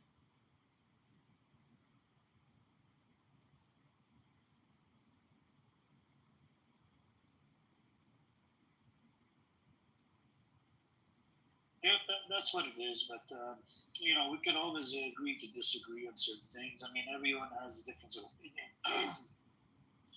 and I mean, the Constitution can be changed, Ali. I mean, 50 or 60 years ago, women couldn't even vote. You see what I'm saying? And they have changed a whole bunch of stuff in the Constitution from 100 years ago. I mean, even the enslaving the black folks, that was not that too long ago, right? So, that's correct. That's correct. Actually, when the Constitution was written, the first 10 amendments, which are called the Bill of Rights, there were not 10 of them. And Madison was very concerned that these 10 rights may come across as this is the only rights that people have. So he included, and then people have, it goes something to this effect, the enumeration in the Constitution of certain rights shall not constitute or disparage others retained by people. What he's saying that there are other rights that people have, and the first 10 amendments are not the only ones. So it actually provided a bridge for the other amendments, and the requirements are, now we have 27, so 17 were added after the first 10 amendments. And one of the stringent requirements for it is it requires 2/3 majority of the Senate to actually ratify or confirm or have an amendment, which is a pretty big thing to do, because given the composition of the two parties in the Senate. So yeah, it's changing, and of course the Constitution itself, as you know, gets interpreted by the Supreme Court in terms of the constitutionality of certain ideas and rights that people have. Yeah, it's in that sense, it's a dynamic kind of document, and yeah, we could change that, in a way. I actually it makes sense that having probably the number of senators are representation of the population of a state. Again, compare and contrast California with 44 million to other much smaller state with population less than 1 million people. So that would make sense. All right, what's up, Amos? Welcome. Lie. How is it? Listen, we have to make agreement. We have to make agreement that every time you open a room, you send me a title. I told you in the house. I sent you the house on the Telegram. Just open the house. I do it. It's a permanent link for the house. Yes, but then I have to go to the house and then to find the house. You have 3 or 4 houses you have. It's a problem. 3, 4, 1, 2, 3. It's not take 3-4 hours to click on the house almost. Amir, stop being Indian, just coexist. Just like India and Pakistan. Just like India and Pakistan coexistence. Stop being Indian. Oh my God. Don't understand that one day they also will get old and senile like me today. I don't understand it. They think that we'll never get old. They think that time will stop. At least you acknowledge. Okay. I know you're old, but you're not senile yet. You're about to be senile. Oh. Not that bad, maybe, but start. Very. I don't think you're senile, Slowly but surely, yeah. About 75 senile, about 75 Alzheimer, 75 physically. If you didn't see me for 3, 4, 5 days, like I don't see Amir, then you know that maybe I'm in the hospital. You can come and visit me. Oh, I will. I'll bring a sack of rice or something. Which hospital you at? Yes. Really, I believe you that you come. Really, yes. I mean, like you come yesterday night to my room. It's the same. I come to your room. I knock on the door, then it's locked, and someone is barking inside, and I leave. Oh, lies. Palestinians. Lies. Amos, you are the only individual on the clubhouse. I've heard you a couple of times that I can actually imitate the way you talk. I'm just in the hospital and need to get some soup. Yeah, my friend Amir can help me out. So Were you really at the hospital? I don't know. I don't think that was a good almost. I'm sorry. I know. I tried. Where's Amir Azavi? Tell me some first. Who are you, Amir Azavi? I'm just an individual. That's not how Amos sounds. And it's a little more European, a little less on the. Lovely. Where are you from? How old are you? I'll tell you if you be patient. And this is all in good for me. I'm not trying to mock you. You look as old as I am. How old are you, Andy? Let me tell you this categorically, and you should know this as a grown ass man and participate in the clubhouse, that I categorically refrain to talk about anything about me personal at all, period.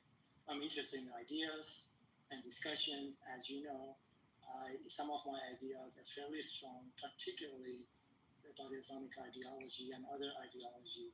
So I do not want myself or my family to become a target just because I need to speak freely as I wish. So I do my best to, my name is the name you see, my picture is my picture, that's it. I'm not going to tell you anything else. Anything else. Do you understand that? Do you understand that? I understand that, but you must understand me also. You don't only talk and don't listen. Now you talk for 2 minutes about how discreet you want to be and how much you don't want anyone to know where you're from, what you're doing, how old are you. So discreet, yes? But you must understand also my point of view is if you're so discreet, you have so many things to hide.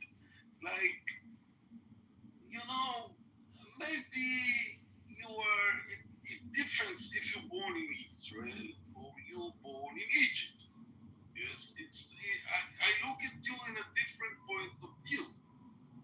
So I like to know who am I talking with, especially that it's the first time I hear your voice. You hear me a lot because I talk a lot, because I open rooms, because you can come and not go on the stage, just sit down there, maybe record me and just listen and listen and listen. You don't come and speak and say your point of view about Palestinians starving and the genocides and all the lies of the Palestinians in Ami rooms, yes. But you can come and say, I'm a discreet man. I don't want to talk about myself, but I will say my opinion. Everyone knows where I born. Everyone knows where I'm from, where I live, what I'm doing, what my profession is. I'm not shy. That's also give me a kind of a power. That everybody knows everything about me. I don't have nothing to hide. You know, I suspect even the Israelis put people on me that know where my grandmother get burned in Yemen and where my grandmother and my grandfather been meeting, or crazy things that only computers in the 30s have been. So everybody knows, they know, all the rubbish people here know that I have nothing to hide. I put everything on the table. And when I don't know you, don't know what's your past, what's your family, if you're married, if you're divorced, if you're a coxine. I don't know nothing about you. So. And that, folks, is Amos. Hey, Ali, Amos and Amir, they're around like 60 to 70 years old, I think. I'm pretty sure. Just coexist with ODB. Just ballpark it. Are you around that age? Beatrix, what part of what I just mentioned when I made my comments you did not understand? You appear to be kind of semantic. You appear to be on the low take today. No, I understand what you're saying, but I'm just saying, like, you don't have to tell them exactly. Just, are you like? Let me tell you why. Because the question was on the table for Matthew, and Matthew took his time and explained and answered the question. He had two reasons. I spent about a minute and a half to answer to put more flesh in what Matthew was saying. Immediately after we were finished, we reinstated the same question as if maybe you were not in the room. So what I'm just trying to tell you, you're not paying attention today in the room. What did I just tell everybody? I was talking to Hamas, not Hamas, Hamas, everyone. So that's my position, and no further comments are necessary. Thank you. But Amos, thank you for sharing your information. That's your prerogative. You do as you wish. We have different way of looking at things. That's fine. Yeah, it's okay. It's okay. We don't need to share any personal information. I agree with you, Ali. There's a lot of crazy people on this I side. want to give an example. What I mean that Okay, what is your example? I want to give your friend Resistance as an example. That's not my friend. He's on my block list. Yes, I know. I also know that Fatima is on your block list. A lot of people. 100%. It's not something to be proud about. I'm proud of it. I don't want any, my brain. I don't want any stupid fucker coming in here and he wants to rape them. I mean, between me and you, there is a lot of agreements, from the Palestinian position till the people in Clubhouse position. I have a lot of arguments how to run a room and about everything, that you are a dictator and I'm more liberal. That's different between me and you. You're Muslim, I'm Jewish. A lot of differences between me and you. You are a liar, I'm a truth. There is a lot of differences. But I'll tell you... You're God chosen, I'm not God chosen. You think you're superior to me, I'm inferior to... All this rubbish, God's chosen... I'm beneath your feet, you're above my fucking feet. But I Yeah. think the main difference, Samuel, is you're a pedophile and he's not. You see, even this daddy just arrived now, I don't know him, he don't want to listen. I want to give you why do I give resistance? You didn't listen. Shut your mouth, daddy, shut your You mouth. listen to me, sir. Tell me. I give him because I respect him. He's shouting and he's very self-confident and he's give me a position. No one understands what you're saying. You should look like him, like Prince, like there's some others that I could compare. Almost resistant wants to rape women, rape girls on the side. I don't. Listen. But I get in the PM. He didn't tell me. Then somebody told me in the PM that resistance is a poster. I must learn a new word. Look different about him. That he is a prisoner. He is not a human being. He learned to be Muslim in the prison. That's what I give you as an example why I ask everyone. It doesn't matter how he became Muslim. It doesn't matter how Muslim. It doesn't matter. I have a problem with him. He wants to rape women and girls on this side. I have a big problem with that. I didn't hear from him. Yeah, he did that. He did that. Hold on. He did that with a whole bunch of people, even with my moderators, and did it with me. And he said a whole bunch of crazy genocidal shit to me. And I'm like, okay, you're out. That's it. No more. That's why I look. We're talking about resistance. And even if he goes into your rooms and he says some genocidal shit, I don't support. He doesn't. Tell me why Fatima is in your block list. Fatima is in my block list. She come in the audience and she attacked women and men, both sides, and she doesn't add any value. What she say about women? Okay. She came up. She always attacking, Wednesday, other people in this room. And I get tired. How do you think? I also Wait, Amos, calm down. Fatima, I think. No, because Fatima is so nice woman, Belgian. She's very nice, but I think she was... Wait, I think she was dropped on her head a few times. She literally came in and killed my brains. I think she was dropped on her Adam's apple, wasn't it? Yeah, no, she was dropped on her head a few times. That's what I was told. She fell on her head like 3-4 times. I don't want to kill my brain cells engaging with Fatima. Yeah. But anyway, Amos, it's He's got a deeper voice than me. It's very early. It's very early in the morning. No, it's not that early for you. I mean, it's 9 o'clock. So you've been at the hospital, Amos. You've been feeling under the weather, kind of. I let you know some other things about me. No. I come here before I go to sleep. Instead of putting a pill and some chemical inside my body, I come here to get boring. You're so boring me. Okay, now. That I come here to get bored, and then I You're so fucking bored. Go to sleep now. I don't know if I believe that, Amos. I think you have fun in here. No, I think it's the senile part is kicking in a little hard today. But Amos, we like you. I think you're a cool guy. Just make sure you don't. If you're bored, old man, have a wank and go to sleep. Let's go drive someone. Drive someone to some place and do money for someone. Unbelievable. I wake up, I hear resistance. I hear resistance in my dreams. I didn't believe. That's a nightmare. That's not a dream. Yeah, exactly. I tell you how much this place called clubhouses can be. I think you always picture like resistors knocking on your door, right, Amos? Now I have a question. Listen, I have a long night. Role plays in resistance in his dream. I have a long night. I have to be awake up. And now I have 2-3 hours that I can sleep till 11 o'clock. Now it's 8. Fuck off then, go to sleep. I want you all to sing a song to me. Can you?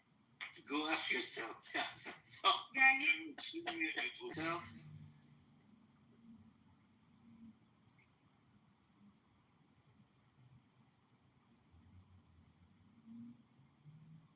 He's funny, that guy. He's pretty funny, Amos.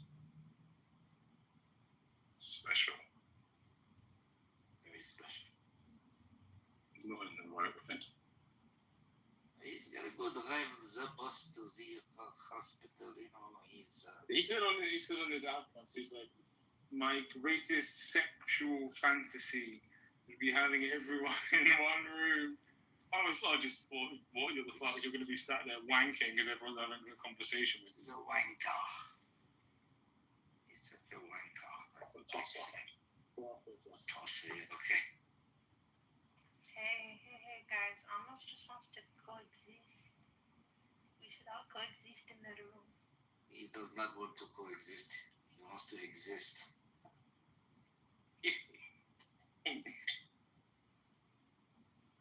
I do wish Chucky was here. Chucky from the movie Chucky Play, whatever that thing is, or Chucky the character. I swear one of the Chucky movies is called like Child's Play. Yeah, I know. That's why every time I see the name Chucky here, I'm thinking of a doll with a knife in their hand or something.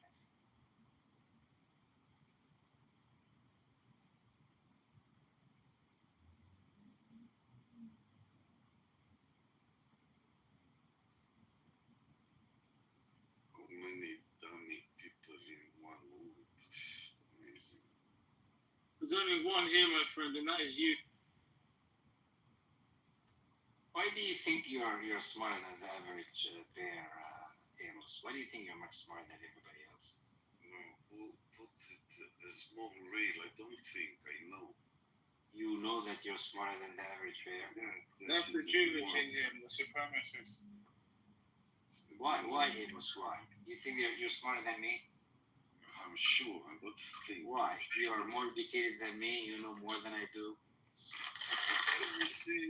Everything you do, only because you're a Muslim and I'm a Jew. Okay, I'm not a Muslim. Okay, forget about that. Why do you always see a Muslim and a Jew? With this kafia on your neck. Kafia? Smack you, dummy. Check my PCR. No, Amos, no, serious question. Why do you think you're smarter than the average person? You're not smarter than everybody else. Because I think it's cool. I know. You went to school, like, what kind of degree do you have? Wait, what kind of degree? What kind of fucking degree do you have? You drive a fucking bus. What kind of skill do you have besides driving a fucking bus? The wheels on the bus go round and round. I'm living in a society who are more than educated, you know.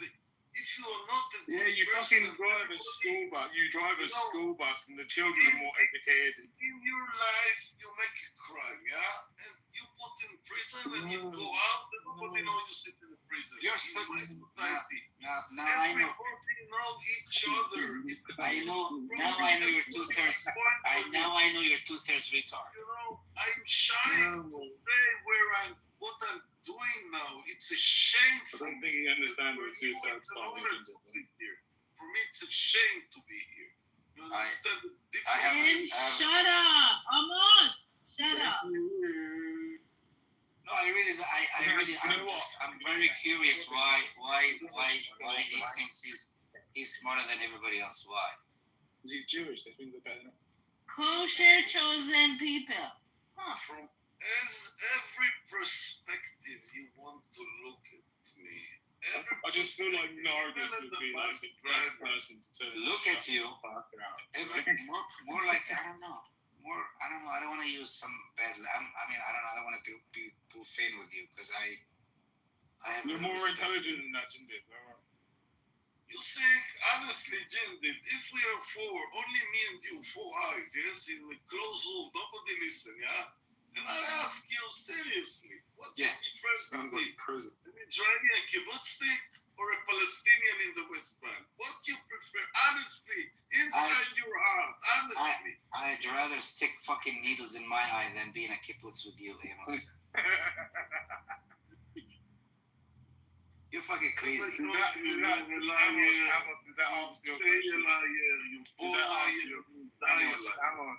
that answer your question? He wasn't expecting that answer, was he? This superiority complex is shit, man. That's what it's a fucking sick society. You're smarter than everybody. Well, we got like a 5 or 6 anonymous account, and I bet you one of them is John Kitover, Normal, John Balzac, that idiot, that Zionist fucker. The other one is that N guy, Shuki maybe. Who else? Abby probably. JB, JB has a plus symbol as well. Abby, probably, yeah. That fucking bitch has me blocked. A lawyer bitch. Who else? That bitch is funny.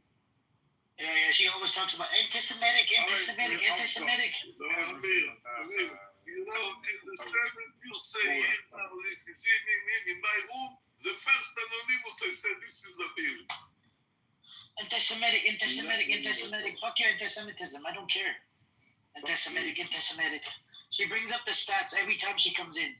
Oh, I got the stats. I don't care. Keep your fucking stats to yourself. Yeah. Wipe your arms with those stats. Yeah. Who else? We got. Who else could it? Okay, El Normo for sure. El Normo is in the audience. Who else?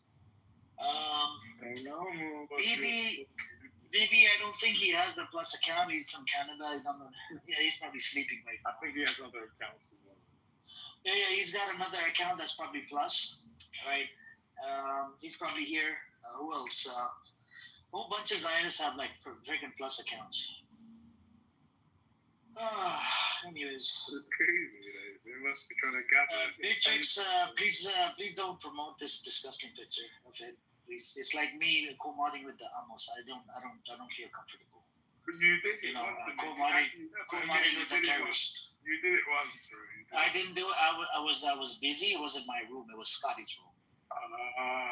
Okay. Yeah, you should look into the. Take the screenshot. Yeah, it wasn't my room. Somebody modded this idiot up. No, but you were modding it with him. I didn't realize. I didn't mod him. That's what I'm saying. I was busy working in the background. And then I heard somebody modded Amos. I'm like, who the fuck would mod this guy? And then I even came up the mic in a bit, and then I said, why the fuck would you mod this guy? I just want to say, driving a bus is it's a pretty honest job. I don't know. I guess it depends on the bus, but not a bad job. Well, nobody's suggesting. Go ahead, please go ahead. Nobody's not suggesting that driving a bus or any profession is less than honorable, of course. But I think somebody who is in a given profession, let's say driving a bus or a taxi driver, it entails certain kind of assumption, and it may not be necessarily correct. For example, one could question the assertion of Amos, whatever I would pronounce his name, that he knows more than anyone else on this stage. He knows everything. it seems to me that this would not be the case. Otherwise, I would say he would have been perhaps a university professor or a director for one of the large institutions in Israel. So he could have been something. Okay, just. Stupid, what I have to learn in the university, I learned in the past much better than I learned in the university. That's your stupidness. You could be a postgraduate, but also a very knowledgeable person. But it's very knowledgeable, but it's kind of highly unlikely. And particularly when I listen to you, it gives me this intonation of a profound ignorance.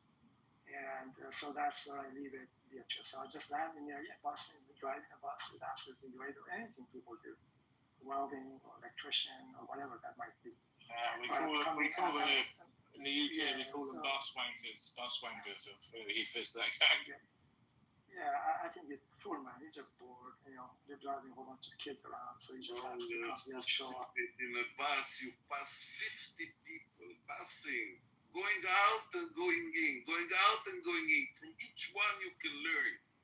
You become much more professor than if you sit in the university. That's in your mind, you don't understand.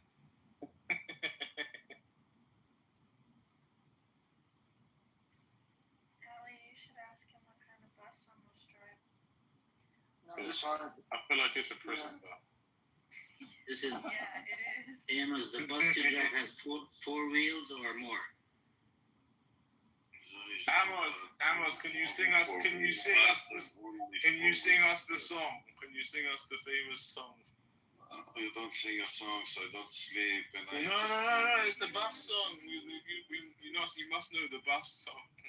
Okay, you have to sing it to the school kids. I will try. You have to sing it to the school kids when they get home. The one that goes round and round, You have to sing it, yeah, Amos. That's part of your duties. When the kids get on the bus, you have to get them singing. He said he's going to do it.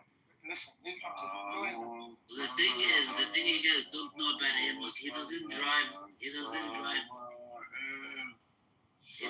a אם תיסע מהר, יתפוס אותך שוטר, סע לאט. אם תיסע לאט, תגיע לאילת, סע מהר. You don't understand, so done. No, we don't need to understand, bro. It's well done. At least he has rhythm. Yeah, listen. Okay, let's not tell you what that tell you now.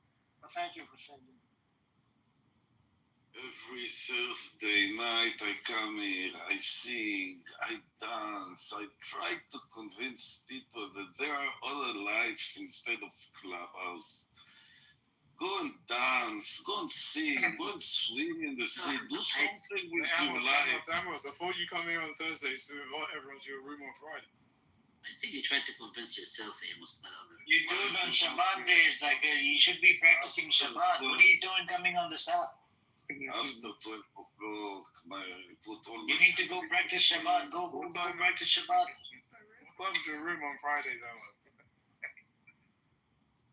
Amir, tell me, how many people usually in this room? Like this every day? So when I opened a room on Iran, it was about 80 to 90 people. So you say everybody ran away because of me now, so there is very few. Yeah, you're a room killer. You come in and the room dies. Yes. Because I know you so good. If it was true, you're a liar. But if it was true, you will find a reason to throw me out of this room. But I say, maybe this room is so filled up, not so few as you said right now. And I say, from my position, from my experience in Clubhouse, it's quite filled up right now. Amos, go open a room now. Go open a room now. Some of them come after Amos, maybe. Listen, go open a room now. We'll all go to your room. Come on. Go open a room. No, Jinder, don't go to his room. He's gonna kick you out. No, he wouldn't.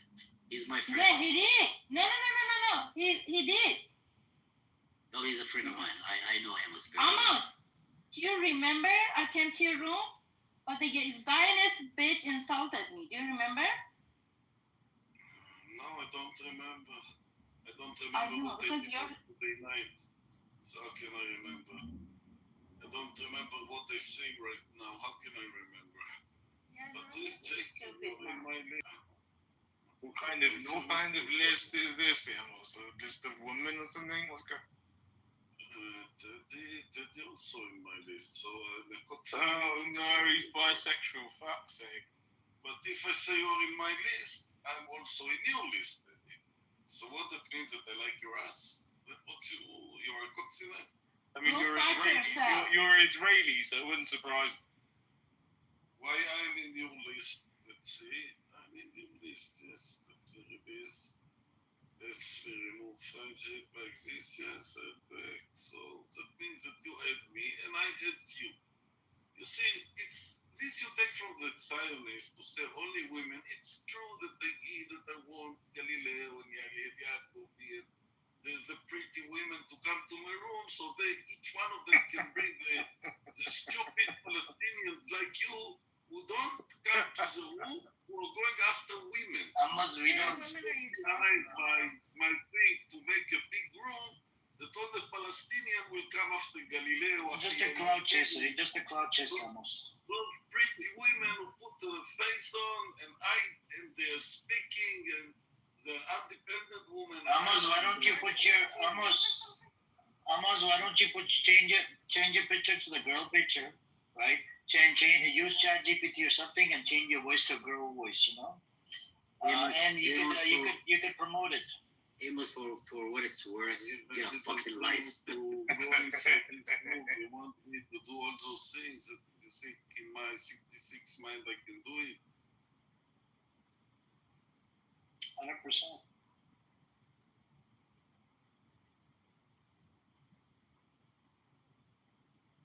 Even this title, this picture, you think I did it? Galileo did it for me.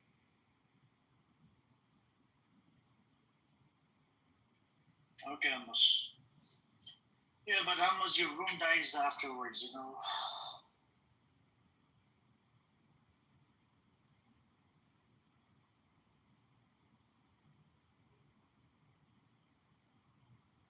The only thing you can learn from Amos is to listen. This what Eli don't know is to listen. Not only to listen and to understand your enemy. To understand his point of view about life, what he wants from you. When you understand this simple point, maybe you start to understand the Israeli and the Jewish.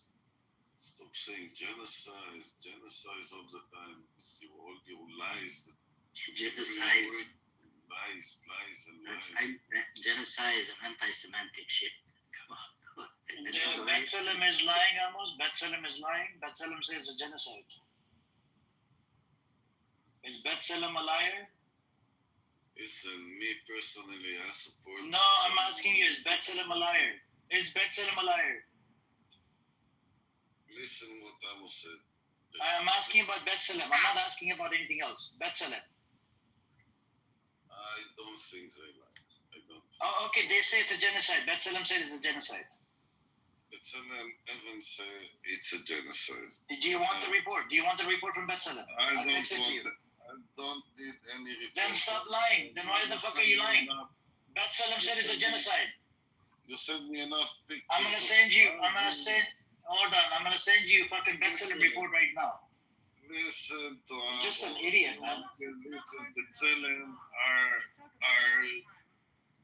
that just show. I think that those organizations like B'Tselem to just give a power that the people are conscious. The people have the feeling about the suffer of the other side. I'm gonna send you a report. Check your Telegram. B'Tselem are not talking about the suffering of Jewish. They only speak about the orphans. Here, check your Telegram, Amos. Check your Telegram. It's a genocide. Check it. It's a report. Stop lying to people. Stop coming into the room and stop lying. Your own organization, Jewish organization called B'Tselem, It's saying it's a genocide. Tell me, is there any B'Tselem from? Yes, I believe B'Tselem. Yes, B'Tselem is the one that's a human rights organization. You don't listen to me. Listen to me. Listen. Not only talking. Listen. I ask you a question. Is there an organization, a Muslim organization like B'Tselem? Do you know one conscious Muslim organization once? Is B'Tselem a Muslim organization? Only you know ISIS and you know Hamas and you know Hezbollah. You don't know what is B'Tselem from the Muslim side. I'm talking. You know why? Because you will kill them.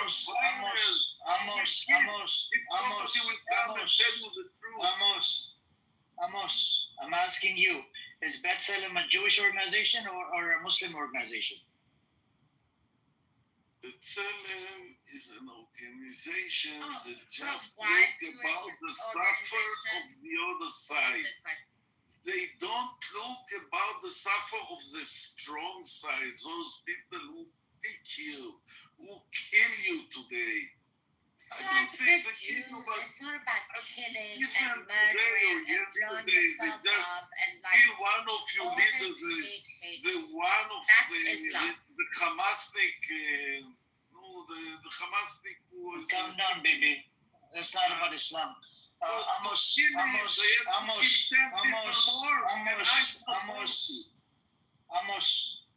B'Tselem, it's a Jewish organization, human rights Jewish organization. Okay, I send you on Telegram. Check your fucking Telegram. Hold on. Check your Telegram. Yes, I'm gonna mute you because you don't allow me to speak. I'm gonna mute you. Check your Telegram. B'Tselem, Physicians for Human Rights. All Israeli Jews came out and they said it's a genocide. They stop coming into the fucking room and stop lying to the people. Your B'Tselem and Physicians for Human Rights. They said it's a fucking genocide. Why are you fucking coming in here lying to the people? Stop with the lies. Amos is half drunk and the other half he's asleep. I'm not sure what you want from him. Baby, we're not talking to you respectfully. I don't know why did you come up. You came up uninvited. You came up uninvited, baby. Baby, you came up uninvited. I didn't invite you up here. I don't know. You're welcome to go back down. Thank you. You're the drunkest person that I came across on this app. All the time fucking drunk. And every room I go into, when I used to see you fucking drunk out of your mind. Every fucking room. The D, the I, the D, the Y, the D. The D is Diddy. There we go. Looks like it's time for you to go down in the audience. I didn't bring you up. Thank you. Next time when you're not drunk, then come up. I'll bring you up. So Amos, what do you think about B'Tselem and Physicians for Human Rights? You're old man, but you don't want to concede to any of these fucking points. Any of them.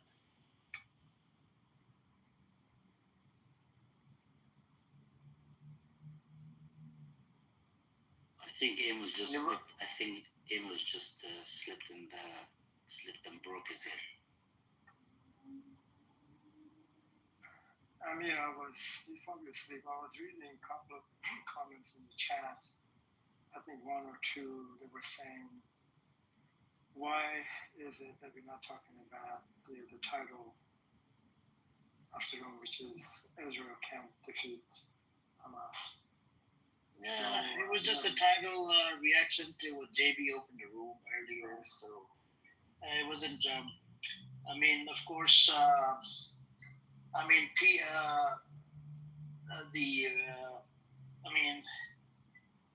What you call it? The PR war, they already won, right?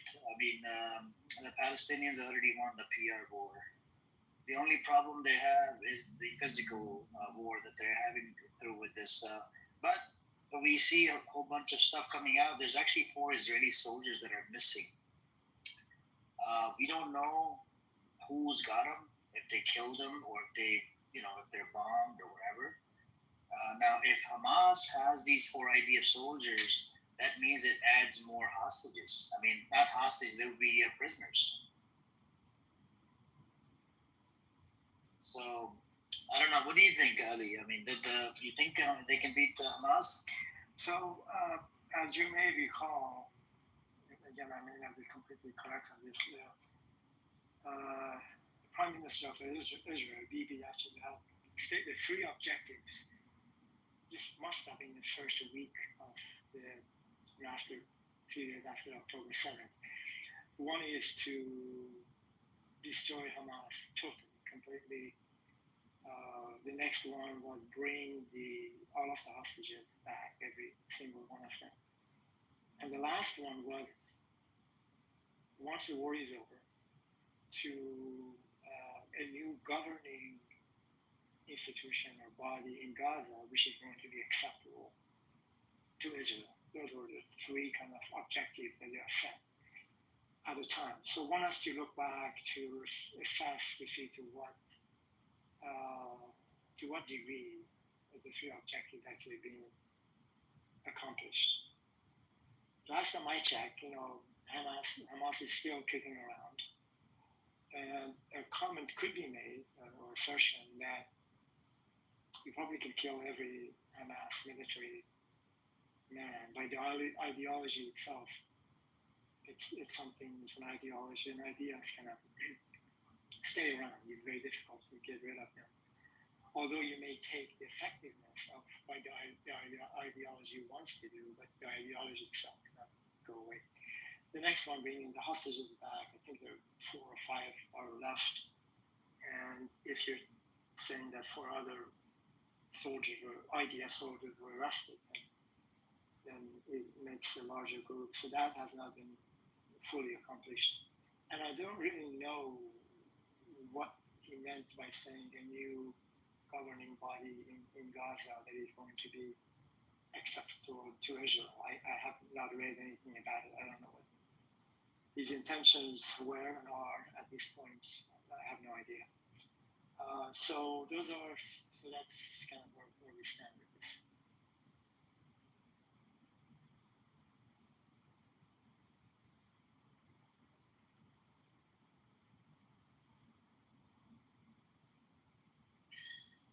Yeah, I mean,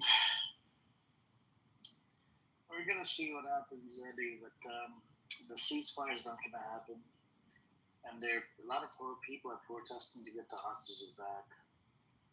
And but here's the problem I have. So let's say if they get all their, if Hamas gives up and give them all their hostages back,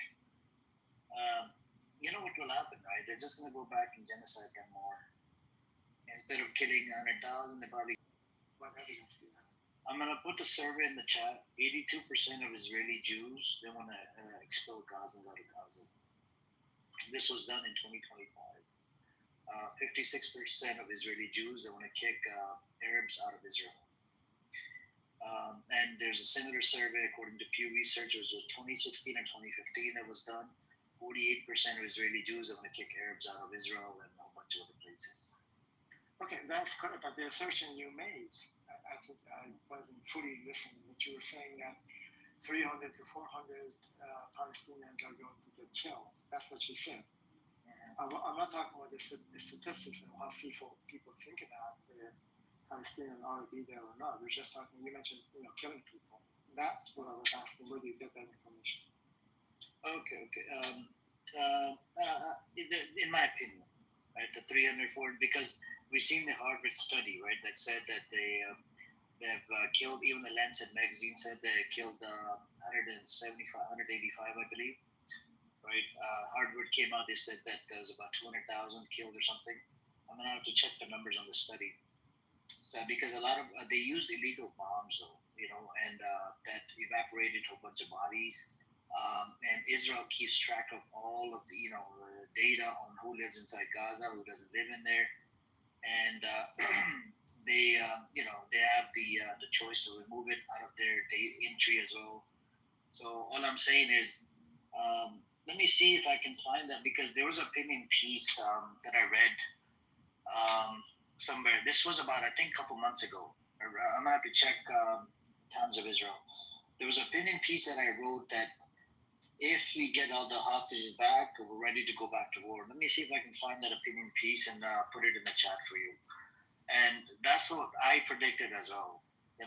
That if they, let's say, if Hamas gives up the arms, gives up, everything, and gives up the hostages, and they just bow down, they're just gonna go back in and genocide them. And the Israelis, they're protesting only to get their hostages back, and some of them they don't want to serve in the military. That's about it. Other than that, when it comes down to attacking Hamas, going after Hamas, aka babies or whatever, they don't care. They don't care about Gazans. So let me see if I can find that opinion piece, and I actually kind of agree on it. Let me see if I can. Thank you. I think what you're saying, which is really very difficult to even comprehend, if there is a ceasefire, and if Hamas puts their arm aside and they give up, and there's no more war, and the Gaza is going to be governed somehow by someone, but peacefully, I hope, from the Palestinian perspective. Are you saying that the government of Israel will continue killing Palestinians in order of magnitude of 300,000 to 400,000 people of Palestinians? The number I made up the number. I'm saying for my for sure. I don't know how many they'll kill, but they will kill a big amount.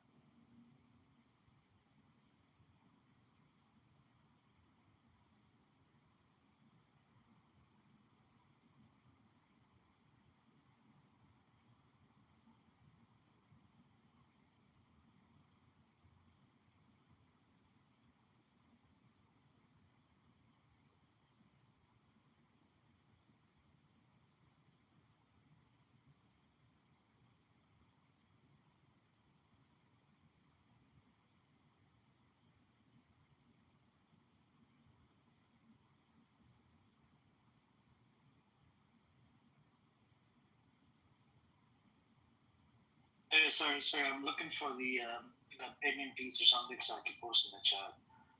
Hey, what's up, Free? Did you want to speak, brother? Baby, if you want to come up, let me turn off the hand raising here. You can come up if you want. I almost left when I told him about the. Because you don't like what I have to say. Okay. Do you believe it's a genocide, baby, inside Gaza?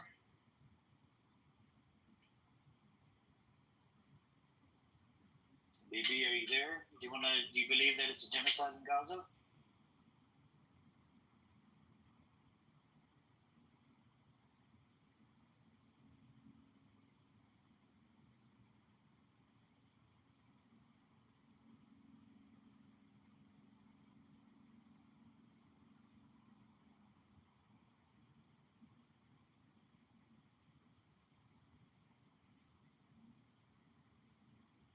No answer. Now I can hear you. Which you want to speak, baby? I'm giving you the mic. Almost left. I sent him a link to Betsalem on his Telegram and on here. Betsalem is a Israeli humanitarian was a human rights organization and physician for human rights. And I'm not a judge in which way warfare is being conducted. It's got nothing to do with me. But what I'm saying is this conflict has fucking gone on for too long. I'm coming from a Persian perspective. Why should my country be dragged into this, and more so a level of people be kept in place under a false precept of sort of manifesting something good, where they're actually not doing anything good for their own people, not even for the people they're doing something for, but when it's just everything that happens within this conflict, when it's coming from that, it's what is this fucking Jew hate? It's what did the fucking Jews ever did to us? Baby, smart people. Baby, this is not Iranian room. That is genocide. I worry about the genocide. This is not an Iranian room. So is it a genocide in Gaza? Is it a genocide in Gaza? You have this minority of people in a minuscule sort of plot of land, right? They're trying to and it was given to them rightfully by whatever happened. Is it minority or is it in majority? Is it minority or majority? Attacked by my country, but okay, baby, we're not talking about Iran. We're not talking about Iran. I'm talking about Gazans. Do you believe the Gazans are getting genocided right now? I'm starting to hate them really badly. So, do you believe that it's a genocide in Gaza? I don't know. I don't have the facts. If I give you an Israeli organization called B'Tselem, that's an Israeli What organization, I do just know like is that Israel is under attack, and they're gonna retaliate. I'm not talking about attack. I'm talking about what happened, what's going on with the Palestinians. Is it a genocide? Palestinians and Hamas are not the same thing, right? No. Yeah, they're Palestinians. Hamas is Palestinian. Okay. People that live inside is Hamas Palestinian. And the sooner that the Palestinians would have made that choice not to go into cahoots with these people, there would never have been this problem. Everybody is Hamas. You are distorting the truth. Hamas is not Palestinians. Hamas are terrorists. Hamas is Palestinian. Political agendas. Okay, Bibi. Backed by terrorists. Bibi, just hang on. So if Hamas is a terrorist organization, do you know that Netanyahu gave money to Hamas? So does that make Netanyahu a terrorist? Netanyahu gave $15 to $30 million every month. It was coming from Qatar, and they would load them up into cash briefcases. Netanyahu did this, and his aide even collected bribes and loaded up the money in cash. Would be hand delivered in the hands of Hamas every month, $15 to $30 million. So does that make Netanyahu a terrorist, baby? I don't believe. I'm not for conspiracy theories. No conspiracy. I'm giving you Times of Israel Jewish article. I'll give you testimony from former Israeli Ehud Barak. That's a former Israeli prime minister. He says it. Now, if he says it, are you denying the fact? You want my opinion on something? No. I'm asking, can we stick to the same topic, please? Because you're talking about something that's I'm talking about is Hamas. No. Hold on. I'm gonna ask Shuki to play the clip for us. Okay? This is from Ehud Barak, former Israeli prime minister. No, I don't want to hear it. Okay? You don't want to hear a former Israeli prime minister saying this. It's something, Amir. I'm talking. No, not heavy. You asked me. As a woman who is just giving an overall view. And what I'm saying to you is that I'd rather within my region, I'd rather see a future where a more Israeli sentiment and an Israeli influence than fundamental lunatics. I don't understand what you don't understand about this. So, baby, this is what, baby, that makes you intellectually dishonest. Baby, it makes you intellectually dishonest as soon as you said you don't want any facts, you don't want any conspiracy. I'm not making. Because you both lie. That makes you intellectually dishonest. Hold on. That makes you intellectually dishonest. We can't even have a conversation on the facts. And this is very. Get dragged into your, whatever. But what I'm saying on an overall, okay. So you prefer terrorism or you prefer bullies? So Netanyahu funded Hamas. Netanyahu is giving weapons to ISIS right now inside Gaza that has been stealing aid from Palestinians and selling the aid for about 5 times the price. And this is all from the Israeli Jewish source. And Netanyahu giving weapons to fucking ISIS, giving money to Hamas, has funded a whole bunch of other terrorist entities.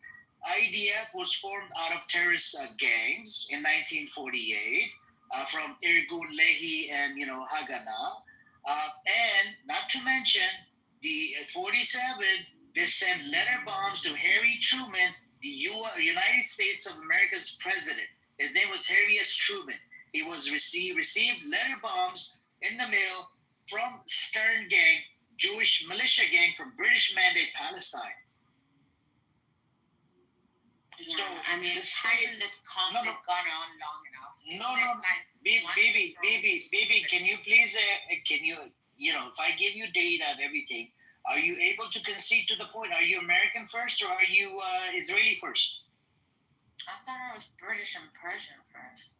Okay, are you British first, or are you Israeli first? I'm not Israeli, you idiot.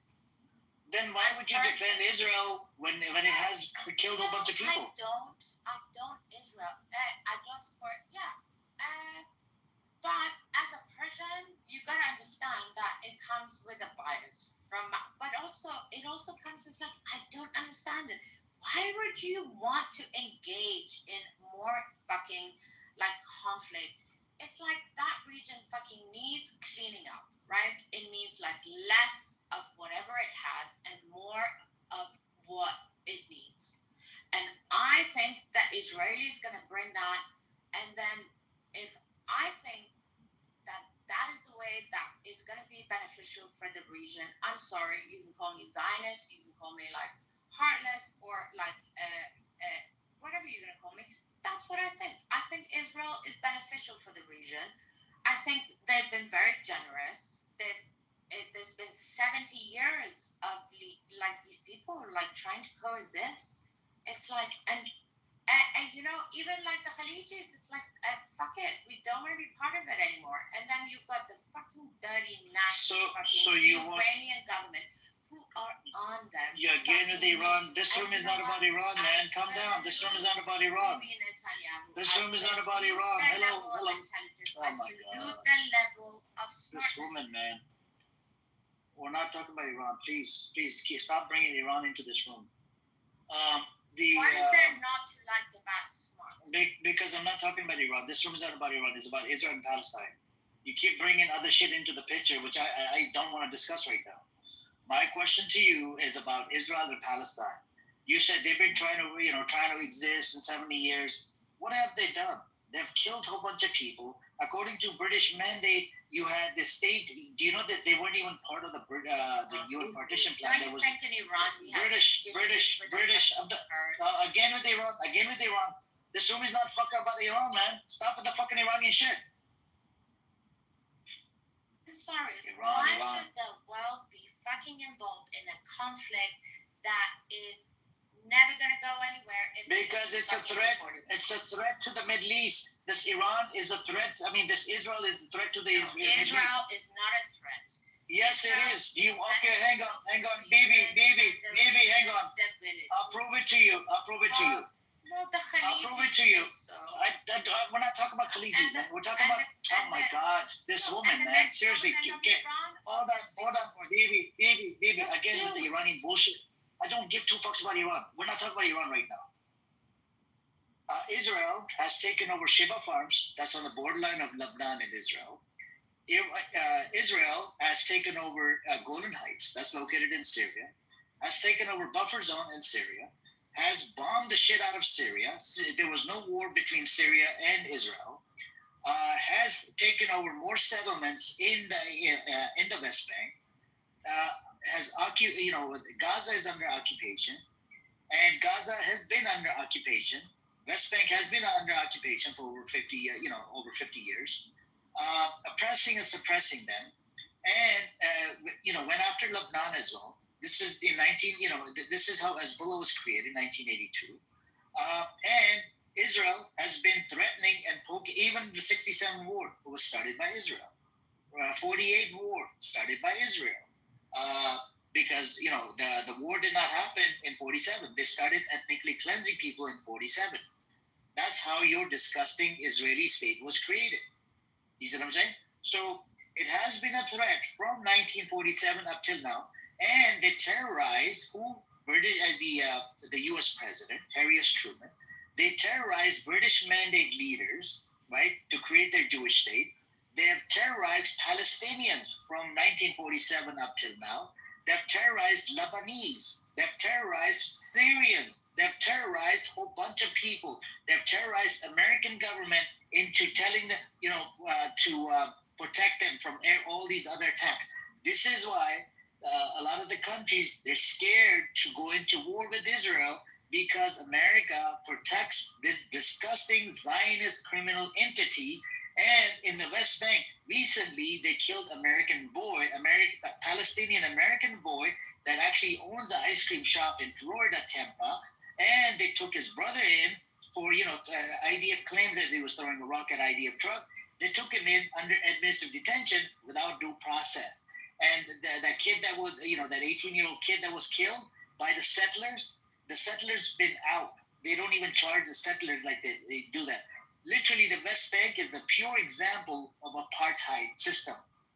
Two sets of laws for two groups of people. So when you look at all of these facts, who's the threat? It's actually Israel. And I'll give you one fact about Iran. Israel is the first one to attack Iranian embassy in Damascus in Syria. Okay? You should look into it. Yeah. That's how this shit started with Iran. Hold on, Bibi. I'm not going to go into Iran anymore, okay? I just wanted to give you an example. So Israel is the biggest threat in the Middle East to all of the nations in the Middle East. It's a threat to Syria, threat to Lebanon, threat to Gaza, threat to West Bank, threat to Iran, threat to Saudi Arabia, it's part of the Greater Israel Project. Go look into it. What countries that come under Greater Israel Project? Can I make a point? This is honest Jew. West Bank is not an apartheid because if you look up the definition of apartheid, it's when a minority group dominates the majority, as was the case in South Africa. Now, in Israel, because of our forced migration policy that the British mandate did to the so-called Palestinians, we're the majority now. And we're instituting a program of domination, yes, but we're not the minority. So you can't call us an apartheid. It's Israel now, honey. Exactly. And it's better for everyone. What was it that you said? I kind of ignored it, honestly. What was? You said it's an apartheid. Now, an apartheid, if you go by the South African definition of apartheid, is when a minority group dominates the majority with a disparate law system. Now, in Israel, we are the majority. I'm not talking about Israel. I'm talking about West Bank. Right. If you consider what's happening in Israel, West Bank is connected to Israel. No, it's not connected. It's a separate. We're occupying. It's not occupying is different than owning it. Well, regardless, we are the majority. No, in the West Bank, you're a minority. Yeah, don't pretend like this has not happened in history before. It's a land takeover, and it happens, and it's happening right before our eyes, but not because it's happening for no fucking reason, because it's been happening, and it could have also not happened, and there could have been all the reasons for it not to happen, but now it's happening, and it's going to be clean cut, and nobody's going to have to worry about it anymore, and that's the way it's going to be, because the world is fucking tired of this conflict. And the Palestinians, yes, Palestinians, but you know what? Then you could have approached it in a different way. You shouldn't let yourself pour out to the Persian fucking terrorist regime or whoever other terrorists. Again with Iran. 24 hours Iran. We're talking about West Bank. We're talking about the West Bank. You keep bringing Iran into the picture. Iran. It's on. Do you ever get tired of Iran? Do you ever get tired of talking about Iran? Why don't you go live in Iran instead of talking shit on this app? Go live in Iran, man. Go live in Iran. If you really care about Iranians, go live in Iran. Yeah, that's why it is Israel now, and you're not fucking. What are you, Indian? Why are you in this even conversation? You have nothing to do with this conversation. It's either it's Israeli, Palestinian, even the fucking Khalijis. So, baby, you like to assume shit about people, and you're a racist person, right? You're a racist person. You like to be racist. But whatever. I speak a whole bunch of languages. I speak about 7 languages. It is what it is. The fucking Israelis. I speak about 7 languages. So, baby, stop with the Farsi thing. Respectfully, it's not an Iranian room, okay? Calm down. When I open up a room again, Raza Pahlavi, you're welcome to join, and you're going to get, gaslit and triggered about my rooms. Because I actually hate Raza Pahlavi. Anyways, Ali, do you want to speak? Yeah, of course. Just because quickly, you hate Iranians. You don't want Iranian people to have a good life. Ali is speaking. Please allow Ali to speak. Come on, guys. So, honest Joe, I do accept your definition of apartheid, which you gave, but you can't have it both ways. Would you say, based on your definition, that Israel is practicing apartheid kind of concepts in the West Bank? No, because we're the majority. You're not in the West Bank? I'm talking about the West Bank. Yeah, I count West Bank as, I count it as Judea and Samaria, and it's part of Israel. Oh, okay. So you're going further than that. But let's just for a moment, assume, work with me here. If you put out the It's none of your business, Ali. That's right. Well, thank you. Thank you, baby. Appreciate it. Look, honest, Joe, I'm No, not. I understand. Like, there's a price. Baby, can you stop interrupting, baby? Baby, stop interrupting. So, for a moment, if you assume that the West Bank is part of Palestine, and then giving the number of... Hold on, there's no such thing as Palestine, so it's hard to make that assumption. Remember, when we started... Not anymore. So let's make an assumption here. I know how you feel, but let me just tell you. Just for a moment, assume... It's more about how you feel. Why are you invested in this conflict, Ali? Jesus Christ. Bibi, okay. Anyway, Bibi, might speak and without interruption. Would you allow that? Yes. If you speak honestly, but why would you be invested in this conflict? Well, let me tell you why. When this war came on October 7th, and about maybe 2 weeks after that, I was in a Jewish room. I have some good Jewish friends actually in real life, and also someone I know well in the clubhouse. So they asked that when I started to talk about my idea of the worldview in the war, which was early on, a couple of weeks into it, maybe a month. A Jewish guy, a guy that I know well, he said, "This is none of your business. This is a family business. In a sense, this is a Jewish family, a Jewish concern. It's none of my business to have a say about the matter." Well, it is none of your business. Bibi, would you... Like, with respect. Yeah, would you let me coach? So what I told him, I said, it's absolutely my business. And I told him why. There are actually 3 reasons. One, I am an American citizen. And America, my tax money, it goes in the direction of supporting Israel. So I could have a say in the matter because I put money in it. Number 2, I was seriously concerned about the regional conflicts as the way we see right now is going on. I was very concerned about that. And also I was concerned about a larger war, beyond the Middle East. So in a sense, it's not a family matter. It is a concern of everyone. Anybody who's concerned, anybody can think about these things. It's a serious conflict. And it can have serious consequences for both Israel and Palestine and the region itself. Lebanon, Iran, and in Syria, and the rest of it. So when you're asking me why am I involved in talking about it, these are my reasons. Do you think I'm justified to be concerned about it? No. No, you're not. Oh, thank you. All right. Because So I'll tell you why also. So yeah, David, let me just finish it. So tell me your reason why. Okay. Why I tell you you're not justified. Baby, why you keep coming up the mic? You don't any knowledge. You don't have any knowledge. He asked me and I'm answering him. He didn't ask you. He was asking you on a Jew. No, I was asking. You're asking Bibi? Okay. She disagreed with my No, okay. Okay, we're both Persian.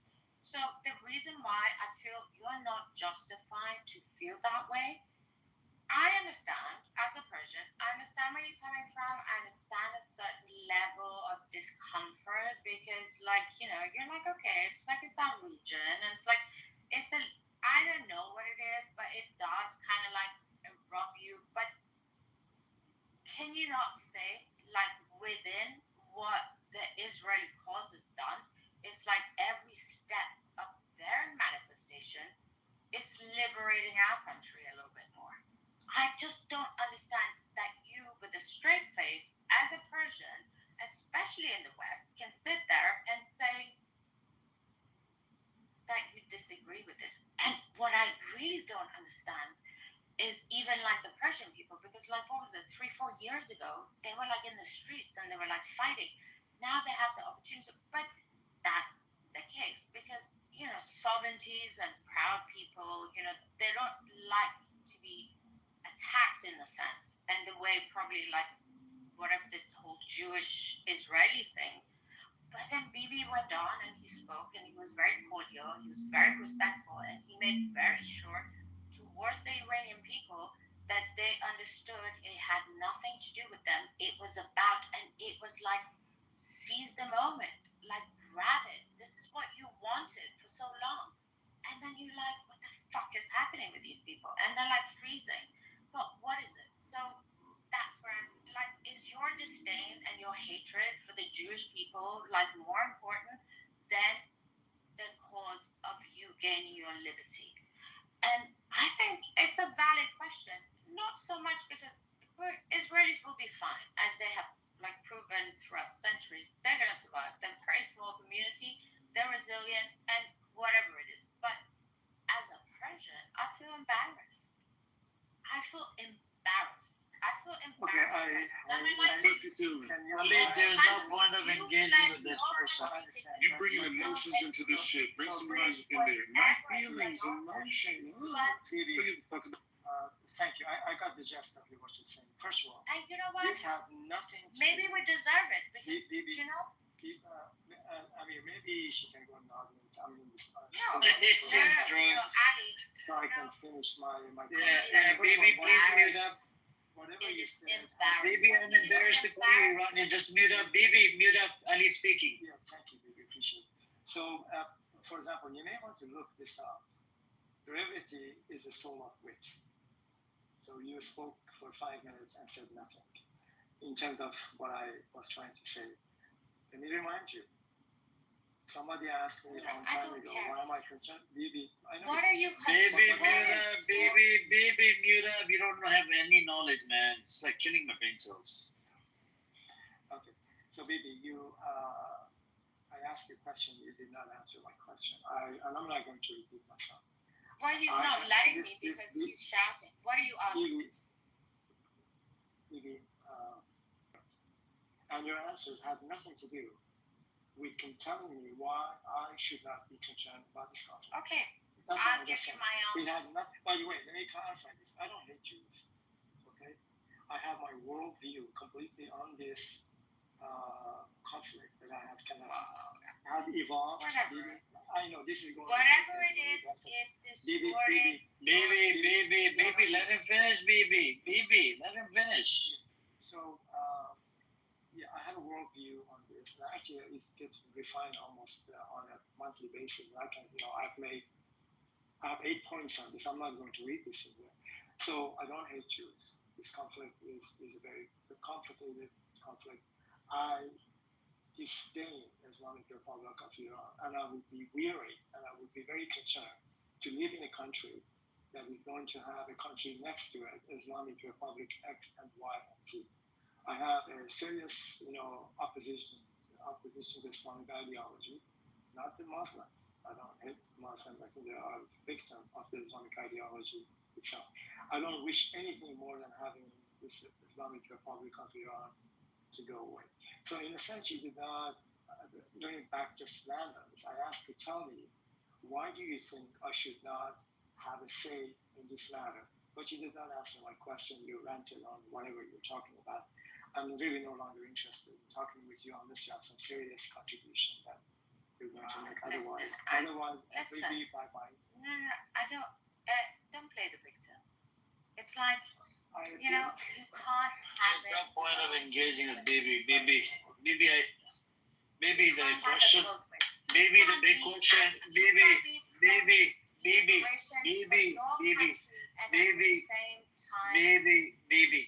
Shut the fuck up, I'm talking. The big question is just hang on. The big question is, should your tax dollars fund this genocide that's going on to Gazans? Well, listen, I'm not talking about hold on. In UK, you're paying tax. Your tax dollars. Hold on, baby. Your tax dollars.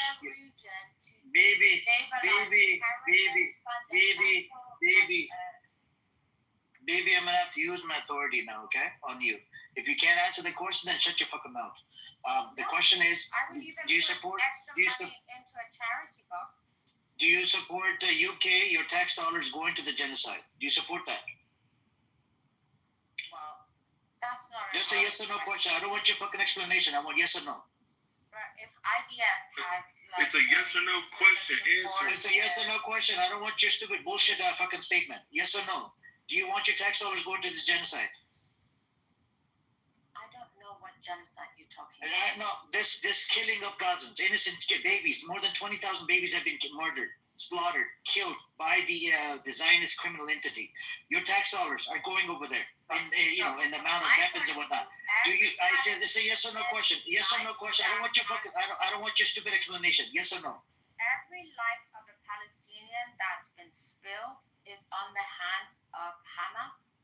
I'm not talking about Hamas. I'm talking about weaponries. The weapons are being used to kill innocent people. The weapons are given from the UK, from the British. And not to mention, recent report came out, Ben Gvir, that he actually has a fucking missile factory that's based out of the UK. He's building some ballistic missiles or some shit in the UK. They raided the place. My question again to you, your tax dollars are being used to give them weapons. The weapons are being used to kill innocent civilians. My question to you, are you okay with your tax dollars going to the fucking giving the weapons to these criminals that are committing crimes against humanity? Are you okay with that? It's a yes or no. I don't want a fucking explanation. I don't want you to go on an hour-long tangent. It's a yes or no question. But it's not a yes or no. It's a yes or no. It is a yes or no. Dave, hold on. It's a yes or no. Just yes or no. No or yes. Go on. It's a yes or no. I don't want your stupid fucking explanation anymore. Well, then don't ask questions. Oh my god. Dave, can you please stay muted, bro? Dave, respectfully, bro. I'll give you the mic afterwards. It's a yes or no question, BB. But I don't understand. It's a yes or no question. Hold on, BB. Let me rephrase it. Hold on. To everybody else, BB. ask a question. BB. Because you retard. Again with the stupid bullshit explanation. I don't want your fucking explanation. I told you this number of times. I'll rephrase the question. Are you okay with your government giving weapons to the one entity that's committing crimes against humanity? I'm not even saying Israel anymore. To an entity that's committing crimes against humanity. Are you with it or are you against it? Your tax dollars are funding this. Are you okay with it? Yes, sir. It's a yes or no. I don't want your stupid fucking explanation anymore. I'm not okay. If you can't answer it, are you okay with it? Like being poured into a terrorist. Are you okay with it? Yes or no? Like robbing money. I said yes or no. Hello. Whatever they should be having, and instead, like going to a terrorist organization that's not like. Netanyahu funded Hamas. Your money, again, your tax dollars, Netanyahu funded Hamas. I told you this number of times. I can provide you data. I can even play the clip from Ehud Barak. That's a former Israeli Prime Minister. Oh my God, this woman, man, is a fucking idiot.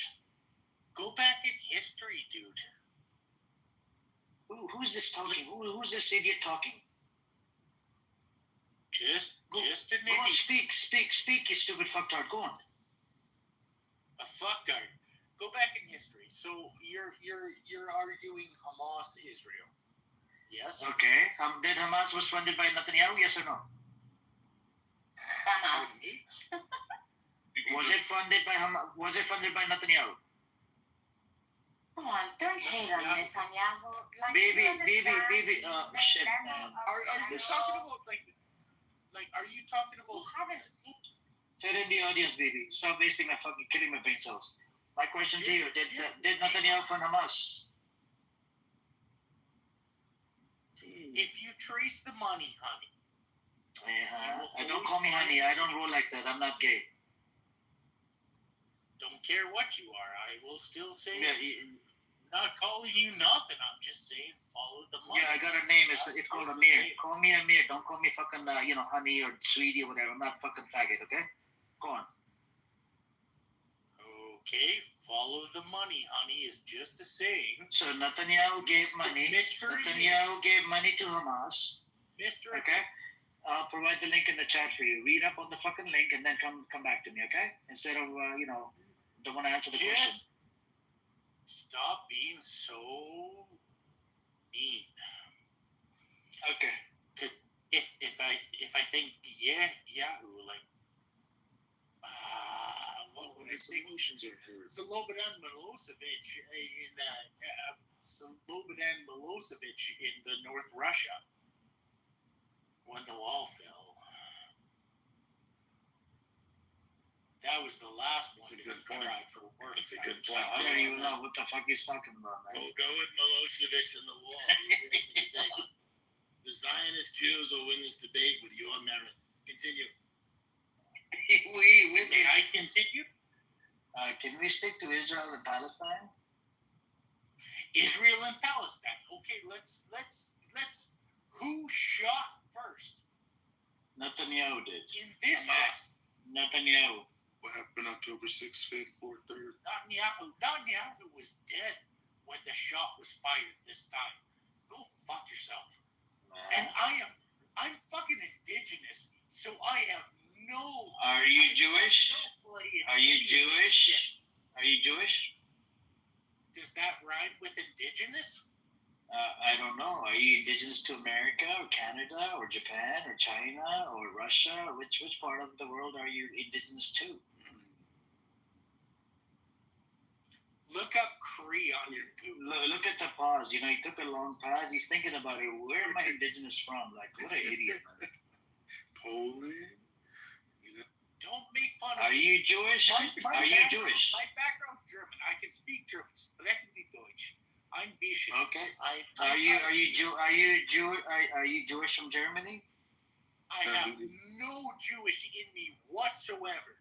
I have far more Cree in me. So has your ancestor served in the Nazi? He's a Jewish sympathizer. Fuck off. My ancestor, my Opa. Have they served in the Nazi regime? You guys, shut your fuckface. The question is, have your ancestor served in the Nazi regime? It's just a yes or no, man. Like, I don't know. That woman, BB, in the audience, she could not answer yes or no. This idiot can't say yes or no. Like, they go on a freaking long-ass explanation, which I don't give two fucks. I'm going to say no. He started. How do you know that? How do you know? Did you do a DNA test that shows you're from a Nazi? Because he started himself to say no. Did you come from a lineage? Are you coming from Nazi? Oh my God. May I ask you a question? Sure. Why are you so angry, and where are you coming from? What's your lineage? Amir, you got this.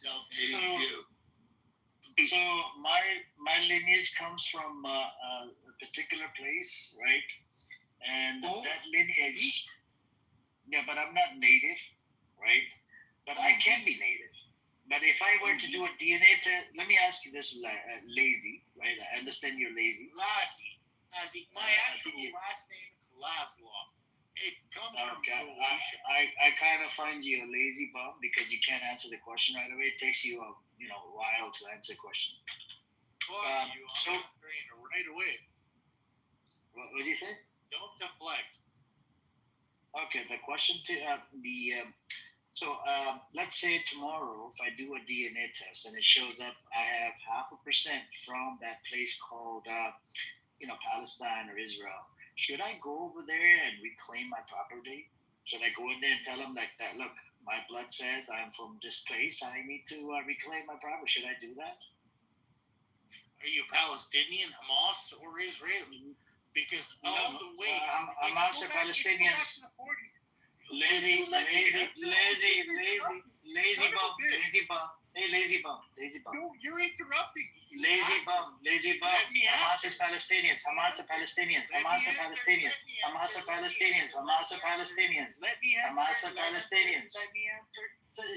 It's like such a really nice for everybody. You piece of shit. Because I'm none of y'all. is Hamas Palestinians? The question is, what is Hamas Palestinians? Oh, Hamas is not Palestinian. Who told you that? Is Palestinian. Who told you that? How would I? Have you seen their blood? Have you seen their DNA? I can't watch the news here, but what Hamas does is criminal. Okay, who funded Hamas? The Americans. Netanyahu. So according to U.S. and Israeli narrative, they're terrorists.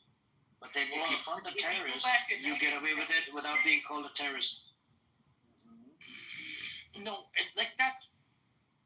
Are you constipated? Are you sitting on the toilet? The thing that I am asking people to do is not get hung to Netanyahu. All right. So Netanyahu, is Netanyahu a terrorist, lazy? Who funded Netanyahu? Like who funded him? I'm not talking about. Hold on. Qatar, right? Send money to Netanyahu. Netanyahu took bribes. His secretary took bribes. And they would load up the money in briefcases in cash, and it would be hand delivered in the hands of Hamas. In spite of having, hold on, lazy, I'm not done. In spite of having, hold on, lazy, hang on. So in spite of having, bro, lazy, just lazy bum, just mute up. In spite of having, alerts from the Shin Bet is an intelligence official, right?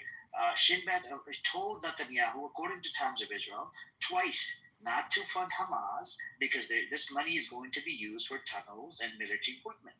But Netanyahu said, no, we're going to keep funding Hamas. So can you please tell the room who funded Hamas? Is it Netanyahu?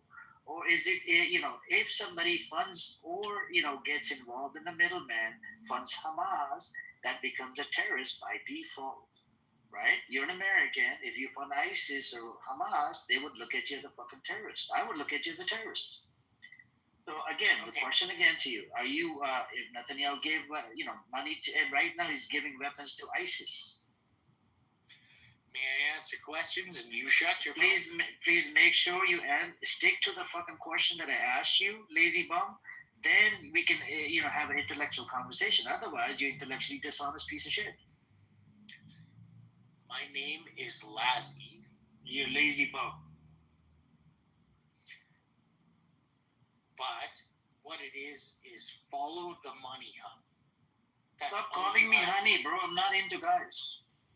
It's a fine. It has nothing to do with you. Get off your own high horse. Stop calling me honey. To do with you whatsoever. Just follow the money. You will always see where bad is. It doesn't matter it doesn't matter where you're from, what you're colored, who you are, where in the world. I don't give a flying fuck. Follow the money, honey. Stop calling me. Oh my god. What's man. bad? I'm not into guys. Calm down, man.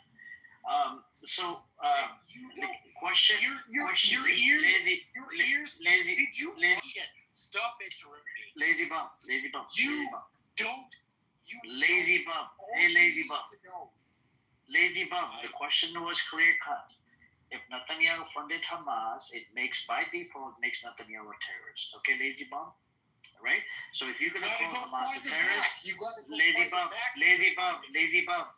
Listen to what I'm about to say. If Hamas is a terrorist entity, which makes Netanyahu a terrorist, call Netanyahu a terrorist. Can you do that for us? I want to hear you call Netanyahu a terrorist. Go. Give me the history. I just told you. Netanyahu funded Hamas. Netanyahu is a terrorist, just like Hamas, right? So can you please say it out loud to the room? Netanyahu is a terrorist. You just said it. You said no. Give me the history. Give me the lazy bum. I just told you. You can't even get my fucking name right. You want me to say somebody else's name right out loud? Here. Fuck yourself. You piece of shit.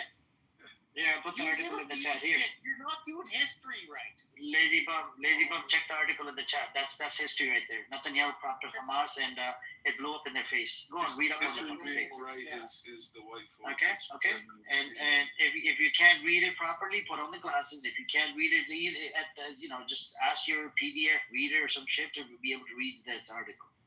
If you can't do it, then you should just slap yourself and just leave quietly, man. Say you're not doing history right. It's supposed to be written that the white folks colonized everything. You're not doing it right, Amir. It's fine. You're not doing it right. Shut your bitch ass. Well, yeah, specifically, staying with this topic, Netanyahu, lazy, please stay quiet.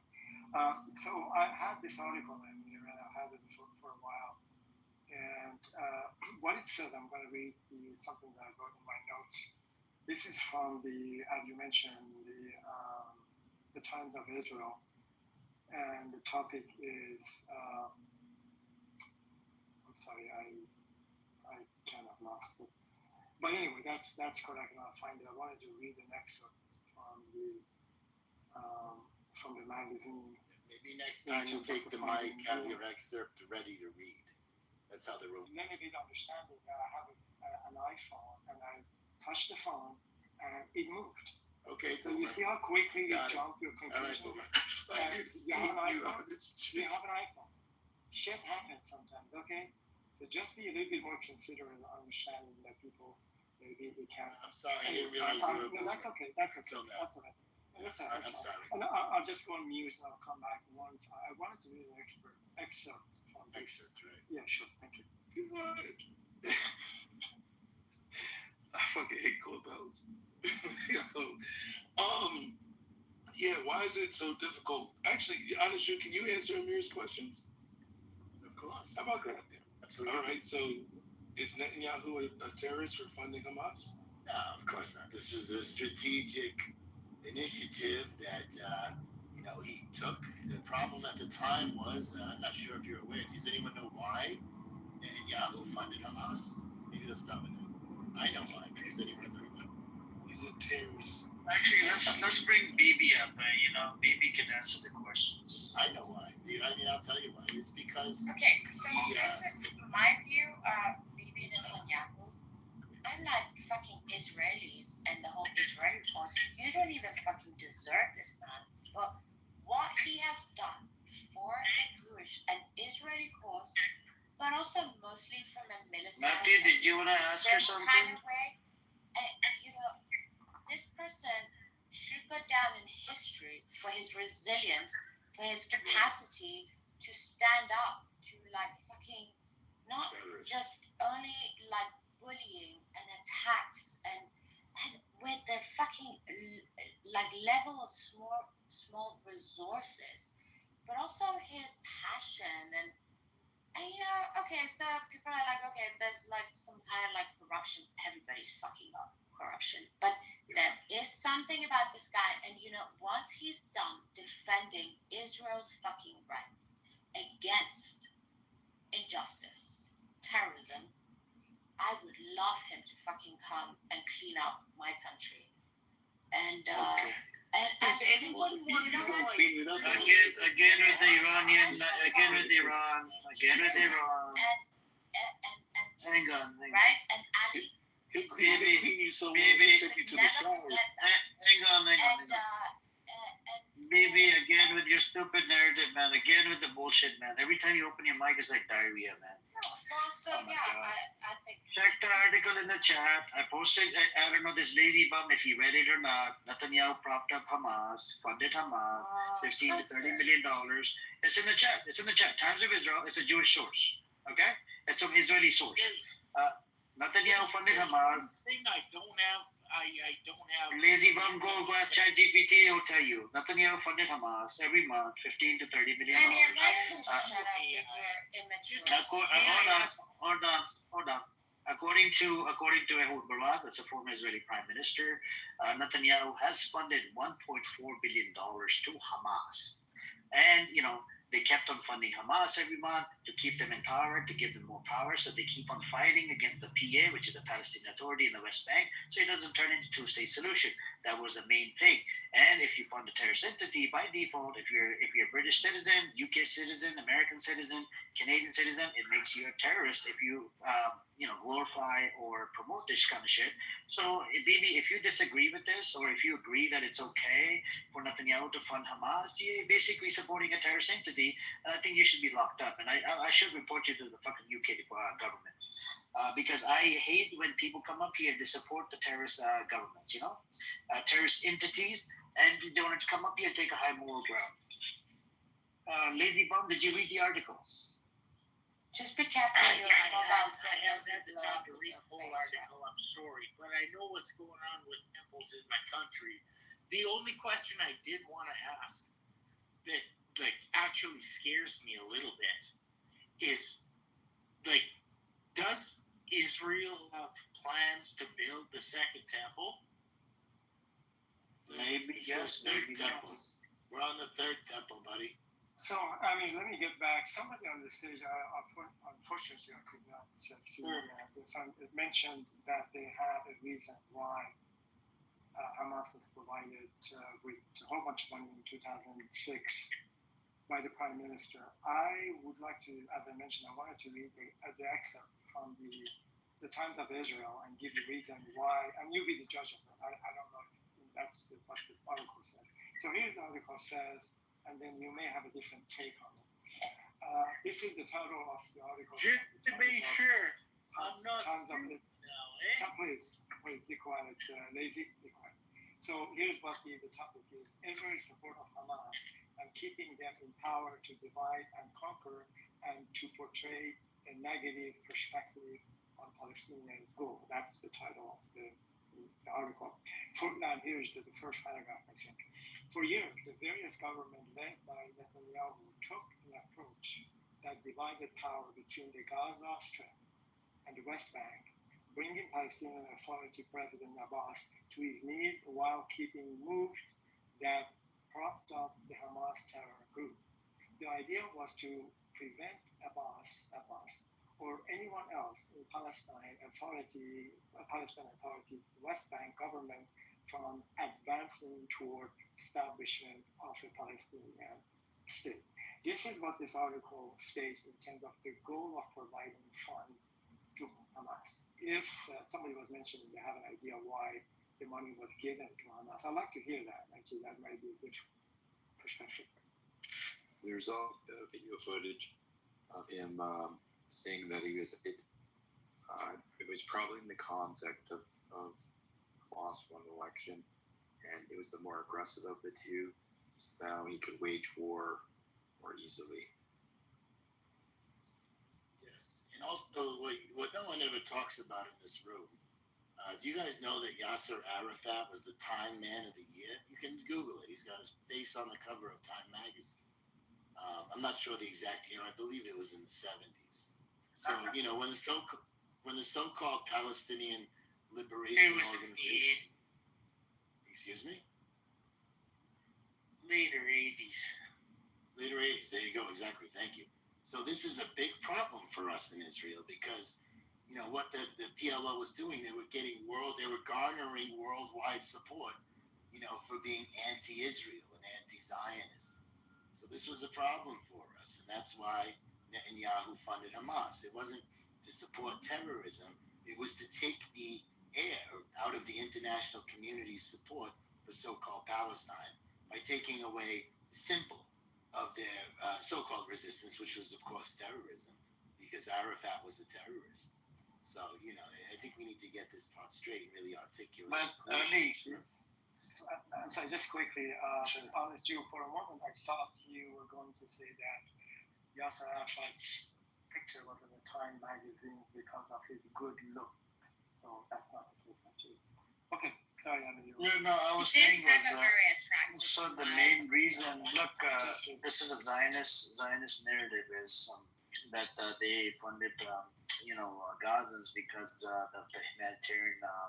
This is one of the things that they always say for humanitarian purposes, right? That way they can look good on the books or whatever. But the reality is, it was something else to keep them quiet and whatnot, and not turn into a state that so that way they can keep on fighting. That's what Ehud Barak said. Have you heard the Ehud Barak testimony, Ali? I'll put the link in the chat. Yeah, actually I have. Yes, I have. Yes, I vividly remember listening to that. I'll put the link in the chat for you guys. So there's really no question about historical facts. That's there, and that's been confirmed by the previous Prime Minister of Israel, and also Amir gave the Times of Israel. But Ali, what about now? He's giving weapons to ISIS. That I'm not aware of. Let me put the article in the chat from Times of Israel. So, I got a little bit of German in my back. So that goes back to, where they're wearing little... In the Middle East, everybody's all fighting all the time.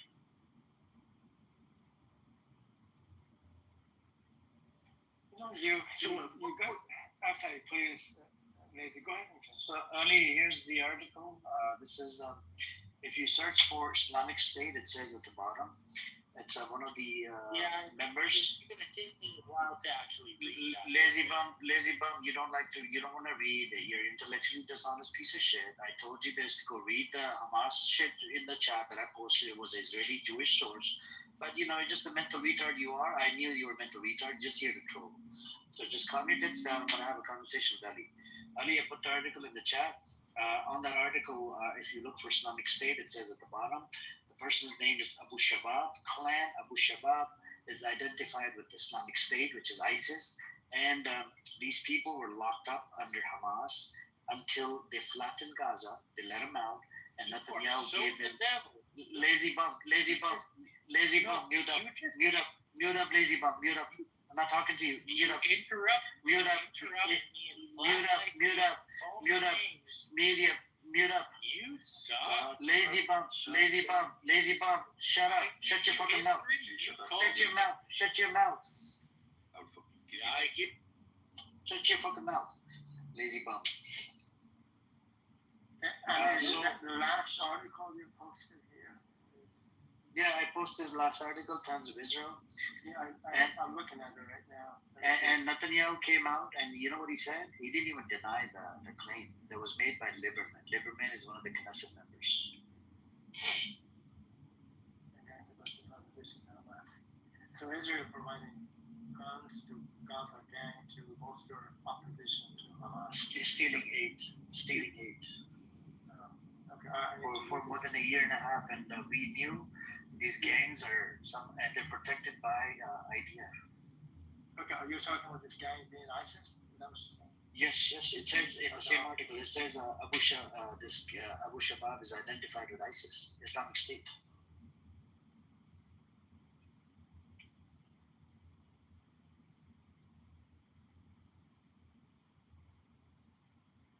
So this is what I don't get. First funding to Hamas, right?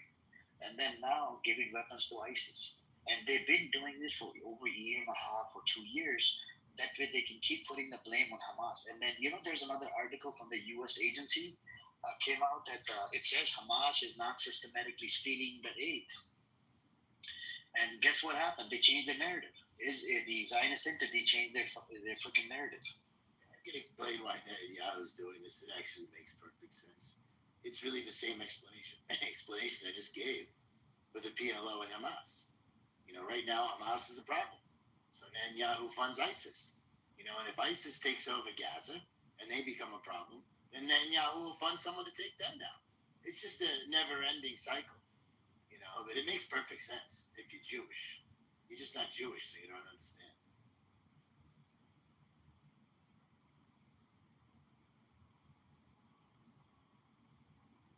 Did I break the rule? Or just strategic. Exactly, it's strategic. That's what I'm saying.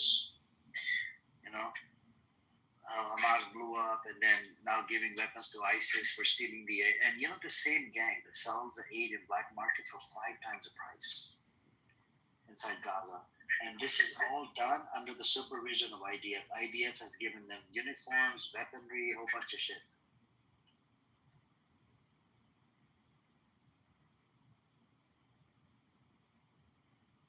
But then also, don't think, like, with Iran, Amir. Again, with Iran. How many times I tell you, Matthew, there's a lot of noise from your microphone, bro. To make a smooth handover in Iran. Because it's not going to be again with Iran. But what I'm saying is, like, okay, support comes with, like, a price tag. I've been funding, baby, stop with that. Baby, stop with the bullshit. Saudi Arabia has been funding the PA. Hang on. Saudi Arabia has been funding the PA. Saudi Arabia is, like, even struggling because it's in, like, 50, no, it's not struggling. Baby, oh my God, this woman, man. She goes on a stupid fucking tangent with nothing to back up. Okay, baby, put the link in the chat. Go on, put the link in the chat. Saudi Arabia hasn't given $1 to the Palestinian authorities. Go on. Put the fucking link in the chat now. Go on. We're not talking about this. I'm talking about my country. I'm talking about. We're not talking about. This room is not about Iran. This room is not about Iran. Oh my God. Stop trauma dumping on us. We're not talking about Iran, man. Stop. But at least, right? I have a dog in No, you don't. Where are you from? You're Pakistani? No, you don't. You don't have anything in this game. You live in freaking UK. You don't even go to Iran. But I would love to, though. Okay. Do you justify, baby? I'll ask you one question. Do you justify the killing of innocent Iranian children? Don't you get bored with yourself?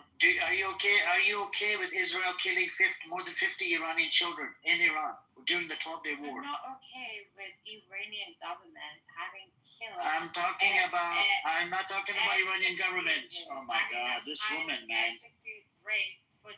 I'm asking you about the Iranian children. I'm not talking about the government. I'm talking about, are you okay with Israel killing more than 50 Iranian children?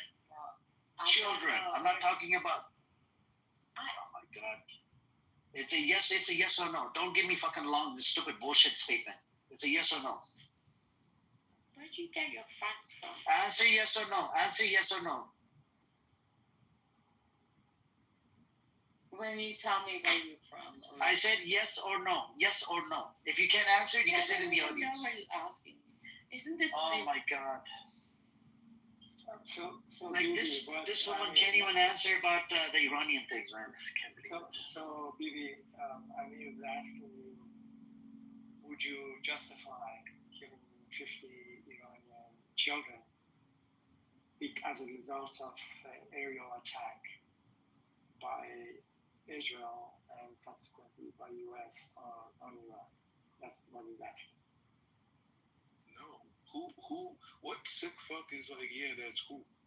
I don't want to speak for Amir, but. No, actually, the question was to BB. His question to the BB. That's not my opinion. I was just asking BB because that's the question.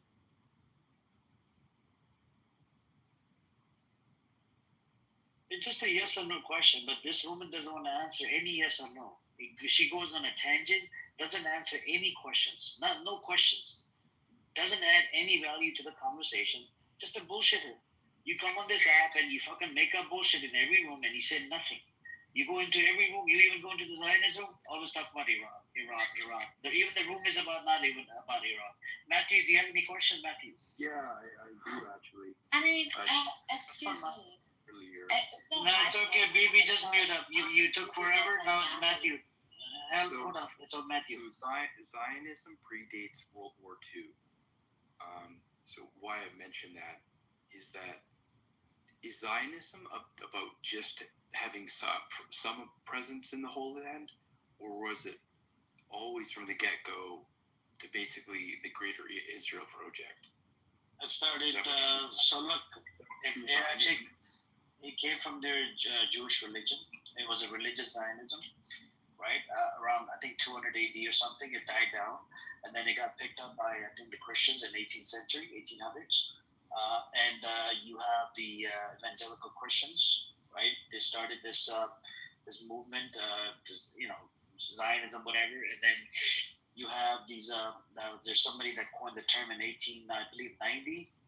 And then you have Theodore Herzl, actually in 1885, I believe. And then you have Theodore Herzl, that's another Zionist. He was a founding father of Israel, and he was part of the movement, the Zionist movement. And in 1897 they had a Congress. It was a conference, a Zionist conference. They were thinking about other places like Uganda, Argentina, a bunch of places, right? But the problem they were having is how do we convince the people to bring them to the land, right? So Palestine would be easy to convince them because Palestine is next to, in Jerusalem, right? You have Jerusalem there, which is the Holy Land to the Jewish people, right?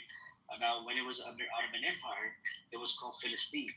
And under Ottoman Empire, they allowed the limited amount of migration into that land because they were against Zionism. You see what I'm saying? And then you had the World War I that happened, what was it, what was it? I'm going to have to check the date. I'm not good with the dates. Before, I think it happened between 1912 to 1915 or something for 2 or 3 years. And then you had, in 1917, they had the Balfour Declaration. That was a promise. It was addressed to the Rothschild, right? They made a deal. They wanted, the Jewish state inside the British Mandate Palestine. And there was a lot of skirmishes, right? The skirmishes happened between the Arabs and the British and the Jewish people, right? Yeah, but if you look I know nothing about that period. Often wondered. It's like, because no story, stories are written by the victors, right? So one side is sort of open arms, but that's been true because nothing ever goes like that. So, yeah. And like the kibbutz, people are like going out there and setting up like settlements, helping. Yeah, absolutely, you're right.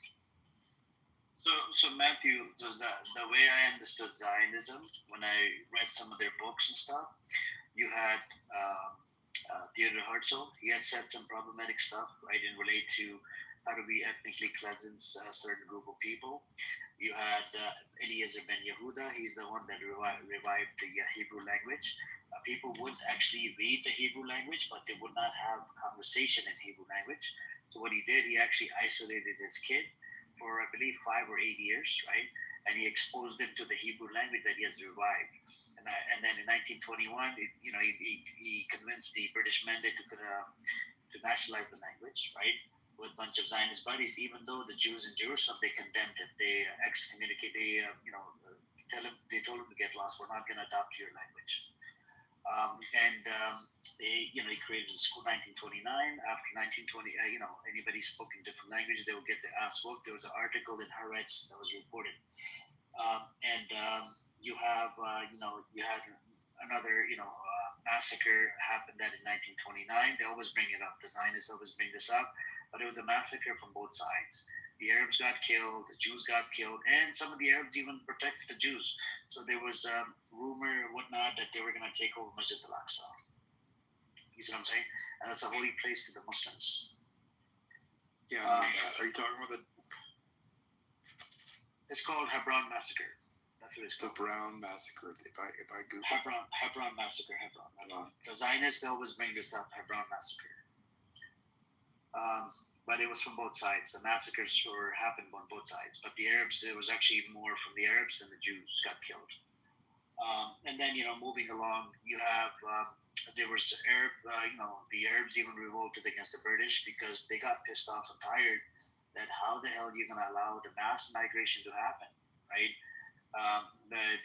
In 1930s, there was an Arab revolt. Actually, they did a Hawar transfer agreement between the Nazis and the Zionists in 1933. Right, they got about, I think, 40 to 60,000 Jews to come to British Mandate Palestine. They made a deal with it, and moving along, about 1936, between 1936 to 1938 or 39, there was a Arab revolt that took place, right? It was they revolted against the British mandate to fight off, because they got pissed off and tired that why are you allowing the mass migration of the Jews into this place? Because the Jewish people, they would come in, they open up their businesses, take over some properties, buy some properties, and they wouldn't hire the Arab people, they would hire their own people, and there was a lot of this crazy shit that was going on back then. So, and they revolted, and plus they brought a whole bunch of disease with them, and there was a lot of shit going on, right? And so they revolted against the British, and British came out with the Peel Commission report, I believe, 1937. And then after the Peel Commission report, they came out with the White Papers, which was issued in 1939. And they decided, British essentially decided not to give Jews a state.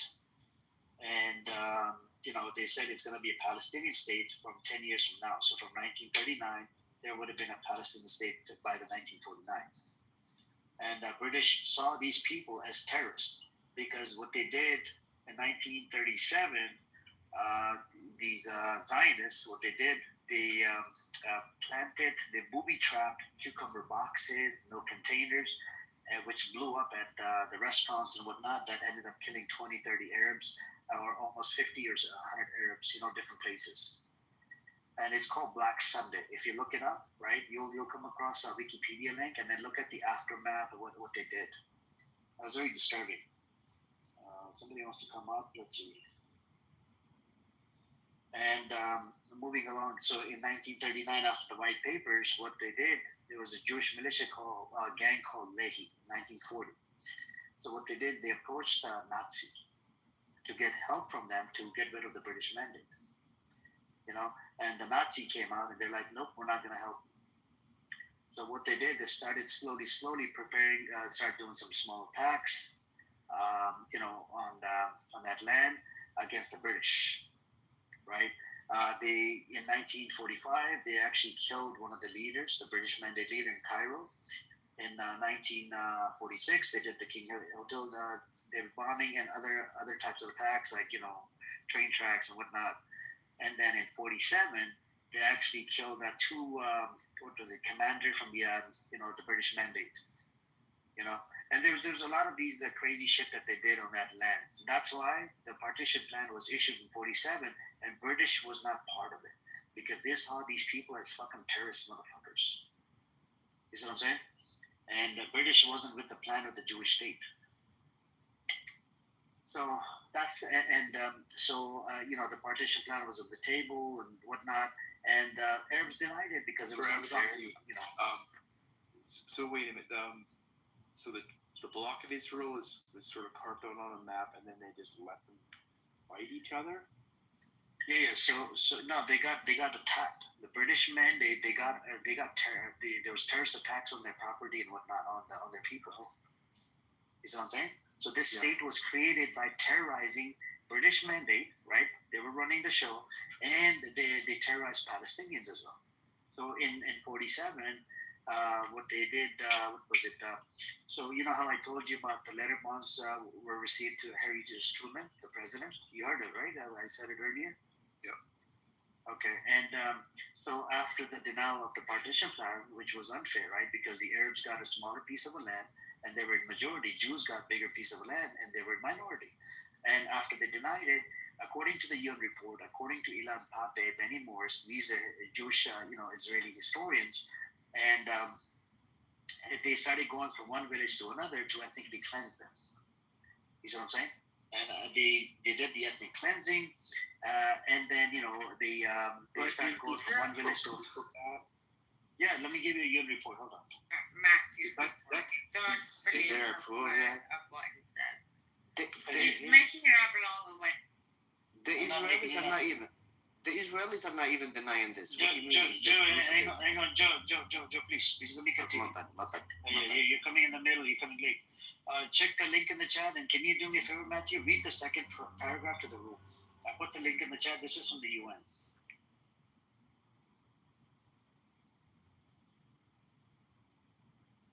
In November 1947, the UN General Assembly passed a resolution partitioning Palestine into two states, one Jewish and one Arab, with Jerusalem under an administration. The Arab world rejected the plan, arguing that it was unfair and violated the UN Charter.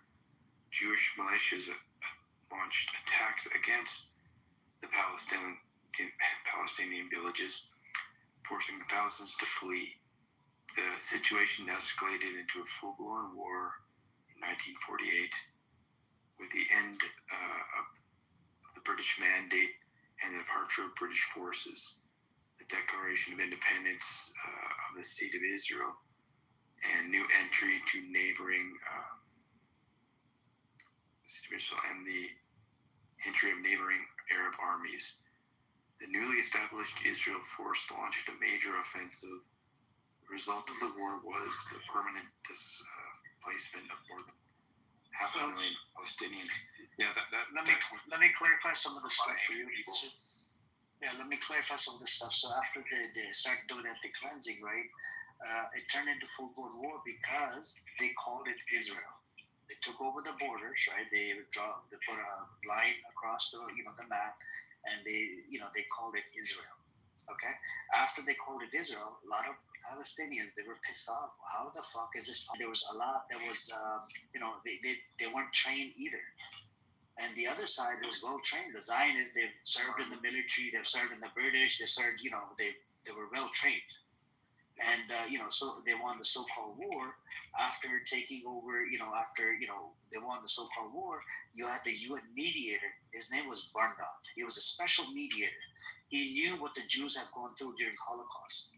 He was very, he would sympathize or empathize with the Jews. He knew, so he comes around, and he wanted to mediate the situation between the Arabs and the Jews. He's writing up a whole bunch of reports, whatever, going back and forth. And he was on his way back to his office. He gets assassinated by a Jewish militia in 1948. All right? In 1949, in spite of this person getting assassinated, right, and UN Security Council, they actually recognized the Israeli state. And how did they do it? I'll tell you how. So the U.S. was the first country in 1948 to recognize a Jewish state. All right? In 49, the U.S. actually forced the UN to recognize it because the people that were on the partition plan, the U.S. did the arm twisting of the leaders. Either will offer, take away the aid for not, recognizing the Jewish state and do a whole bunch of crazy shit. You see what I'm saying? So there was a lot of arm twisting that happened in 1947, 48, 49. And guess what? The Nakba, right, they call it Nakba. The Palestinian Nakba is called catastrophe. The Nakba did not end in 48. It kept on going on from 49. 49 is the year when the UNRWA was created. UNRWA is the agency that works under the UN that feeds them in Gaza. That more than for 2 million Gazans, they feed them, school them, give them medical service, and they've been there since 1949. Now, what ended up happening, and so in 49, 40, 50, 51, 52, up to 1956, they would, there were still some villages, right, that had Palestinians. So they would cherry pick people. They wanted to keep it under 20%. They would cherry pick people who gets to stay, who doesn't get to stay. They would load it up on the back of the fucking truck, and they would throw them, dump them in Gaza or other places. And that just went on till 1956. And what they did in 1950, they went to Iraq and a whole bunch of other places. There's an Iraqi Jew. He actually wrote a book. In his book, he writes that these people, the Zionists, they came to Iraq. They did fake bomb attacks to terrorize the shit out of the Jews, that, Jews are under attack. And guess what? So that way they can populate Israel. And they did it in multiple countries where people of those countries got scared that these people are here and they're going to fucking do fake bomb attacks, which would end up killing our people.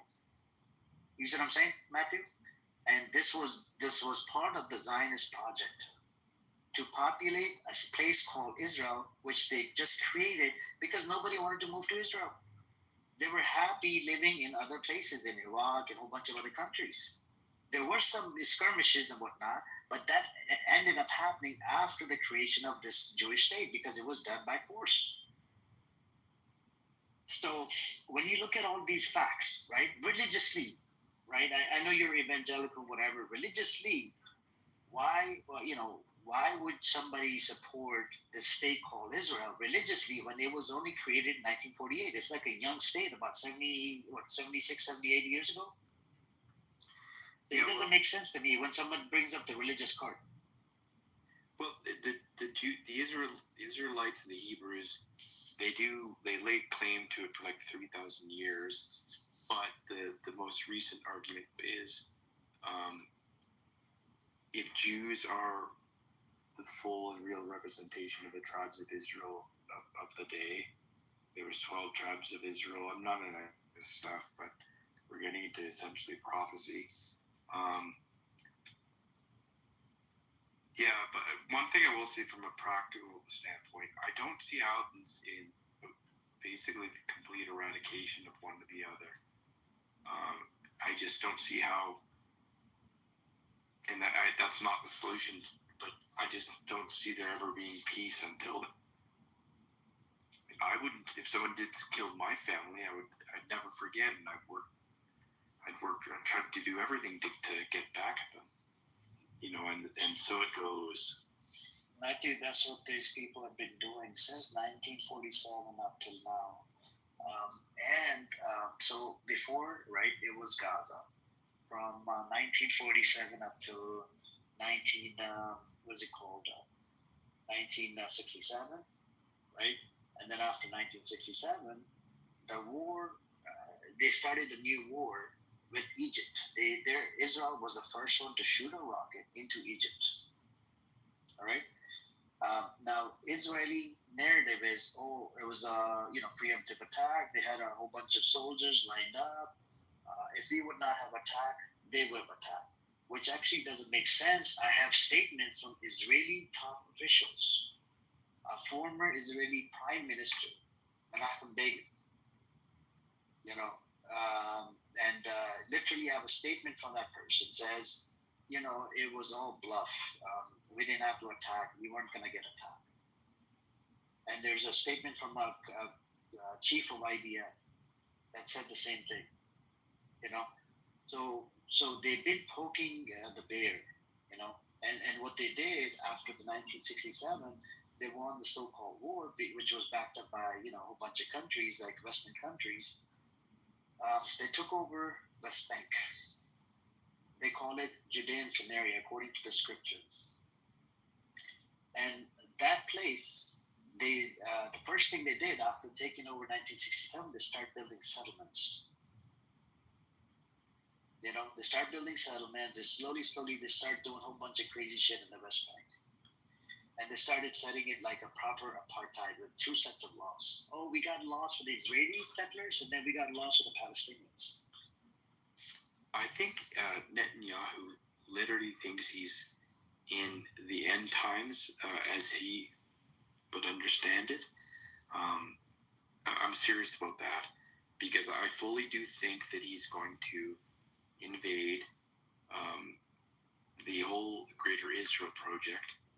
He's putting on soldiers, but I mark my words, like in a decade from now, that could be a very real possibility. And yeah, it's horrible. War for nothing, but just to expand your territory's borders. Yeah, but the Greater Israel project, I don't know if it's going to happen or not, right? They have stolen the land, right? Like the Sheba farm between Israel and Lebanon, they've stolen that land.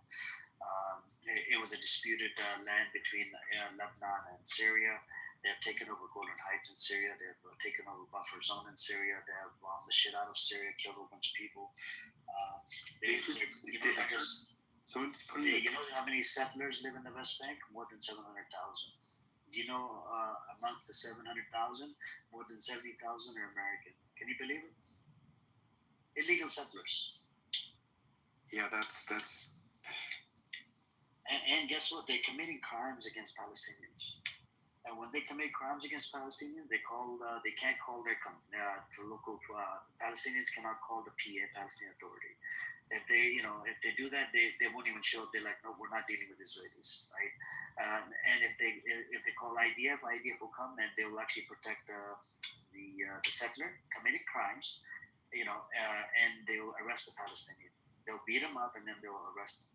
Like, what kind of law is this? What kind of apartheid? It sounds horrible. I can't. Plus, You know what I'm saying?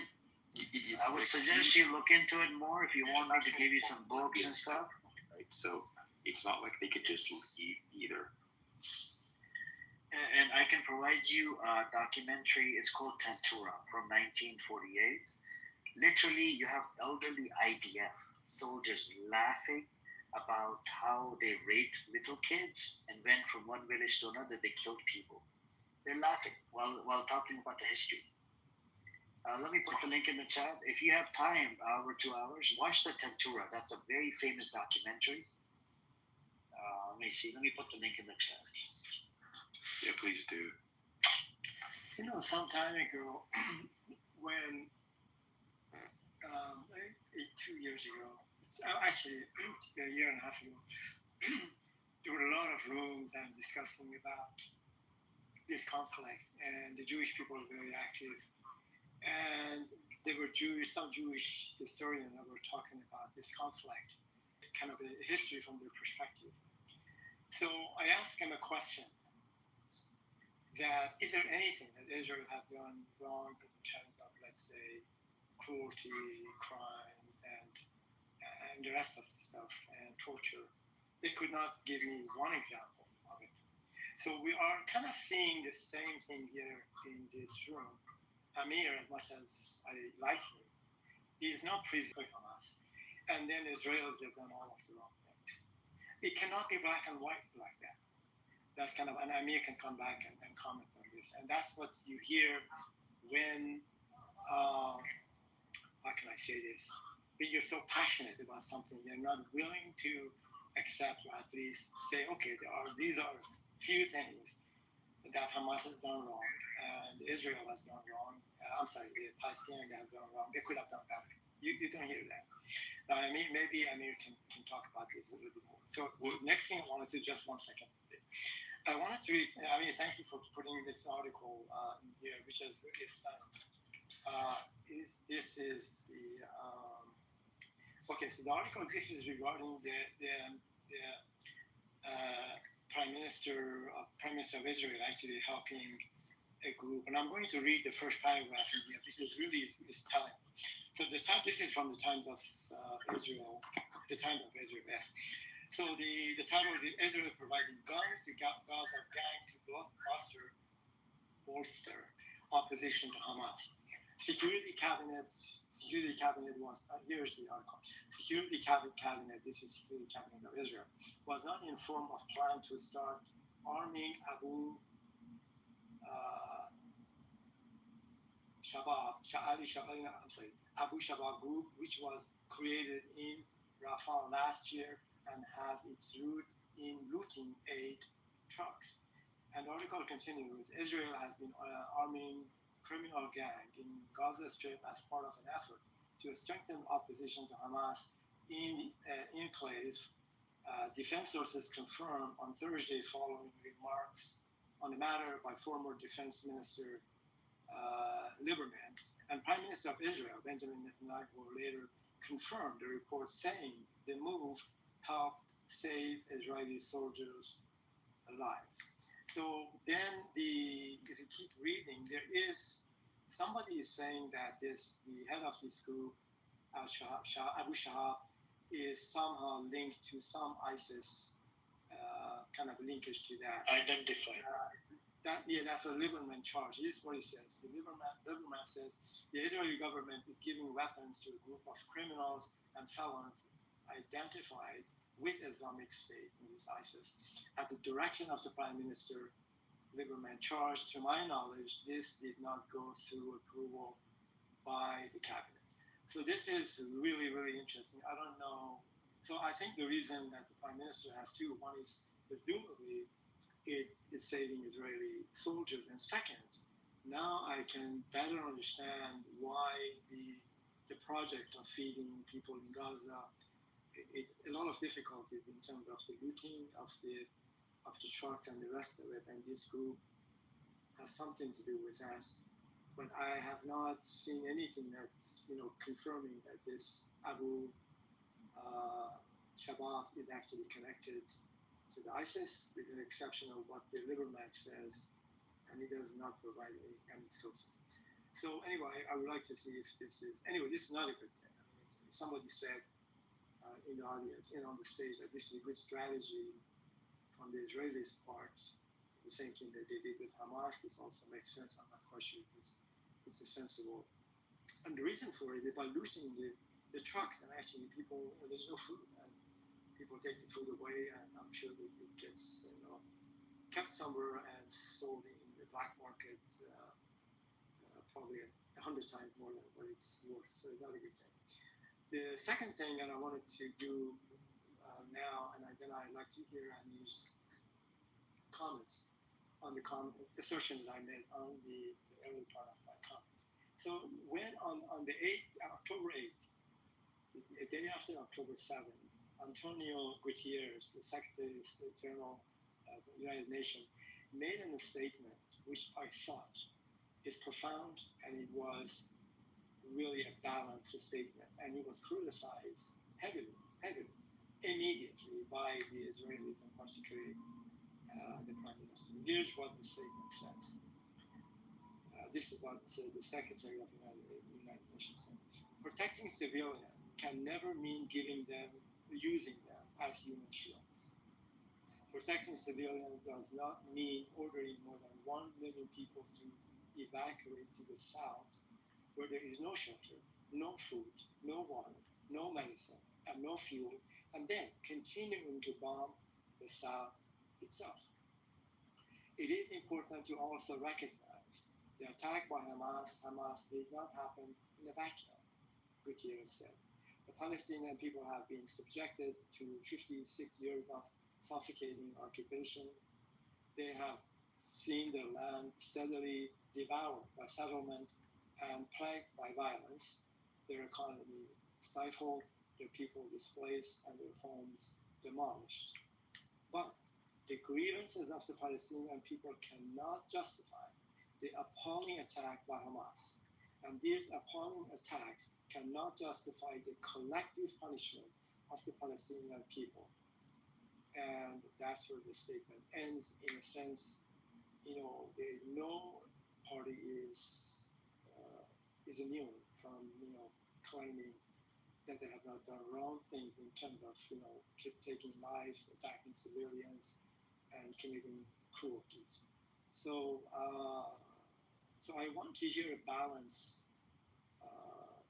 kind of reporting of what's going on. And I don't have time. I don't hear that. And particularly this room here, it's a passionate room. I mean, he's a passionate man about this cause. But I like him also to point out some of the things that the Palestinian and Hamas, either politically or militarily or terrorist activities that they have committed as well. But you don't hear that.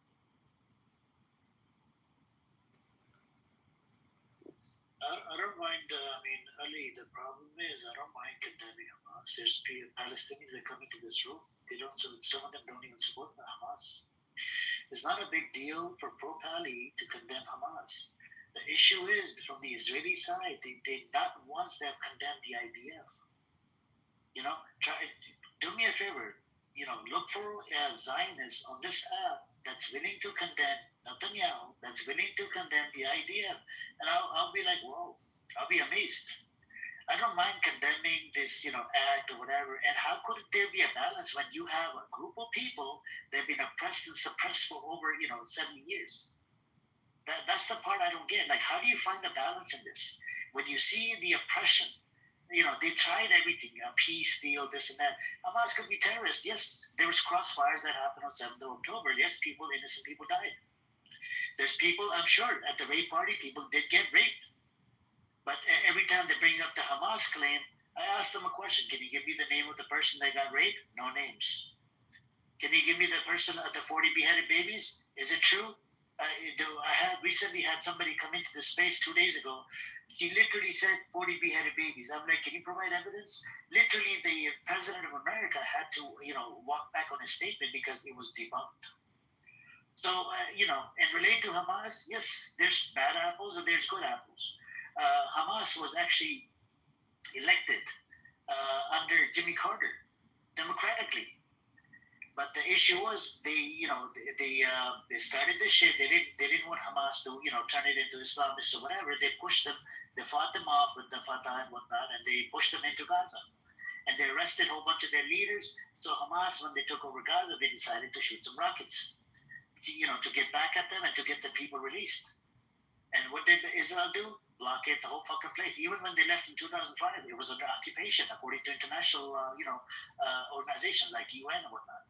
They could not even go past 7 miles on water. The airspace was occupied. It was under occupation by Israel. The borders, 6 out of 7 of them were run by Israel, and then there was one that was run by Egypt. Egypt literally freaking cooperated with Israel to stop anything that comes in and out. And I actually cornered an Egyptian into this room. I said, why did they do a blockade? Egyptian couldn't even answer the question. They're like, yeah, fucking government, this and that. So I don't mind criticizing Hamas. I don't mind. But the problem is, you cannot find a balance. In this genocide, you want me to find balance? That, I gotta take the middle ground. It doesn't work like that, Ali. You see what I'm saying? I understand. Maybe you're trying to find a balance. You're not gonna find a balance. And I am kind of biased because the issue is they've been oppressed and suppressed. It's just like apartheid South Africa. And, tomorrow, you don't know if America is going to come out and be like, oh, Hamas is no longer terrorist, just like what they did in Syria. But what are you going to do then? You think America is going to look out for, we should find a balance on this? Literally, that guy is part of Al-Qaeda in Syria. There was about, $10 million award on his head. They took him off the list. And sure, there's bad apples in there that have committed crimes. They probably did some crossfire. They killed innocent civilians. But the issue is we don't have any fucking evidence. And the evidence that we have, the evidence doesn't show that they're, there was people that got raped or whatever. I'm not denying that. Rape is a big, big thing.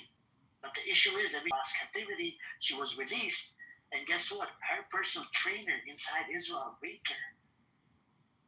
She didn't get raped by Hamas, but she got raped by her personal trainer inside Israel. So I don't know. How do you want me to balance this? I just don't get it. How do I balance it? How should I balance it according to you? So maybe the balance was not a good word to use. I was not talking about equality and balance and the rest of it. What I was asking, we gave some examples that when we talk about all of the atrocities committed by Israel in the last 56 years, there are bad things being also done by Palestinians and by Hamas. And then what happened conveniently, you put the bad actions of, let's say, Hamas into the category, there's some bad apples in any basket of apples. And one could have just extended the same thing to the Israel and to say there's IDF soldiers who committed, I don't have the reports, but according to what you're saying and others, rapes and killing children and raping children, one also could say these were IDF bad apples, and this is not the policy of the IDF as a military organization. So I think the same kind of bad apple stuff can go back and forth. That's the only assertion I make. I was not talking about balance. Of course, there cannot be a balance just because Israel is the superpower as it goes with this conflict, or any conflict actually in this region. There's just no match for it, period. And of course, they have to thank America for supporting them. So that's all I want to say.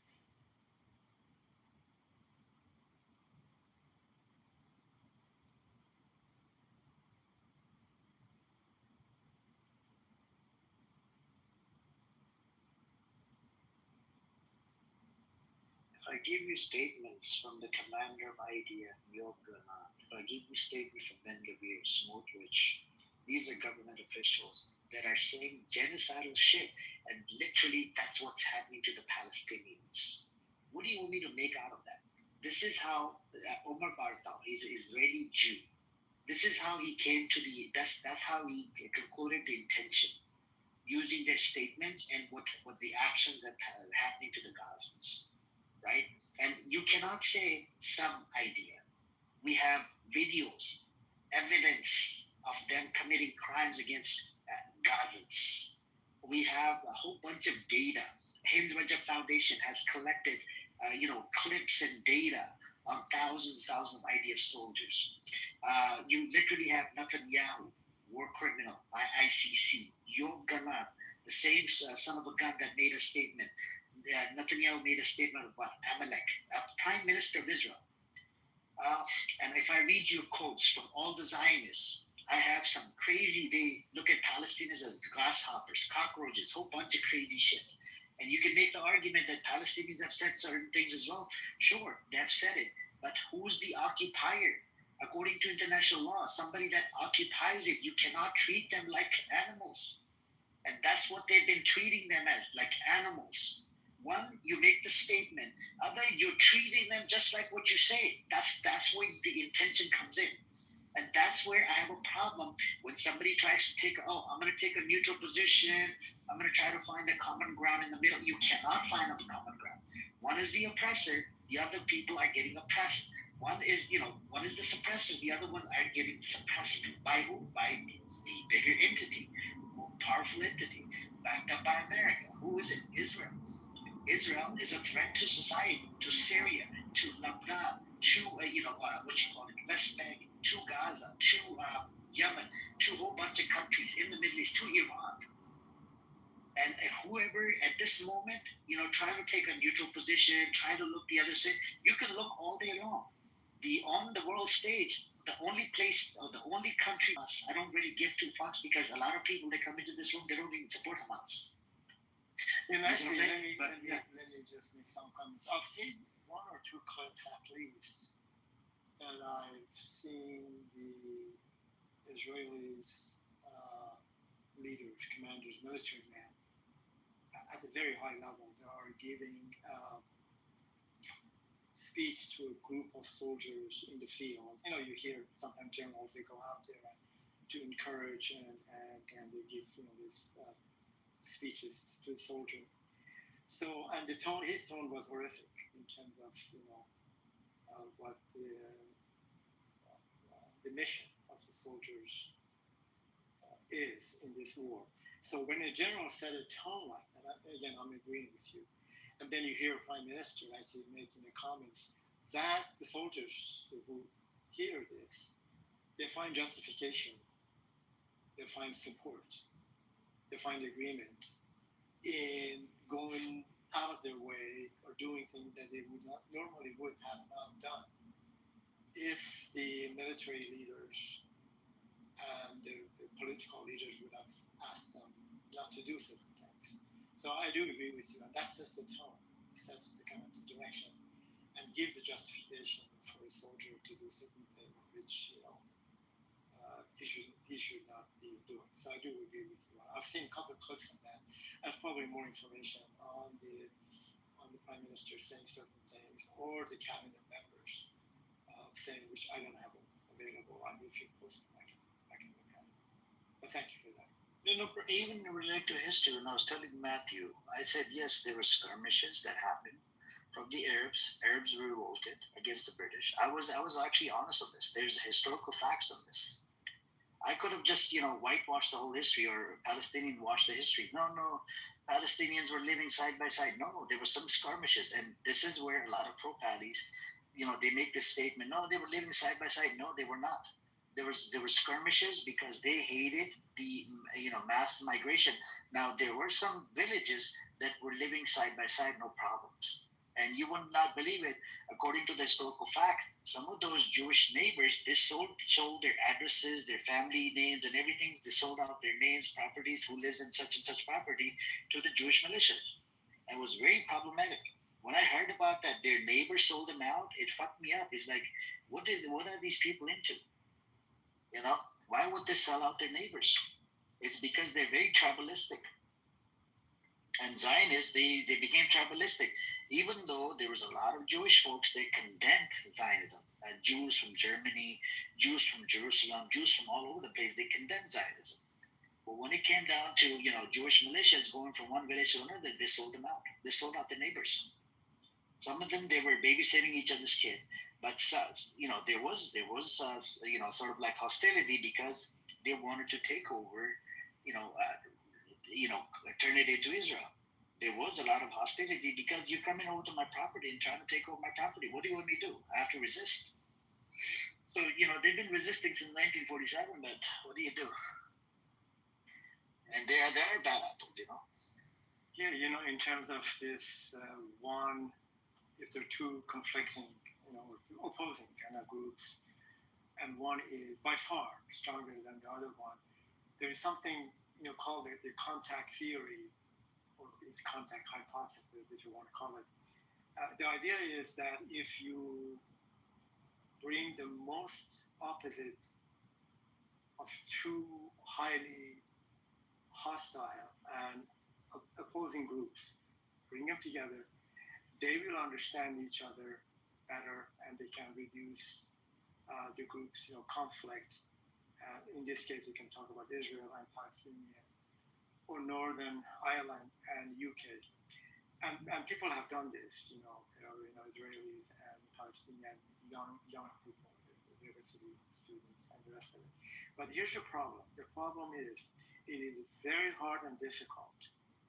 And this idea, this contact theory, contact hypothesis, it really doesn't work because for it to work, the people have to be on an equal footings in terms of the balance of power.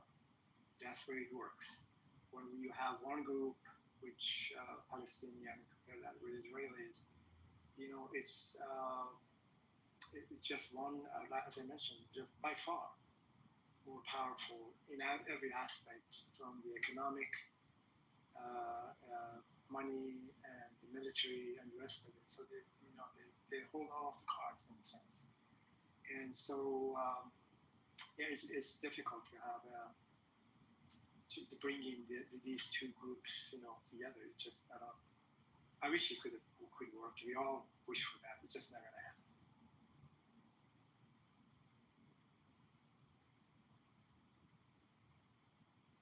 Yeah, the problem is, Lee, if let's say you were on that land, right, and your mom, dad, sister, brother had been slaughtered, raped, sexually assaulted, and pretty much every other Palestinian in the West Bank and, you know, and Gaza, they've been to Israeli prison, the dungeon, right, where according to B'Tselem reports, B'Tselem is a human rights organization.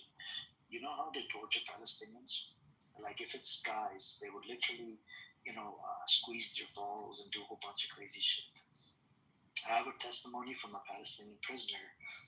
He was in Israeli prison with two more guys. I'll put the link in the chat for you. And what they did, they chained him up, right? And they had, I don't know how they did it. They got the dog to, you know, shove his dick into the guy's ass. And they did it to like three guys. I'll put the link in the chat. His testimony. Now it bothers me because there's a lot of these things that we can't believe this shit, right? We can't believe it. You know, it would be like fuck no. And this is the type of torture. They have the right to rape protests that's going on. That happened in South Israel.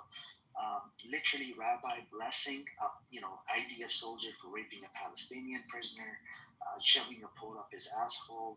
And, there's a lot. And then they're debating in Knesset, is it okay to, rape a Palestinian? It's just, and then you have reports from B'Tselem, that talks about this. And then you have, the women's are 61, there's case 61% of Israeli men, they don't look at forced sex with their acquaintance as rape. I can provide you that article in the chat. It's from Haaretz newspaper. And you have reports that the women in the Knesset about what was it? More than 70% of women or 80% of women have been sexually assaulted in shape or form. And right now, there's a what was it? Ben Gavir came out. He said he wants to stop the protests on the roads and near synagogues. The Attorney General, they're going after her. They want to fire her, and it's because of because it's she's going after these people because they're getting in the way of laws and whatever. And there's a lot of this culture where they don't respect women inside Israel, And there's a report of inside the military where there's been girls, IDF soldiers, women IDF soldiers getting raped by their IDF men soldiers. There's a lot of these reports out there. If you look into it, you'll be amazed. You'll be like, what the fuck? The more and more you try to open up, it's like a can of worms. And I've been running these rooms for about 9 or 10 months, right? But I learned a lot more shit from everybody and doing my own research and reading up on it and whatnot, And I'm still learning. More and more stuff is more coming out, and it's very problematic. And yes, Palestinians, yes, there's some crazy shit that's going on Palestinian side or whatever. They do kill some of their people if they're spy or whatever. They've done this in the past, and even right now, I think they killed 1 or 2 people that were spying on their people. And the Zionist talking point, they'll bring out, they got the murder fund, somebody becomes a shaheed or whatever in the West Bank. But that fund is actually, when you actually dive into it, if they're getting altercation with a settler, right? They get locked up and they're the only breadwinner. This fund actually helps the Palestinian family until he comes out of that prison, that dungeon. Because what it does, they get locked up under administrative detention without due process, and it gets renewed every 6 to 9 months. So while he's locked up, who's going to feed his family? That's where that account comes into place. And this is I'm giving you Zionist talking points. I even said about the Hebron massacre to Matthew. I don't usually say it, but I want to give him the full fact. This is Zionist. And they even bring up the Grand Mufti of Jerusalem, which actually approached Hitler because he saw the Zionists as a threat, just like the British saw the Zionists as a threat. So he wanted a state for his own people. He saw these people as a threat. So Amir, I want to say something. It's their money, like the money that the Israeli government would pay the Palestinian Authority. It's the tax money, like the Israeli people, they collect the tax from the Palestinian people and then they give it to the government, and the government has assigned part of it to the families of the detained people. But this whole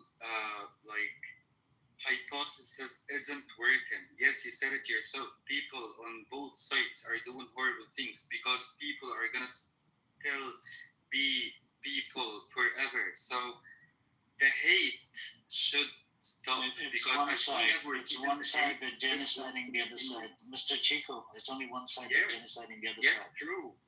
Yeah, it's not the other. Yeah, it's not both sides. True. Both sides. Oh, hold on. You didn't listen to the whole context. You just came up. I said there's couple things. Hold on. Did you not hear the murder fund? I'm saying it to defend. That's how they support the people that get locked up when they fight with settlers. I didn't say the bad people. There are certain bad apples in there that do a couple bad things here and there, but there's reasons behind it, and there's some things that are problematic, some are not problematic. But the biggest problematic shit, it comes out of Israel. That's genociding Palestinians.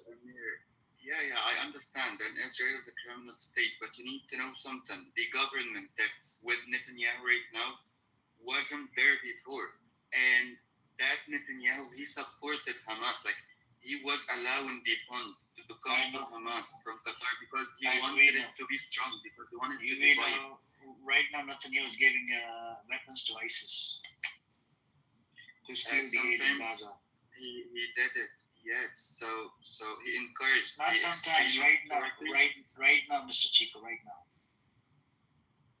Yeah, he He would. I would believe it. Yes, I don't know, but I would believe it. Yes, that he would. It's from the Israeli source. Sometimes because I put the article in the chat, you can read up on it. I believe it, but like my point is still there is some extremists from both sides. As long as those extremists will still be there, there will be no solution. And according to the extremists are built by thanks to Israel. If Israel wasn't killing them, wasn't butchering them, and when you look at the Hamas, they're a whole bunch of orphans running around with weapons. Yeah, true. Okay, how did they become orphans? I would become extremist. If you killed my mother or dad or my brother, I would become extremist. I don't give two fucks. True. I'm not blaming them. They were created, but like for us who care about the Palestinian situation, like we need to consider the reality. Like we don't need to look on why it happened right now. People are getting killed. So if we wanted this to stop, there is no other solution but the two-state solution, or they will eliminate it for good. Like, consider what's happening. Deal with the reality. Mr. Chico, Palestinians have been ready for a while to make the ceasefire. Even when they relate to the last ceasefire they did, on day one, do you know what these fuckers did? The Israelis, they killed a 15-year-old boy in Gaza. You should look into it. If you want data, I can give you an article. Okay? 15-year-old boy was killed on phase 1, day 1 of the fucking phase 1 ceasefire. Yeah, I know. They broke. And right now, they came out. The mediators came out. They said Hamas is ready to make the deal. Netanyahu is not responding on purpose. Okay, and Hamas has been ready to make the deal. They were looking for a permanent ceasefire before, but Netanyahu would not agree, and they wanted to keep the channel open for the ceasefire, plan or whatever. But Netanyahu. Hold on, Chico, hold on. Netanyahu is the one that did the whole fucking, the ceasefire shit, and it's Netanyahu that's stopping the ceasefire from happening. Because as long as Hamas is there, it's nothing to do with Hamas, Chico. They're making the deal with Hamas. There will be no deal with Hamas. He cannot live. Okay, how did Chico? How did they make the deal on phase 1 with Hamas there? And was it respected? Like, did they respect it? Yes, they did. Chico, they did respect it. Oh my God, they broke it for a different reason. That's what I'm telling you. No, they broke it after they took some hostages. Do you know? Oh my God, who took some hostages? The Israeli people. They took some of their hostages. And Palestinians received some of the hostages, right? Yes. Okay. Do you know? On the last day before, I'll give you what happened. Okay. What ended up happening on like a week prior to the end of this so-called ceasefire, Netanyahu did not want to continue with the phase 2. Okay. And Hamas wanted phase 2. They said we can move to the phase 2, and we're willing to release the hostages. But what did Netanyahu do? He said, no, I want extension. He wanted a 42 days extension on the phase 1. So what they did, they approached Donald Trump. Donald Trump got in touch directly with Steve Witkoff, directly with Hamas. Okay? And what they did, they made a deal with Hamas, and Hamas released one hostage in good faith. It was an American-Israeli soldier. They released one hostage in good faith. They thought that Trump would be able to make the deal go through. What ended up happening is, since America made a direct deal with Hamas, Netanyahu came out. He started, and Israeli, envoy and American envoy and the president, they were arguing over why the fuck would you approach a Hamas? This blah blah blah bullshit. And literally Netanyahu, Trump said, yeah, they can make deal. We made deal with Hamas. It's okay. We can make the deal. And literally Hamas did this, and Trump did it to mock Netanyahu, that if we can make the deal, why aren't you able to make the fucking deal? And what did Netanyahu do? He went back and forth with the American government, American administration, and then suddenly, America backed off. America said, okay, we're going to back out of the deal, and you deal with your own problem. So what Netanyahu did on the second day after America backed out, they started shooting and killing people in Palestine, in Gaza. All right. So who violated? It's Israel. So Israel is always fucking killing people. Israel is the one that doesn't want to do the ceasefire. It has nothing to do with fucking Hamas. It was never about the hostages. It's never about nothing. And they don't have electricity for over a year and a half. It's a political game. Yes, you're speaking right. Morally and ethically, Netanyahu is a piece of shit. Yes. But to win a political game, a war game, you cannot think like this. This way of thinking, the approach. I'm not thinking. What approach am I taking? What approach? Like, you're trying to prove it that Netanyahu is lying piece of It's shit. not just Netanyahu. It's not just Netanyahu. Dr. Chico is the whole. No, Chico, it's not just Netanyahu. It's a whole fucking Zionist entity. Yeah. I'm with you on this. Yes. Yeah. Then why are you just putting the blame on Netanyahu? Because he's the one playing that scene. Because other people like Rabin, they did Oslo, and then people like Netanyahu killed Isaac Rabin. So after all, they're just people. Do you think Ben Gvir is a genocidal psychopath? He's a piece of shit. Yes.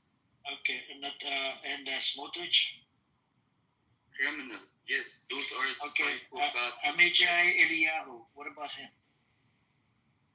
I don't even know who this is. Okay, he's a genocidal. He said we should kill all of them in Gaza.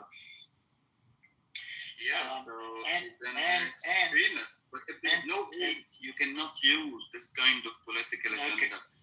Okay, 22 members of the parliament, of the Knesset, out of 34, they passed the bill, right? Thanks to Katz, the defense minister, to survey northern Gaza, how they're going to build settlements in the future.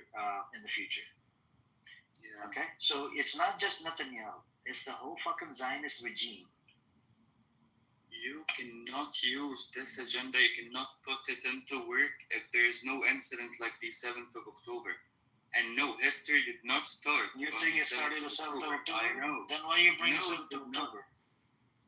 Because this is how the world works. This is how the politics works. It's an incident on a place and a time. Regardless of what happened before, the impact would be when it happened, how the world seen it, So when people would come to say, oh, it did not start there, look at the history, the world wouldn't care. No one would look at the history and go to study. Yeah, everybody looks at the history. They look at the history. The masses won't do this, And bro, literally, Americans are more than, there's a survey, 52 or 54% are anti-Israel.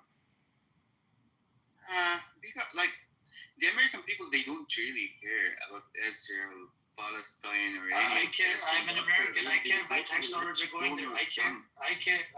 My tax dollars are going there. Why the fuck am I getting my tax dollars going over there? Because your name is Amir. Maybe you. It doesn't. No.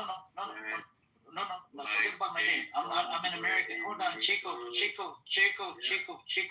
You have to stop and you have to let other people talk to you, okay? Tax dollars. All Americans are worried about their fucking tax dollars going to a genocidal shit, okay? You need to get it through your head. You can't come up here and say, oh, it's because your name is Amir. How does that fucking matter? Name is Amir or whatever the name is. It doesn't matter. My tax dollars are going there. Other Americans who don't really care at all, and they don't have any Arabic origins or. I know Americans. They do care. What are you gonna do about the Americans? I know. Donald Trump then, if they're anti-Israel, how come they elected Trump? They wanted to punish Kamala, the Democratic Party. Yeah, but at the cost of what? On supporting the genocide that they care about so much? Oh, come on, man. Yes, they would say that they would. Do we have any other choice, Chico? Chico, do we have any other choice in America? It's just a two-party system. Yeah, and at least the Democratic Party isn't as supportive of the Zionist agenda. Who told you that? Biden is the one that gave funding. Hold on, Chico. Biden is the one that gave funding to who? To Israel to commit genocide.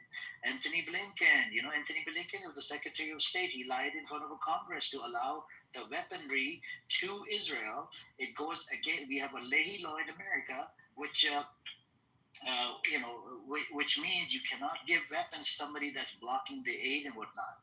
All right. And what he did, Anthony Blinken, he received a report. He changed the whole fucking report into opposite, and he lied in front of the Congress. And when you lie in front of a Congress, it's a felony. You should look into it. Go search on YouTube. You'll come across a bunch of videos. Anthony Blinken lying in front of Congress about Israel. The reason why Anthony Blinken's grandfather was involved in creating the Jewish state, his uncle, his dad, he's a staunch fucking Zionist. So, Chico, let me ask you a question. You mentioned that everybody should put aside what happened in the past and consider pragmatically the situation in the field now and do something about it. So, tell me, if you were a Palestinian, a leader, let's say Hamas, what would you do? And if you were the Israeli leader, what would you do to end this conflict, at least get it on a kind of a peaceful track in terms of arriving at some form of, agreement and peace?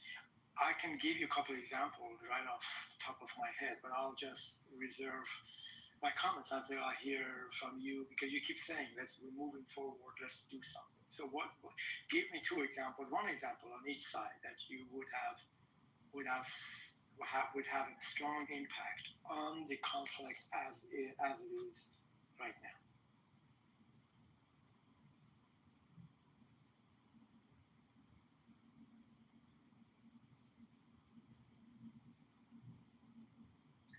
Guys, Hamas, they messed up the whole Palestinian cause with what they did. Because you need to choose your weapon. If you're gonna defend your rights, you need to know how to take it. The land has been taken from you because you are not as powerful as them. So this is not the field that you need to confront them on. You need to choose something else. So the diplomacy, it did a lot. I'm not sure why people hate Oslo. Without Oslo, there was no Western ban, and it's being taken right now from them because of the extremists. And this is what I'm saying. After all, there must be a solution. You cannot eliminate Israel. You cannot and you should not eliminate the Palestine and their history and heritage and all of this.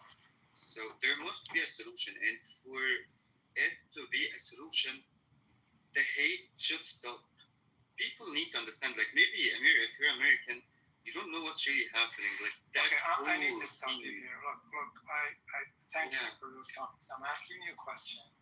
If you were the leader of Hamas or Palestinian, and if you were the leader of Israel, what is the most conducive, the most effective thing that you can do to end the bloodshed and provide a path to a meaningful peace between these two groups of people? Because you're the one who talk about being pragmatic. Give me some solution. I don't. Hamas needs to get out immediately.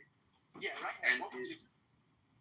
I would get Hamas out immediately and give the authority, the Palestinian Authority, the Abu Mazen, the Mahmoud Abbas Abu Mazen. They should rule Gaza. And I would get some Arab forces to keep the peace in Gaza and to ensure nothing would happen against Nobody likes Mahmoud Abbas. I don't know what you're on about, man. Nobody likes Mahmoud Abbas. His rating dropped by he's only at about 10 or 20%. He's in bed with Zionist sympathy. Israel tells him to go kill people. He doesn't. He goes, arrests and kills people. You should go look into the ratings. There was even a survey done in relate to what the rating of Hamas is in the West Bank and what the rating of fucking Mahmoud Abbas is. Mahmoud Abbas is literally a fucking criminal. That's all propaganda, Amir. Yes, there is some. Do you want the Palestinian survey? Do you want the Palestinian survey? No, I don't want the Palestinian. If you don't want the data, then why are you fucking intellectually dishonest? Because I know the facts. I'm not being. You don't know the shit about it. You don't know shit about that living their life safely. No. I can see what happened. The Oslo Accord, the diplomacy has got them the Western Bank. And if they are to take a country, there's no other way than diplomacy. Okay, is the West Bank under occupation? Is the West Bank apartheid? The West Bank is in a bad condition right now I'm because asking of you. the Hold on. Is the West Bank under occupation? It's divided into 3 parts: Zone A, Zone B, Zone C. You agree? Yeah. Okay. Who controls the Zone C? Israel controls it. Okay. Yeah. Who controls the Zone C and who controls the Zone B? I don't know, but I know Israel controls all of it. Yes, on paper. All of it. Okay, how many checkpoints are in the West Bank, Chico? How many checkpoints in the West Bank? How am I supposed to know how many checkpoints in the West Bank? I thought you knew the facts. I know the facts, like the overall facts. How many checkpoints are in the West Bank? Let me tell you something. I'm Egyptian. Our King Farouk. I just asked you. I'm not talking about Egyptian. I'm going to come to Egypt in a second. Hang on. As an Egyptian, why the fuck do you have Rafah border crossing closed? It's not closed. The other. He's not letting anybody in. It's occupied. Israel is on the other end. Hang on. Rafah border crossing is closed by Egyptian government. And even when they did the fucking blockade, Egyptian actually cooperated with Israel to do a fucking blockade in 2007 and whatnot. Why did they cooperate with fucking Israel to do the blockade? No, we did not cooperate. Yes, you did. You did. You go look it up. Oh, hurry up and look it up. Back in 2007, the tunnels were still open. I'm not talking about tunnels. I'm talking about why did you fucking stop the border? Did the blockade? Yeah, because it's politics. It's politics. Your politics, it matters more than fucking human life. There was no starvation. Your politics matter more. Chico. In the West Bank, hold on. In the West Bank, there's 920 fucking checkpoints. Okay? They even have checkpoints. They're flying checkpoints on a chopper. They will prop up a fucking checkpoint every 2 kilometers if they want to. Okay? Go get your facts straight. When you don't know the fucking facts, don't even come up here and start talking shit out of your fucking ass. Your Egyptian government literally was at the border.